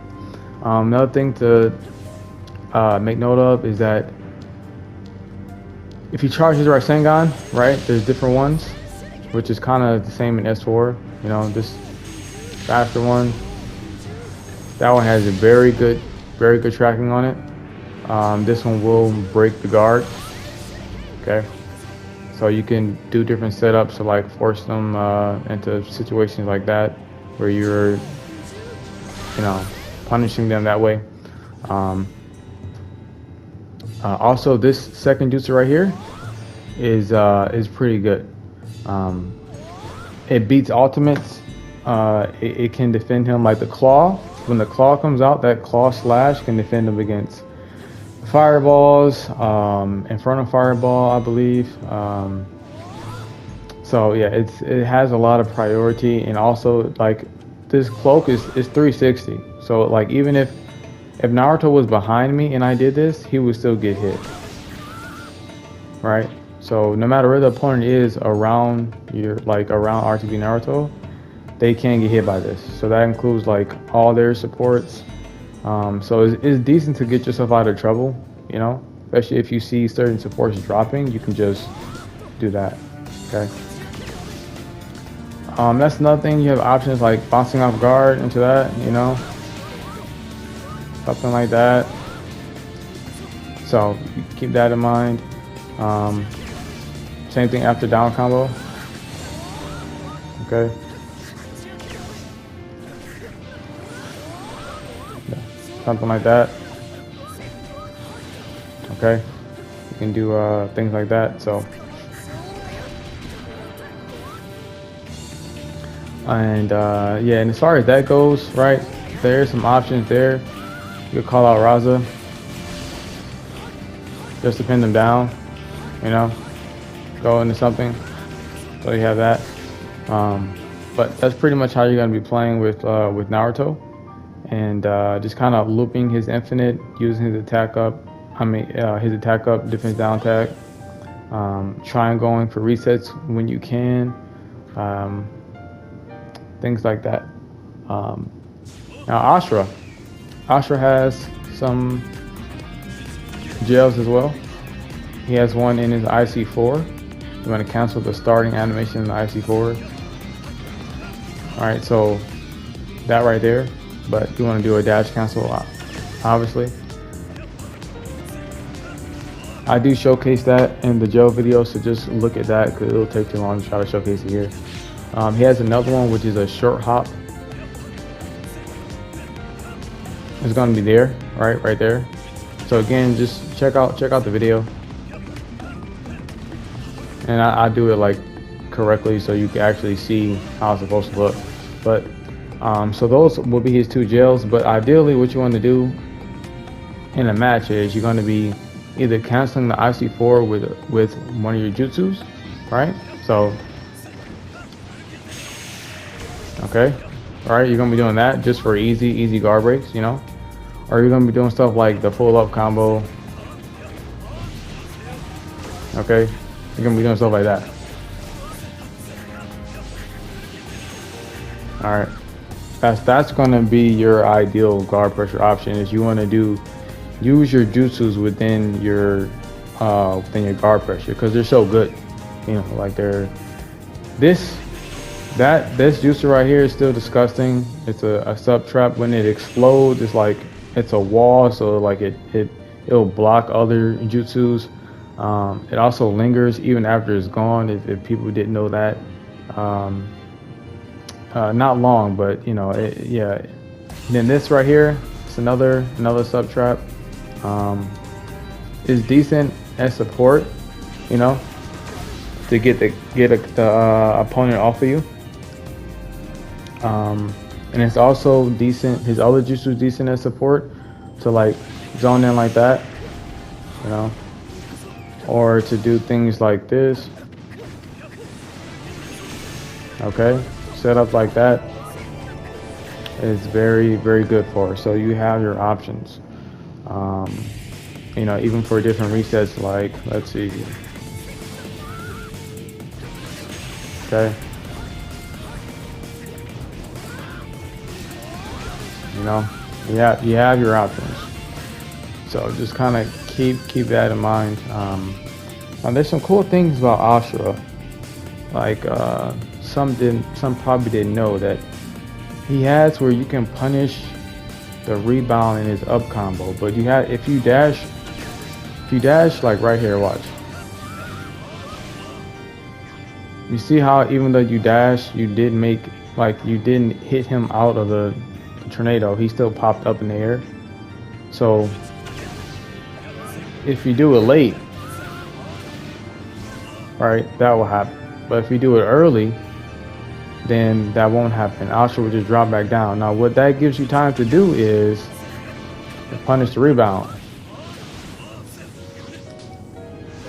Okay, that gives you time to do stuff like that,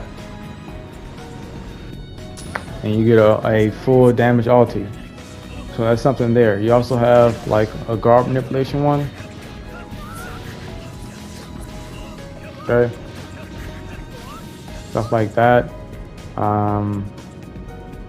Yeah, and also a cool thing too is you have a little grab loop with them.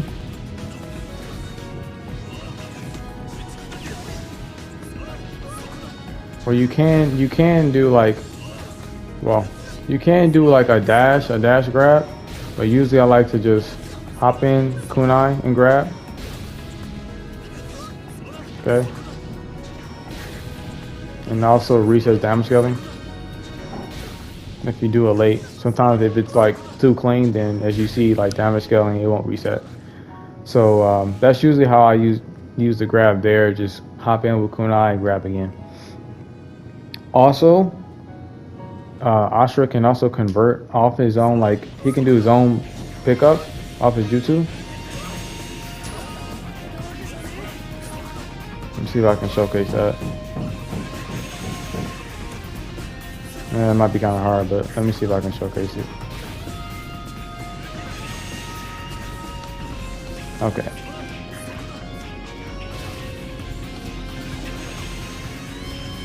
Okay, so the point is though is that when you do the jutsu, and it explodes on the ground, you come back in, pick them up with kunai, and they'll get hit and you can convert.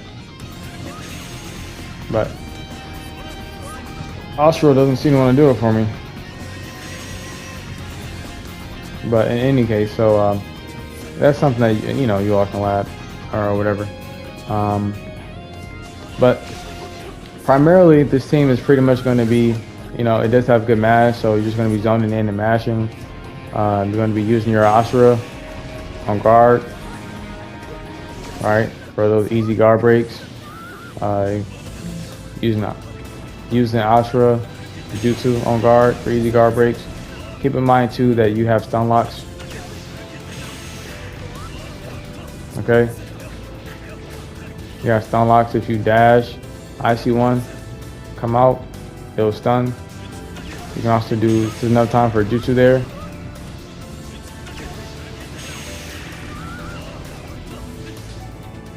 Okay, but you gotta do it quickly. But you know, you have some time there. You can also do a ninja dash kunai.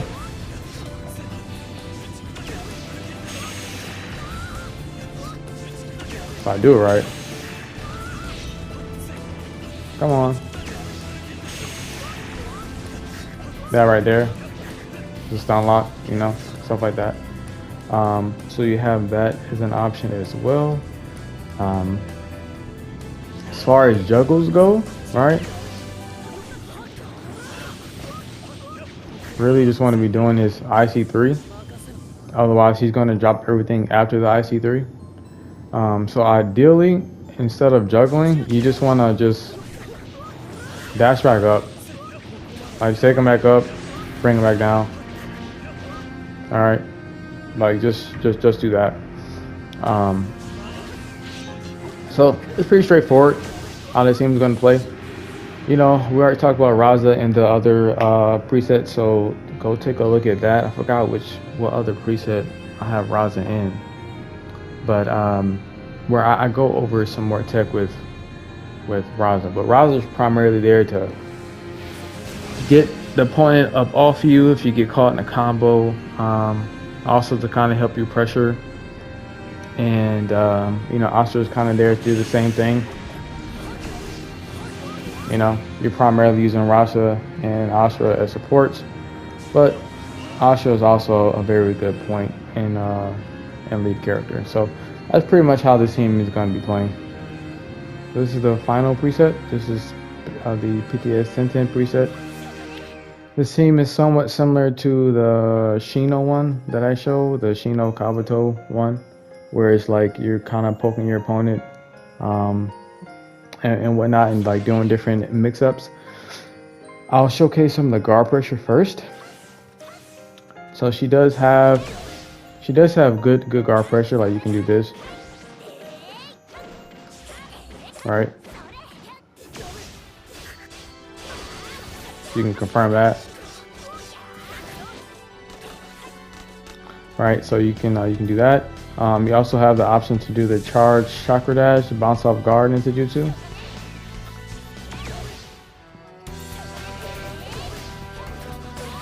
Okay, you can also do that. Just make sure you don't press circle too many times on that. Okay, just do it twice. That way you can convert. Okay. Now, Mitsuki does have a gel. And again, check out the gel video to see like all the gels done correctly and all the different options that you have. But he has one, not there, but he has one there. But you know, the shrub has to be perfect, right? You also have another option to do something like this.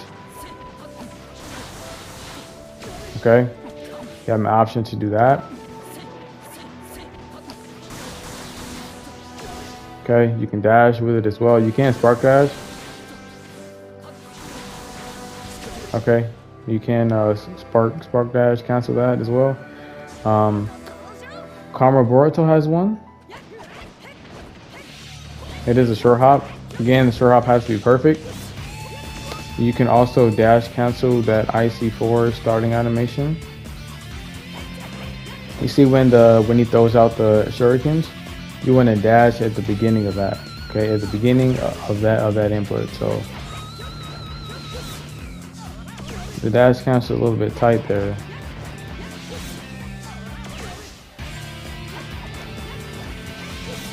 Okay, and then just go to the full up combo. All right, but again, ideally you probably won't be going for those anyway, because those are a little bit execution heavy. So easier options would just be to like do the full up combo. Okay, into that. All right, just something much simpler, you know. Not that, but yeah, just something much simpler. You can also do a little gimmick like this. Okay, something like that. Keep in mind, since you have Kamen Boruto, you can always do something like this. Okay, you can do something like that. All right, so you have that as an option as well. Then you can also use Mitsuki for different reset things. All right, you know, something like that. You can also do something like this. Okay, something like that you can do as well. Keep in mind that Mitsuki's juggle is pretty bad, so you just want to kind of just take him back up in the air, and you know, and just bring him back down like that. Okay. Boruto is kind of the same way. You don't want to you don't really want to find yourself juggling with him. Just kind of take him back up in the air and reset.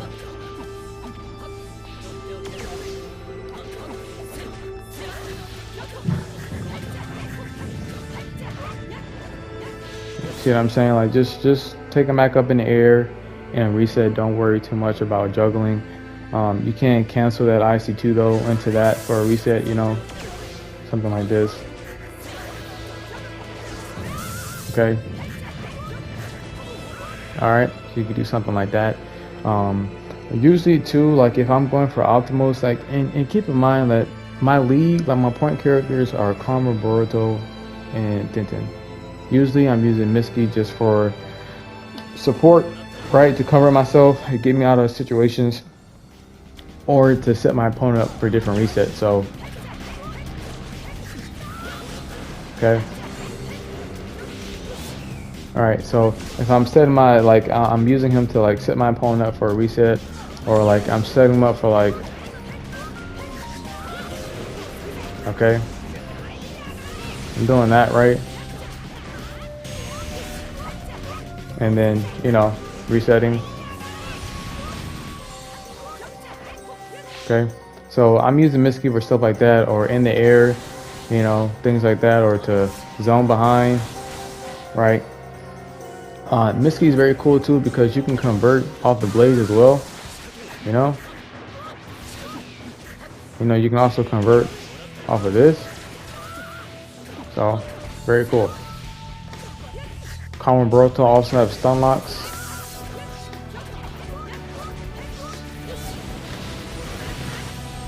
All right. And when you're like the best, as far as optimals go, you'll have is going to be like IC2, poison, grab, combo, and keep looping that. Just keep looping. All right. So that's going to pretty much be your options there. Good thing too about that bomb is that, let's say you dash, well, now he doesn't want to do it. Let's say you dash too soon. Okay, you can just throw a bomb, right, to get off your reset or whatever, to reset them back down to the ground to do whatever you want to do. All right, now TenTen again is gonna really be the main. If you do switch off, it's probably going to be the Kamen Boruto. Right, you're going to just start doing stuff with him, but usually it's going to be with TenTen, and you're just going to kind of be poking, playing their range a little bit, coming in. All right, doing stuff like that. Okay.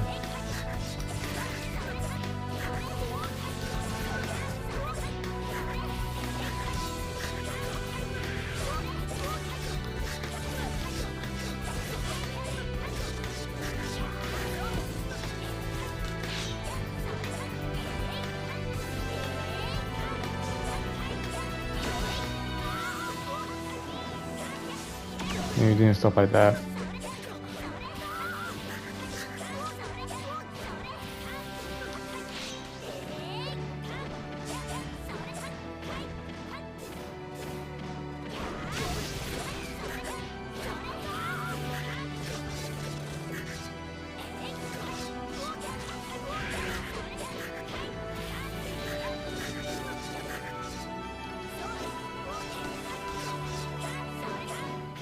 All right. Now you can actually confirm that.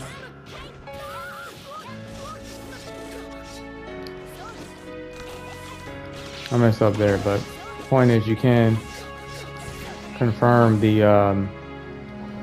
Let me just do it this way. Okay, you can do that. All right, that is a thing. So, she has a lot of stun on that. This right here, a lot of stun. So keep that in mind as well.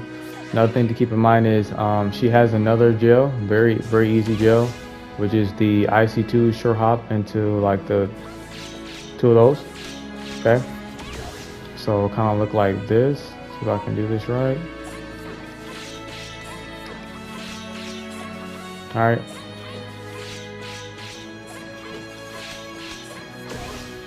All right, so that's how it's gonna look. I know it doesn't look like a gel, but it is a gel. I did test it out. The opponent can't counter. The opponent is in block stun the entire time.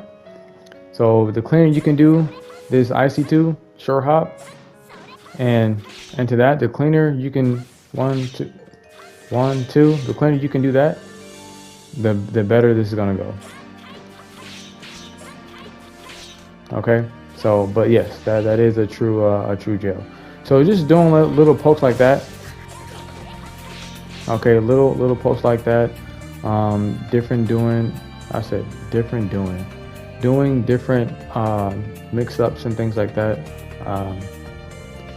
Also, she does have a little reset here.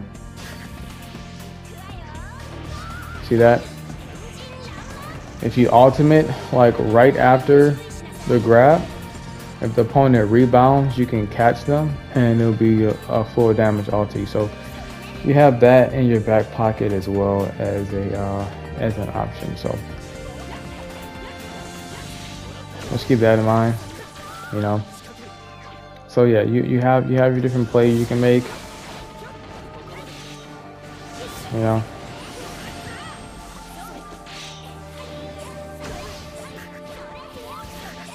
That's pretty much it with this team. You know, you're gonna be poking, you're gonna be doing your different mix-ups on guard or when you have them in combo.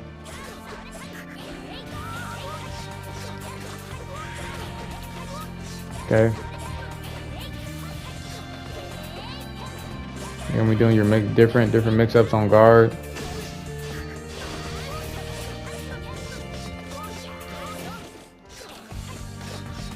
All right. Sometimes you can bait out the sub, right? Well, don't do that, but you can bait out the sub because sometimes they're expecting you to dash or whatever, and so they'll be like preemptively smashing sub. So you can bait that out and just start throwing kunai. But you know, you just have different options like that, and that's pretty much how this team is going to work, and how this team is going to operate. Okay, so this is for all my competitive players. I'm just not really gonna go like into the teams themselves, because I mean, if you're already playing competitively, you already kind of know how these teams are going to operate anyway. But I'm gonna show you the teams that I think would do, or that does really well in like FTs. So preset number 3, you're gonna be using Ishiki as the point. Preset number 4, same thing, you're going to be using Ishiki as a point. You're going to be using Hiruzen as the point.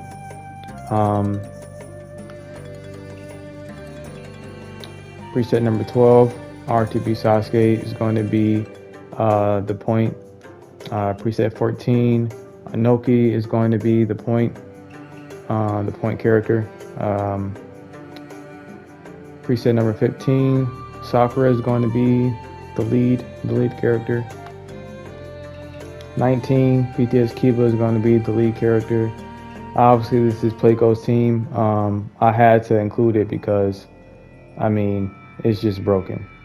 Like, her in Ice Stage is just broken. So I had to include that.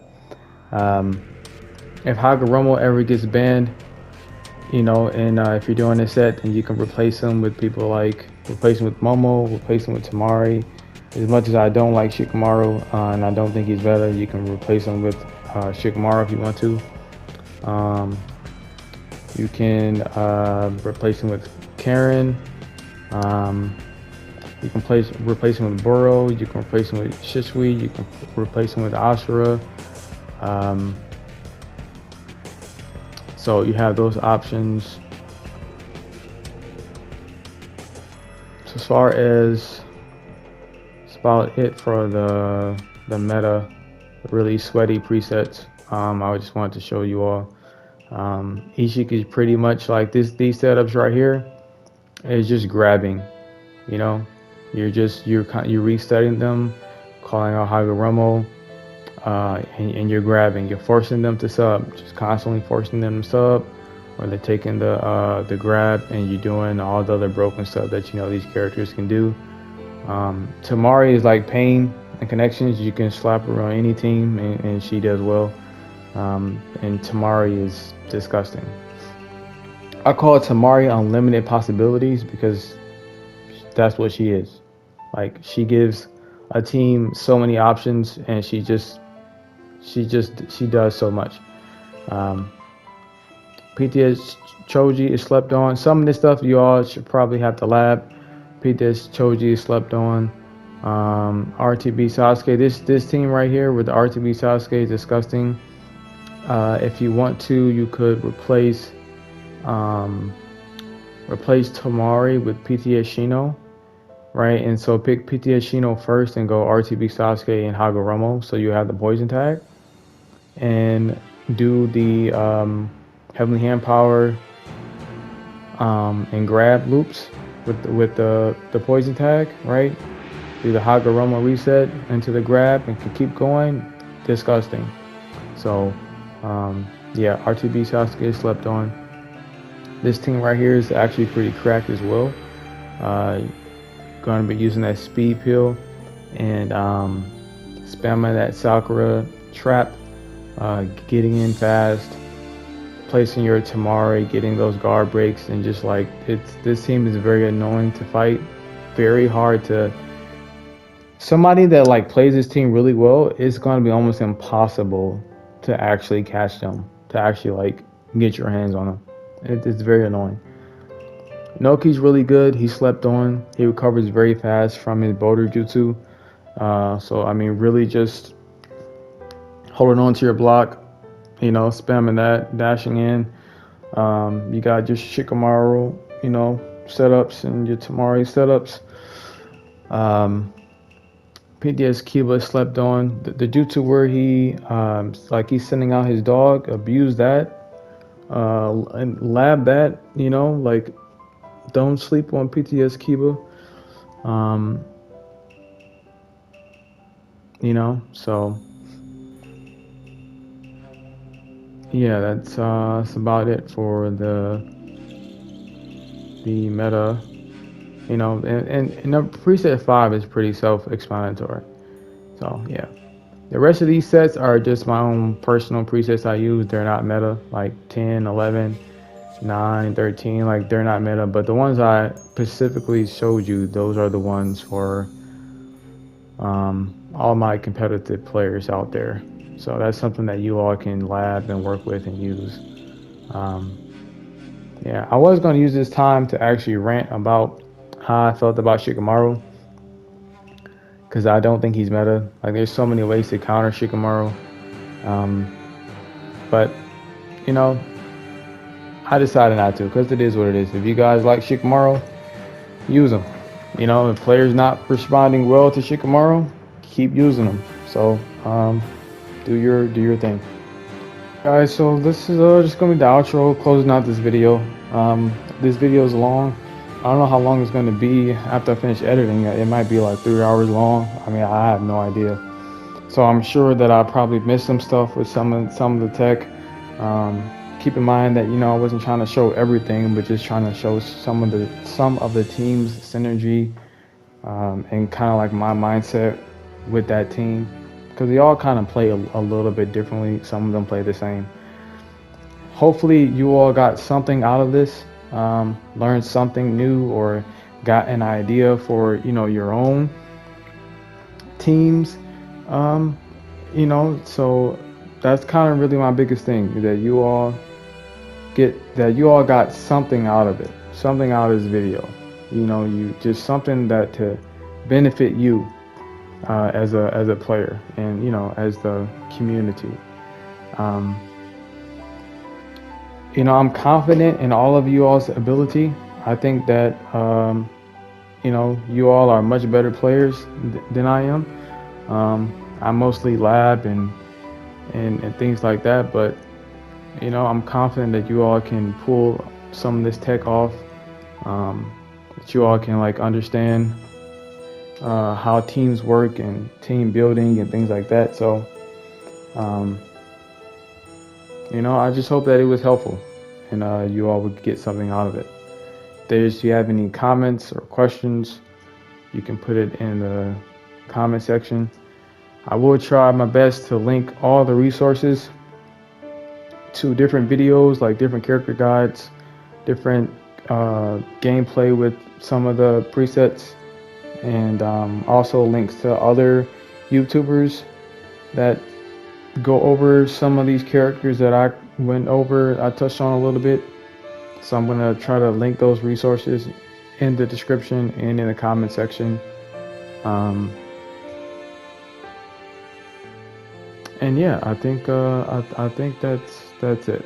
So I'll catch you all later.